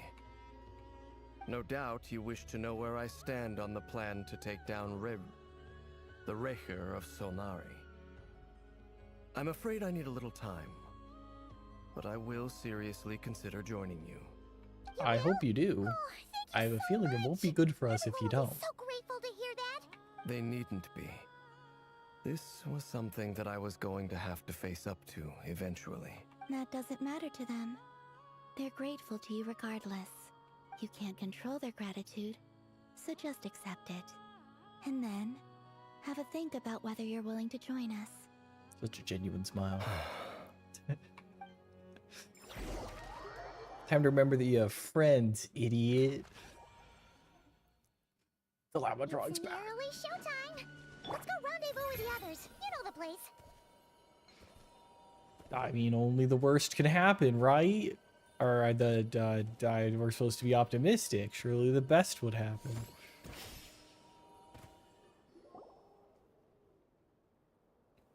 Ah, you're earlier than I expected. That was a long pause. Hey, Flint's! Been waiting here long? 7 days. Not too long. I came a little early so I'd have some time to think.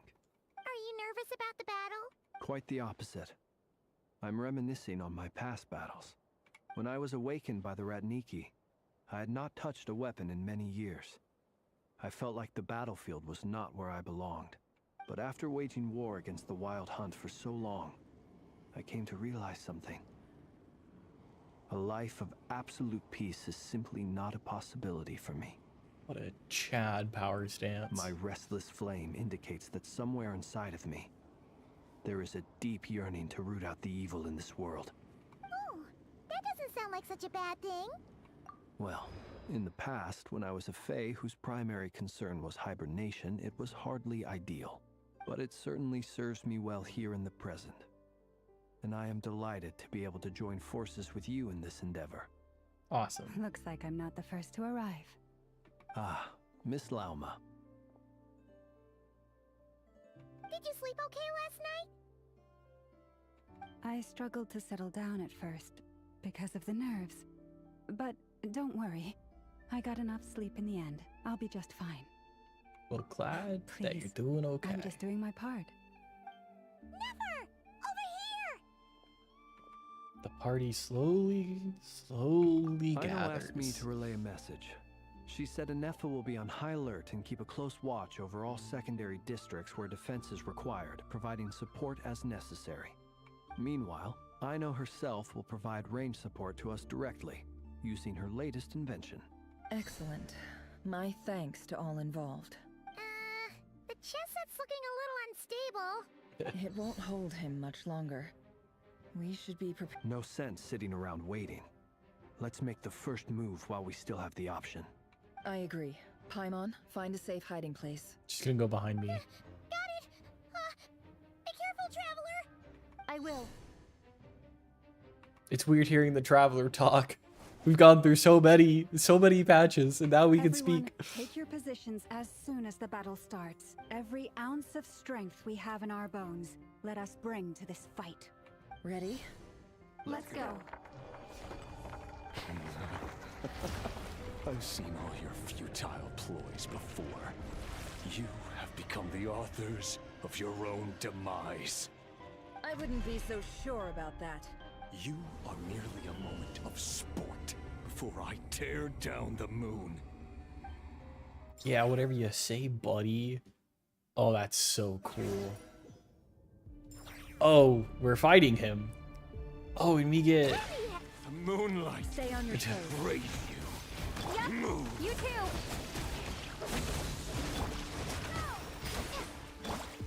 The moonlight. Raise you. I'm like closer. Can't hide the truth.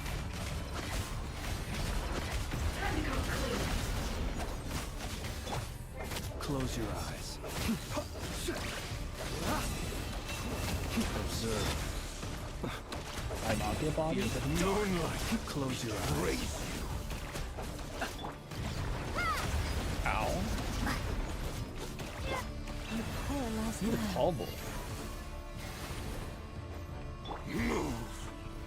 It all adds up. You really want to do something, buddy?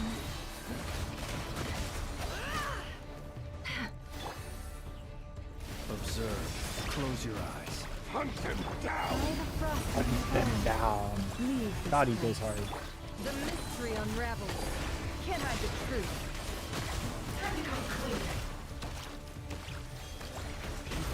It all adds up. It began with the moon, and so shall it end. The moon will protect you. I'll almost him of hunting to find your partner.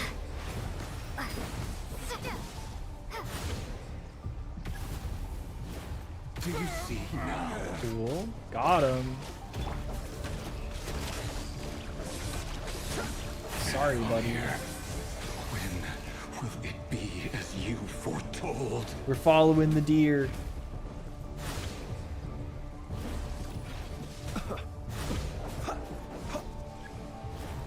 Gotcha. Not welcome here. This is a cool fight. The deception ends here. Can't hide the truth.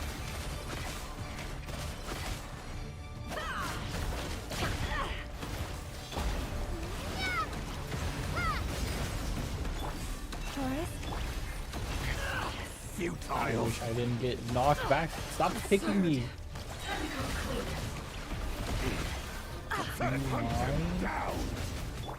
The long sleep beckons. Observe. Be silent. Moonlight. Futile. I do like parries. Keep your distance. I'm too dumb to notice, and I just swing. Hunt him down. Seek within. No more lies. God, that line goes so hard.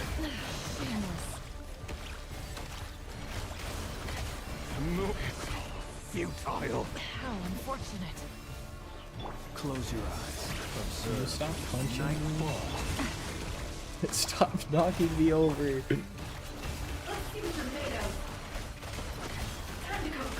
CC viewed characters are gonna have a fun time with Your you. game of heroics is over. I'm afraid not. Who wants to go first?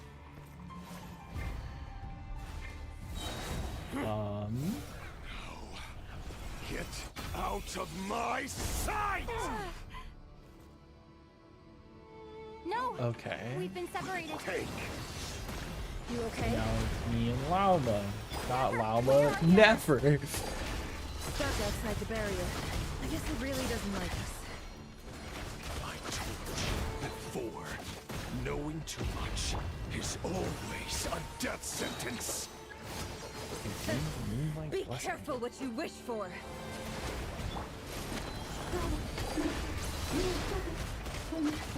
Lauma! Can you hear me? Hold on, wait. Silence. Sorry, buddy. But at least I know they're still there. I need to focus. Ow. Stick to the plan. Remember my most important task. Just stall Get chaired, idiot. install him for Can't long hit me. enough. Can't hit me when I got the sofa out.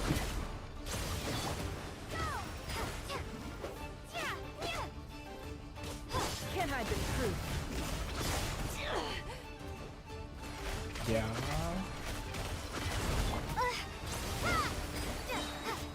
I wish my little bubble thing was slightly better. Here.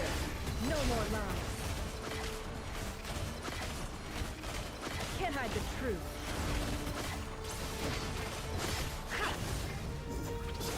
Your pole arm can't save you now, idiot. Ow.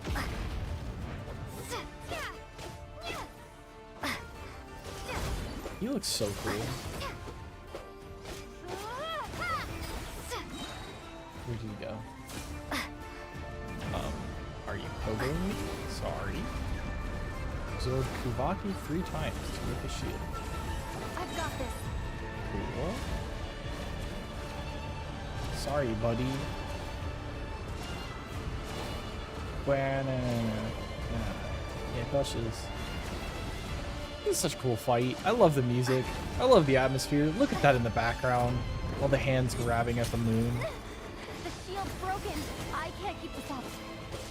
Don't push your luck.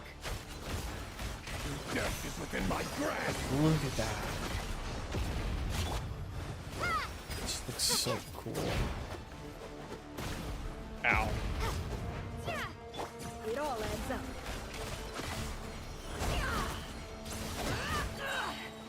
Seek within. No more lies. Bop. Sorry, buddy. It all adds up.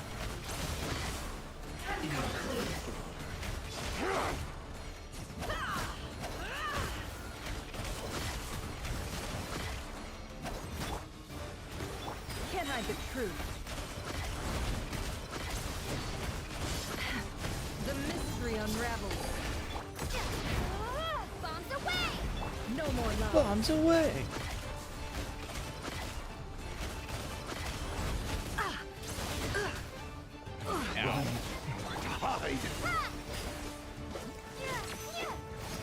This is gonna take forever. I feel like I'm missing something.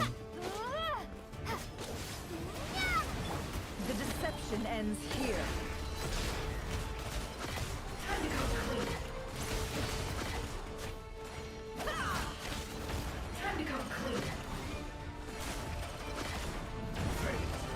Okay, we're doing this one again.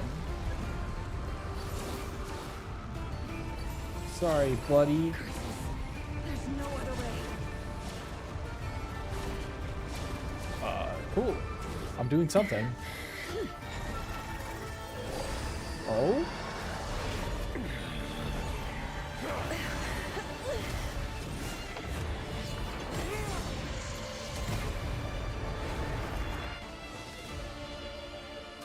The only way to defeat Rarer is to borrow his own power.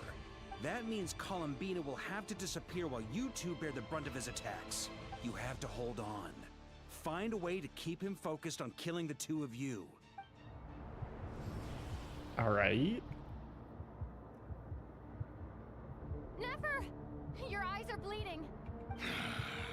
Soon you will be powerless to resist. And then, I will reduce you to dust. But that dust will plague your memories. Come on. Keep holding on.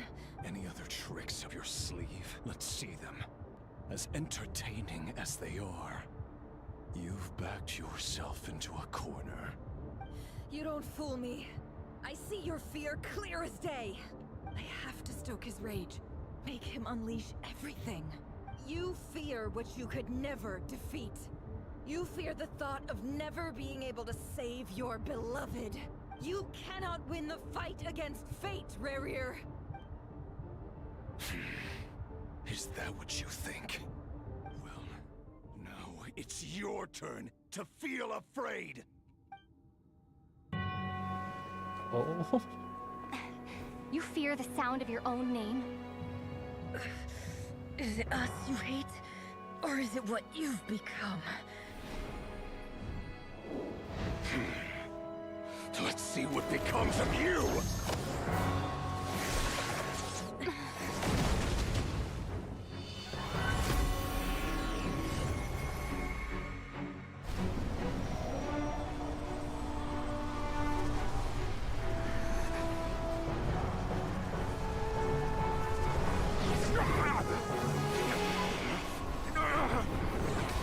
What's happening?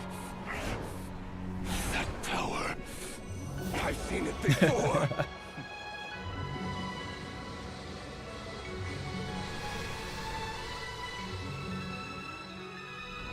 His power is on another level. We'll need to use an alchemical array to convert his power into a usable form. Then quickly channel it into Columbina, rendering her powerful enough to compete with him. I'll join you. I can help. If I release enough abyssal energy into a confined space, it'll create a potential difference, allowing us to extract a huge amount of elemental energy. Next, I'll synchronize with everyone's minds using Pyro, then give you temporary access to their abilities and fields of view. But it won't last long. Can you see? Well enough. Well enough! So, we have a student of Gold Rhine-Daughter in our midst. How about that?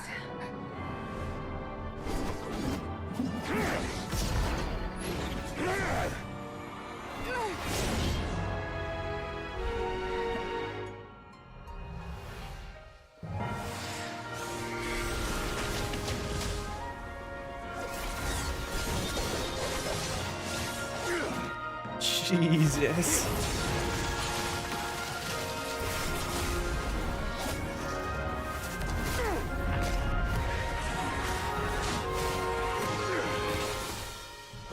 You use my own power against me? Just like how you stole Kuvaki. Look familiar?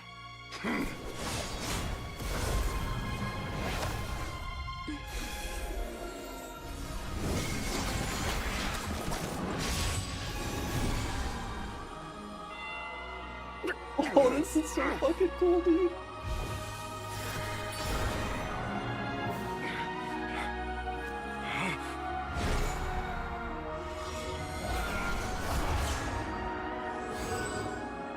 Don't you realize?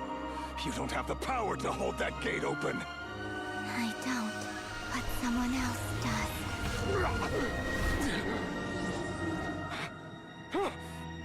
Goodbye, Rerir.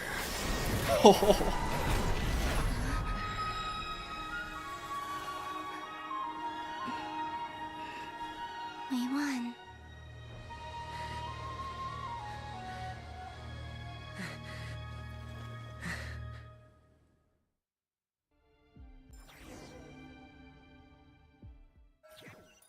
That was sick! Oh fuck, poor Nefer. Nefer, how are your eyes? They're fine. Apart from the blindness, of course. It's not too late. Let me handle it.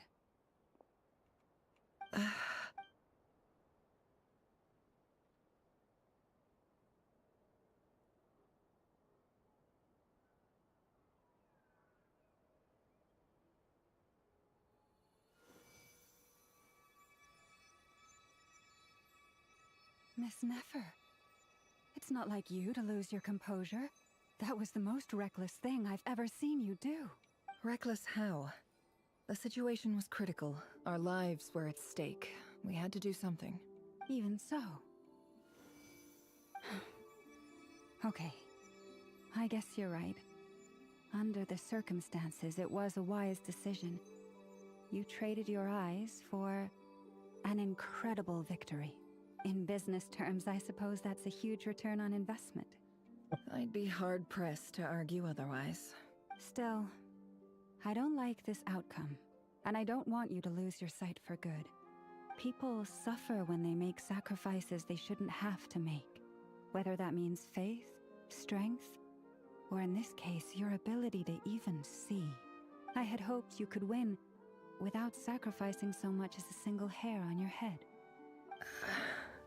Thank you. Really. All done. Don't try and open your eyes just yet. We'll see how you're doing in a couple of days. Until then, please follow your recovery plan to the letter. I'll send full details through Yehoda. For now, just get yourself home, relax, and rest. My dear friends, we have fought bravely and achieved a spectacular victory. A dark cloud has been lifted from the skies of Nodkrai. All in this land will be grateful for what... The moon will remember this day. Thank you both. They're all bestest of buddies. And we get a cute art.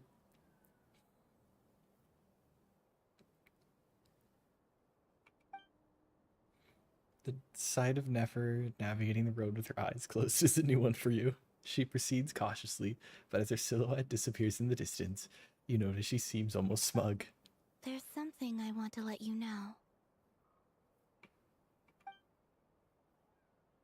What is it?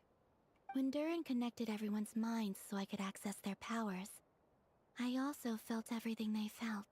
And since Nefer's eyes were injured, my eyes are hurting now too. Hold on. Let me try. I only feel the pain. There's no actual damage. I just thought I should tell you. You're right. There's no damage. That's a relief. But I must say, I'm surprised to hear the Kutar share something like this with me. In the past, you never used to open up about yourself. They're becoming buddies. Things are a little different now from how they were. I'm learning to share how I truly feel with my friends. Friends? You have no idea how glad I am to hear that. The warm and fuzzy feeling is all over.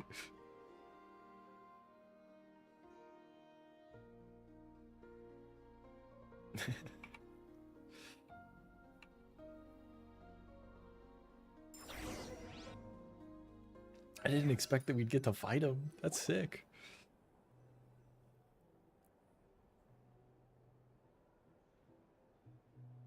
Yay! You're awake! How are you feeling? Any aches and pains? Did you sleep well? My eyes hurt. I'm doing all right, Paimon. No need to worry about me. Phew! Well, that's good. Paimon's been sitting on the edge of the bed worrying about you for ages. You slept a whole day and night. Poor Paimon had to eat all by her lonesome. Glad to hear you didn't starve. How was the food? Oh, they're buddies too. It wasn't the same without you there to share it. Honestly, Paimon just can't relax when you're not your usual self. She couldn't enjoy the food and settle down to sleep. Well, I'm back to normal now. Oh yeah, and Albedo swung by earlier. He said to tell you to head to the tavern when you woke up. Varker and the others are organizing a victory feast and they want to celebrate with you. He also dropped off some medical supplies, but you seem fit as a fiddle, so guess you won't be needing those. I've seen the bread survived, but nothing else. If you're feeling up to it, let's head over now. Wouldn't want to keep them waiting. We get to enjoy our victory as he gets fucking eaten into the giant abyss.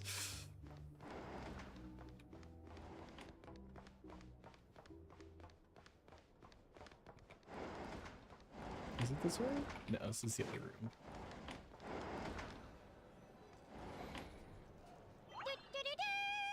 We're here! Traveler and Paimon! Perfect timing! We were literally just saying how there's no way we're holding this victory feast without you any longer, and we would have postponed it till tomorrow. How are you feeling today? Much better, thanks. Don't worry about me. It's fun having the Traveler voice Relieved to acting. hear it. If that changes, just let me know. Happy to check you over at any time. Yep, we're here for you. Anything you need, just let us know. Oh wait, where's Nefer? How are her eyes doing? Nefer's right over there. I'm sure she'd love to catch up with you. Bark is in the back. Oh hey, it's Nefer.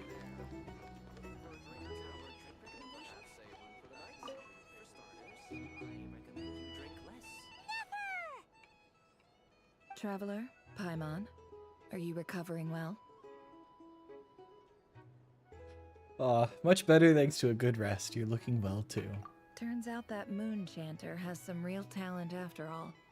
My eyes were mostly recovered after just a couple days rest. I can actually open them again now. Yeah, but you gotta be careful. Lauma says not to strain your eyes while they're still healing. Yes, thank you. I'm well aware. Yehuda, could I borrow you for a moment? I could do with an extra pair of hands. Oh, sure. Coming. Did you hear that? I gotta go help Lauma for a second. You guys chat among yourselves. She's like so happy. I'll grab us some drinks on the way back. Paimon, you still like them sweet? As always. Make it extra sweet, because Paimon's earned it. Sure thing.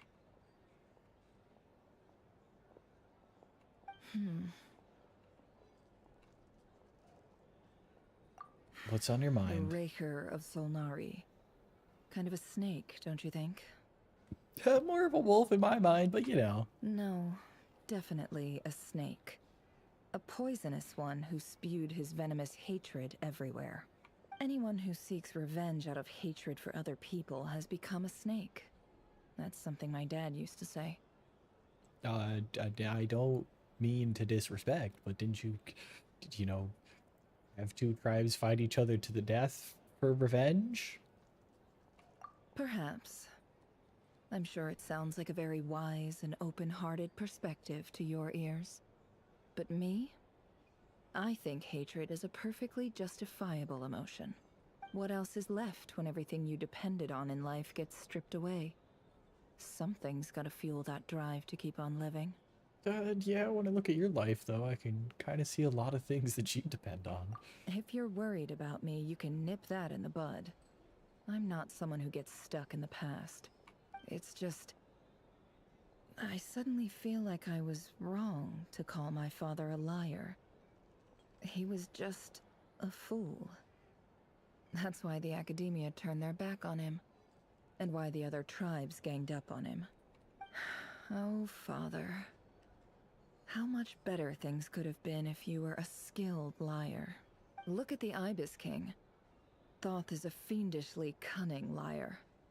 And yet, strangely, he feels more like a father to me than my real dad ever was. He's never brought it up, but I'd bet he feels the same way. Why else would he give me the power to perceive the truth, while at the same time training me in the art of deception? Yeah, I don't speak to, like, ancient beings like that, so, what's he like? Well, King Deshret banished him to Aru, which is essentially a prison, and posed 3 questions to him. He promised that he'd have his freedom if he could find the answers. His response was to take on a physical form and approach me, hoping that I could become his envoy and search for one of the answers on his behalf. Did he really think I'd fall for that? He's stuck there. He can't make me return what he gave to me. It definitely sounds like father and daughter. So that's enough for you to decide he's nice, is it? He's a prisoner, and he was scared. So he decided to perform some good deeds to win people's approval. He lives in fear because he's a deceiver. How is Rerir any different? You can't work as a spy your whole life and expect a happy ending. I don't know, I've been watching an anime that's about a spy, and, you know, I kind of hope for a happy ending for him. It's preposterous. Yet I can't say I don't understand it. Liars live in the darkness of their own making. But it's still human nature to want to go on living. They say that a liar's soul is the most worthless thing in the world. What do you think? Yeah, I'm gonna have to disagree on.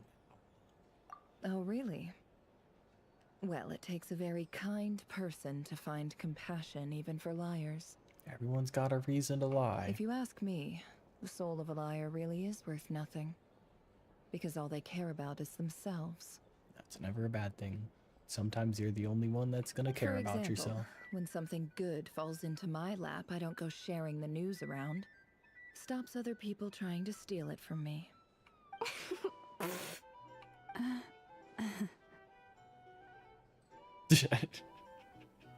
Got laughed at. So be it. They have sharp ears. I can't keep anything from them. Wow, is that what it looks like? What it looks like is you're starting to see us as your friends. Well, you all know my past now. And I can't simply eliminate everyone who knows too much. So I guess I just have to put up with you. I'm glad that my life is not in danger. At least from you. When you find I live yourself another in a day. situation you can't control, the safest play is to keep calm and start monitoring everyone involved like a hawk. In the intelligence world, you need to have a sense of perspective and play your hand accordingly.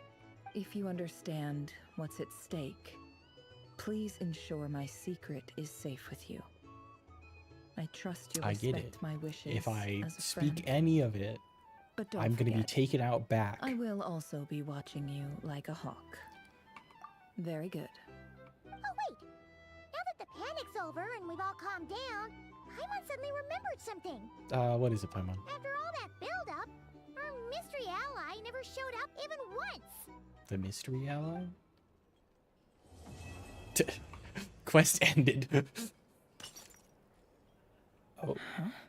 Am I imagining things? No, it doesn't end there. You can't make the glass break and then have nothing. Tell me there's an afterward. That close colleague who stayed behind with you? What's he been up to recently? Oh, okay. Don't know, don't care. I get more normal human interaction from hanging out with Bosco too than him. Although, now you mention it, he hasn't bothered me in a while. I wonder if... If he's disappeared without a trace, it's the biggest gift he ever gave to the world. But I still think that's Damn! what's going on. Alright. What a line. He won't lie low forever. So we'd better stay on guard.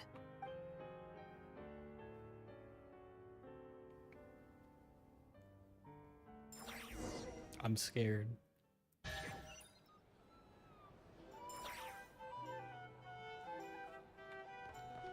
Alright, what are you talking about, Nefer, as I stand there as Nefer? The bread and sausage. How Sausage. lovely to see you. I must thank you for the device you provided. It was an enormous help. Would I be right in thinking that it was developed by the Academia? You sure know it. Why come and ask me when you clearly know already? I mostly came to thank you. That's more like it. A little gratitude goes a long way with Lord Sangama Bay.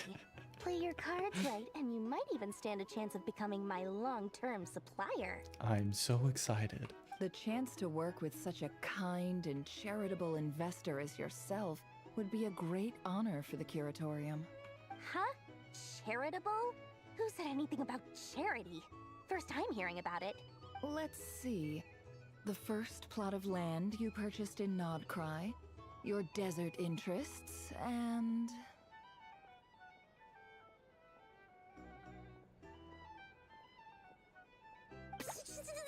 Stop! What do you think you're doing? Exposing my investment history! Get exposed, Dory. It's nothing to hide from. They're all perfectly legitimate investments. And some of the land you purchased was with the intent of building a sanctuary? Yes, I heard about that too. How did you... You're a curious case, Lord Sangama Bay. You don't like people finding out about your good deeds, do you? Those eyes, man. But I'm afraid no matter how hard you try to keep things under wraps, where there's a will, there's a way. You did it for Sumeru, didn't you? It was empty land that was gonna go to waste otherwise. I figured if I built something there, it might at least get some use in an emergency. Disasters are capricious things. They strike without any warning. I've lost family to a disaster before, and I don't want to lose any friends or business partners if I can help it. Aw, My heart of elder gold. sister used to dream of finding a sanctuary. Somewhere with plenty of food, water, and medicine. Where everyone could live happy lives. It was something I looked into, but after discussing things with the Dendro Archon, I decided on a more effective strategy. And what would that be? The tech people handled the tech, and Moneybags provided the Mora. It just made the most sense. It's a pity that so few people know the truth about you. Everyone says that you view everything in terms of Mora, and all you care about is growing your own wealth. So, what's the problem with that? Everyone wants to be rich. It's human nature. So yes, I love Mora, and it's nothing to be ashamed of. But surely you have dreams of your own beyond just making Mora. You don't get it, do you? My dream is to invest in other people's dreams. And, you know, make a nice little slice for myself along the way. Yeah, whatever you say, you heart of gold. Just thinking about it makes me happy. That sweet, sweet sound of Mora. Thank you. For the device? And the pendant. Oh, that. I was just returning a favor. Don't worry about it. Seems like we've both been away from home for a very long time. Yeah. So long that I barely remember what my family even looked like. Man. That would be your mother, father, and sister? Yeah, though it's been years since my sister passed away. It's not like I want to forget them, obviously, but memory can be even more ruthless than the most calculating business person. Beyond Can we get a certain happy point, one? If something isn't They're all helping sad. you, it just gets rid of it. My sister can't help me now. Slowly but surely, her face is fading from my mind's eye. It's become a vague impression. Not everything will fade. When loved ones pass away, the beautiful memories are the ones that last the longest. Yeah, that's true. If you ask me, that's the one silver lining in all of it. Well, that, plus, I'm sure that life is much better now than it was back then. Oh, absolutely. I have tons of Mora, a big beautiful house, business is booming, and I'm as happy as can be. At least there's some You've got form a lot of going like for you too. happiness Boss and of the shine Curatorium here. of Secrets?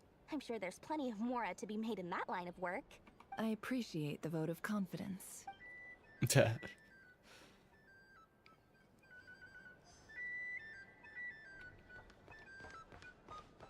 I'm glad they're talking. They're really cute. Oh, we get some information on the Favonius Bros. Any adverse reactions? If you start to take a turn for the worse, make sure you tell me right away. You don't need to worry about me, Grandmaster. I'm fine. I mean, I barely did anything, so... What? You're too humble, young man. You played an indispensable role in the battle for Notcry. We can't thank you enough for your support. Sometimes, when people praise you, it's because you deserve it. The best thing is to accept it calmly and with grace. It's important to learn how to respond to words of admiration. Let's do a quick demonstration. Albedo, that was an incredible feat of alchemy. The pressure was on, but you worked flawlessly at lightning speed to get the job done. And then he's gonna respond incorrectly. Thank you. I can't take all the credit, though. Durin played a big part in forming the alchemical array. See? Did you catch that? A masterclass in how to take a compliment. Okay, yeah. I did work pretty hard to help prepare for the battle. No point denying that. Hey, you guys! Seriously, great work. You all outdid yourselves. Hey, look who's bounced back. Looking good, traveler. The two of them sitting next to each other look so weird. Seems like you've recovered. You won't need to take any more medication. Can I get you a drink? Huh? You know how to order at a bar now? You've sure learned a lot recently. Handling a drinks order is ridiculously simple compared to alchemy. Don't worry, I'll blend into society yet. One drink at a time. There's a lot of people like you, Durin. Paimon believes it. You're clearly a fast learner, just like your brother. To be totally honest, though, Paimon didn't quite follow all the details when you first explained the plan to us. Don't worry, that's completely understandable. Unless you're a student of alchemy, it's hard to grasp the principle and how the process works. To put it in the simplest terms, we saw how our enemy stole the power of Kuvaki. And that gave us the idea of stealing his power to turn it against him. When facing an enemy you have no hope of defeating, it's best not to engage them in battle. So, instead of looking for a way to overpower him, we decided to help Columbina get strong enough to at least stand up to him in a fight. For this to work, we had to analyze his modes of attack, confirm who his main target was, and make sure that he wouldn't go beyond the range of the alchemical array. For added security, we prepared a total of 4 arrays. But to mitigate the impact of the battle, we identified one location in particular as the ideal spot. Yeah, that's like no small feat, dude. You just like did like, yes, I've calculated the range of everything and found out that this had the highest chance of succeeding. And then just in case, there was 18 different backups.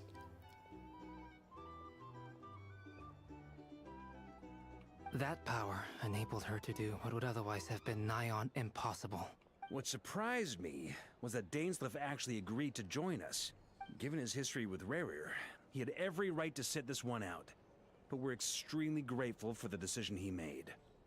Confronting an old friend would be hard. Painful choice to make. But I'm sure that making a decision was far better for him than staying in limbo. Absolutely. He was torn between 2 paths, but in the end, he made his choice and stuck to it resolutely. He doesn't strike me as the sort of person who'd stay trapped in limbo for long. Anyway, however you cut it, everyone gave a stellar performance. And now, it's time to kick back and celebrate. Oh yeah.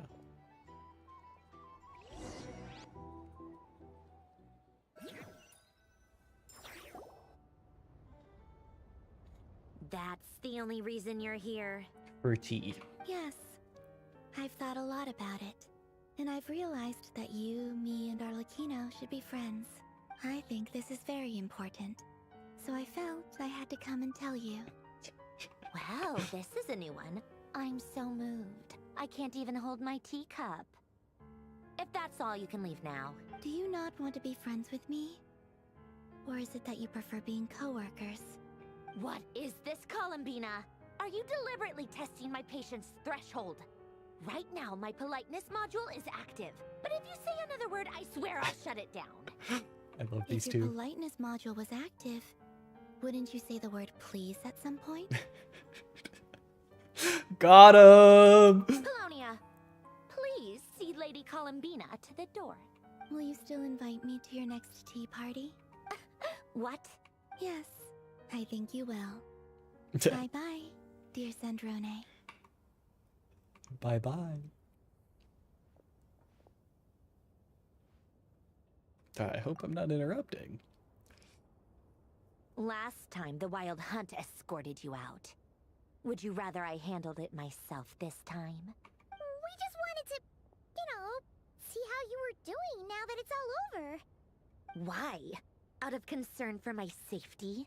I hope you didn't seriously think that the Reihir of Selnari would be able to lay so much as a finger Her upon key me, is distracting given how me. prepared I was.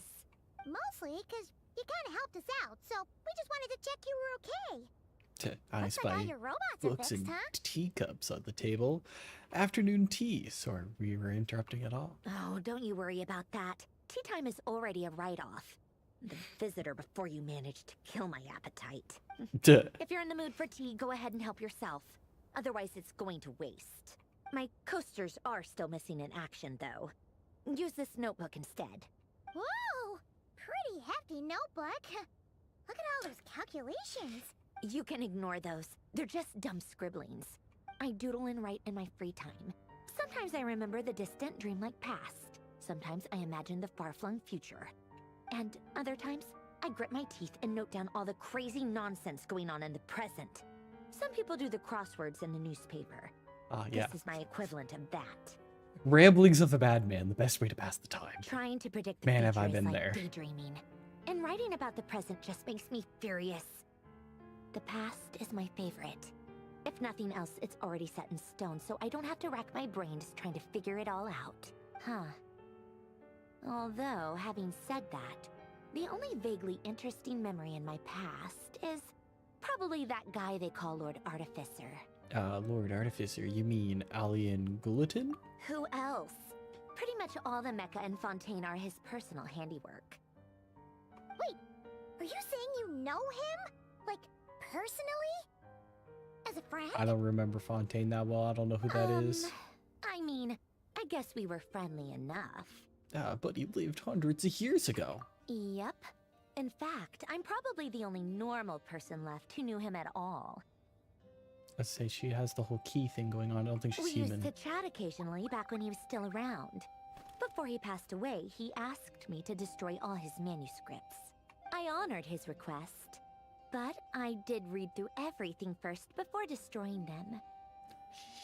It's her dad. I mean, I couldn't let the genius of Lord Artificer Alain Guillotin disappear like that. Yeah, I butchered the shit out of that name.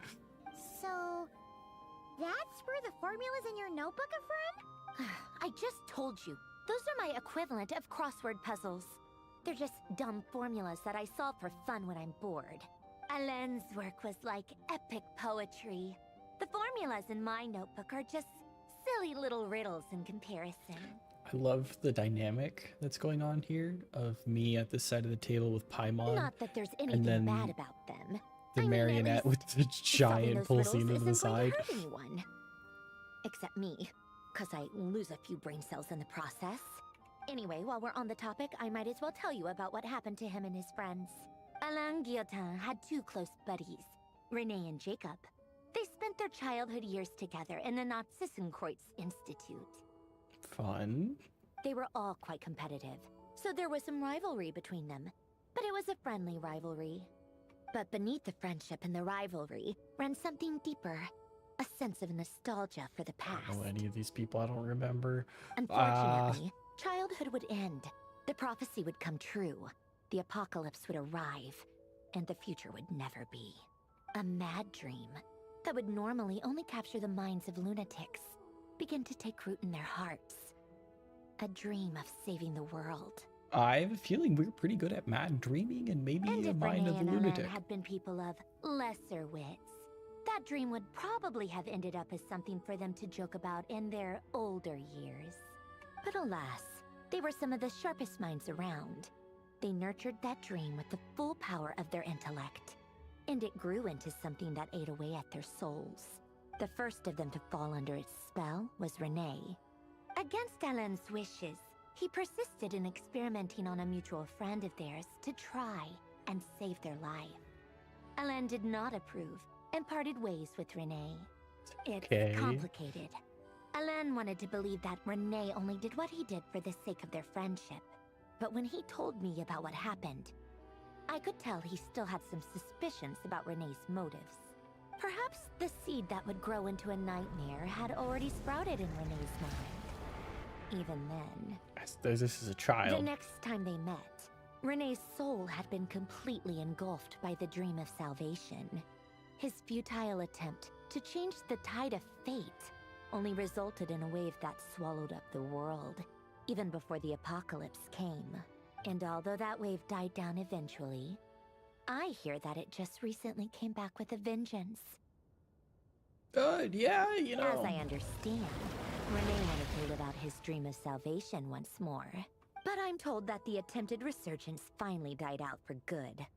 At long last, Renee awoke from his deluded dream. Though of course by then it was far too late. What do you think of Renee? Do you admire his transcendent genius? His view that any price was worth paying to achieve the lofty goal of saving the world? Or do you despise him? Dismiss him as an evil madman who wrought havoc on the lives of everyone around him as he pursued his delusional dream. Same difference, really. Just a matter of perspective. Yeah, I don't know. What a cop-out. But I suspect you'd have a more incisive and insightful answer if we dug into it further. Yeah, what about you? I don't like fanatics who give up their whole lives for their ideology. Nor do I like fools who let their delusions take control. Maybe I could understand if Renee had just been an ordinary person. But he had a sage-like intellect. And still managed to get himself lost in the labyrinth of his own desires. Anyway, that's enough about Renee. Now, moving on to Alain Guillotin, the Lord Artificer. He managed to put a stop to the first storm whipped up by Renee. But after that, Alain lost his friends and family. To his credit, I suppose, the loss of his family and friends was purely a tragic accident. It's not like Alain sacrificed them for his cause or anything. After that, I'm so lost in all this supporting his work conversation. was It's the pretty same cool though. dream that had dragged his closest friend down to the abyss. But although the desire to save Fontaine drove him to found the Fontaine Research Institute, Alain continued to reject any form of transcendental knowledge or power. He was suspicious and fearful of it, having seen the way it had affected his closest friend. I think that formulas and machines derived solely from human intellect were the Basically only the thing that Teliar gave the him a Fontaine sense world of quest. spiritual comfort. Ah, I haven't done it. Yet Alain's intellect was simply too great. It barely left him space to breathe in his life. Explains why I don't know what's happening here. Once he realized that the end of his life was approaching, he finally accepted the truth. The Nazissenkreuz Institute needed someone, and a human being, to see its story through to the end. He I did quit it and working still on don't his know? Alright. formulas, trading them in for the fairy tales that had played such a formative role in his childhood, but which he barely touched in his adult life. I just gotta like spend He like told me that 12 the director hours of the reading up on all of Nazissenkreuz the Genshin Institute lore. used to read those fairy tales to the children as bedtime stories. Apparently, they worked wonders at sending kids off to sleep. I think that all he wanted at that time in his life was to be able to sleep deeply without being plagued by depression. By that point, nothing else really mattered. At the very end, he laid down to rest in the ruins of the former Nazissenkreuz Institute orphanage, while the Fontaine Research Institute he had founded continued tirelessly with its work. Many years after that, tensions over competing dreams would once again cause a rift, this time between members of the Fontaine Research Institute. But the actions of those fools had nothing at all to do with Alain. And that is the story of two people from the Nazissenkreuz Institute who both wanted to save the world. Very cool. One went all in on his fantasy of salvation without ever looking back, and ended up calmly sinking to the bottom of the deepest sea. The other sought desperately to burn bright in his life, even though he wasn't sure where he was going. I do sometimes wonder, why is it that people like them have such grand hopes of saving the world? I'm wondering what you have Even the grand grandest ideals tree for. starts as a tiny seed. So perhaps, for each of them, their mission to save the world began with a very simple desire: to save themselves. They were young children with friends and family who mattered to them, desires to explore the meaning of life, ambitions to have a successful career. They didn't want to see all of that taken away in one fell swoop. Or maybe they just wanted to find something to anchor themselves within the chaos, to stop them getting quietly swept away by the storms of life. But instead, the search for their own salvation took them down the rocky road laid out by fate. Do you think the desire to save oneself is enough of a justification to try and save the world? Oh god, we're getting into the philosophical questions. Ah, I wasn't ready to answer. All right. Is enough to save oneself as justification to try and save the world? I mean, I guess knowing the story of Fontaine, being selfish, yeah, I think it'd be alright.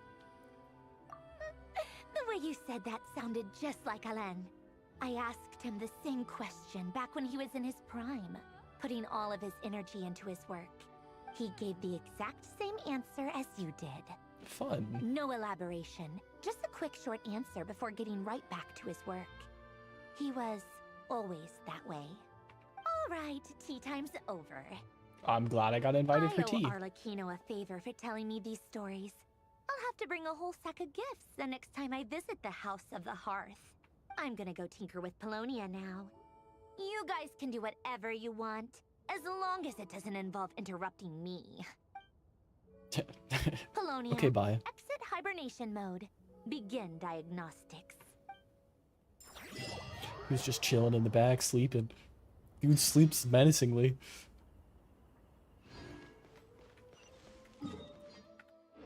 Oh, and that's it. That's the story. Awesome. Very nice. That was super cool.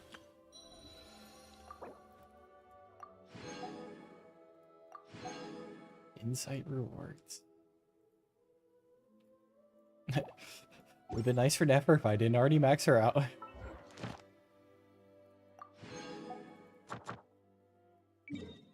Let's go claim a reward. Add Astra. Add Astra applesauce. Add more applesauce. Awesome. Well, I think that puts us at a good spot. We've caught up. We're finally at the proper point of the story in Genshin, right before the second banner. Started off stream with some good bit of luck, which is always nice. And I think 5 hours in, I think is a good place to call it.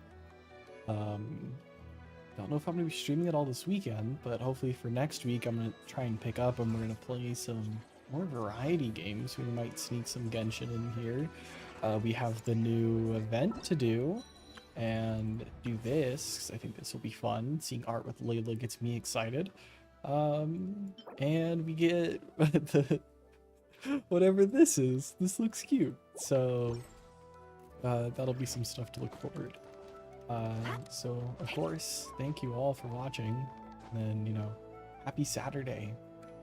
And see you next time.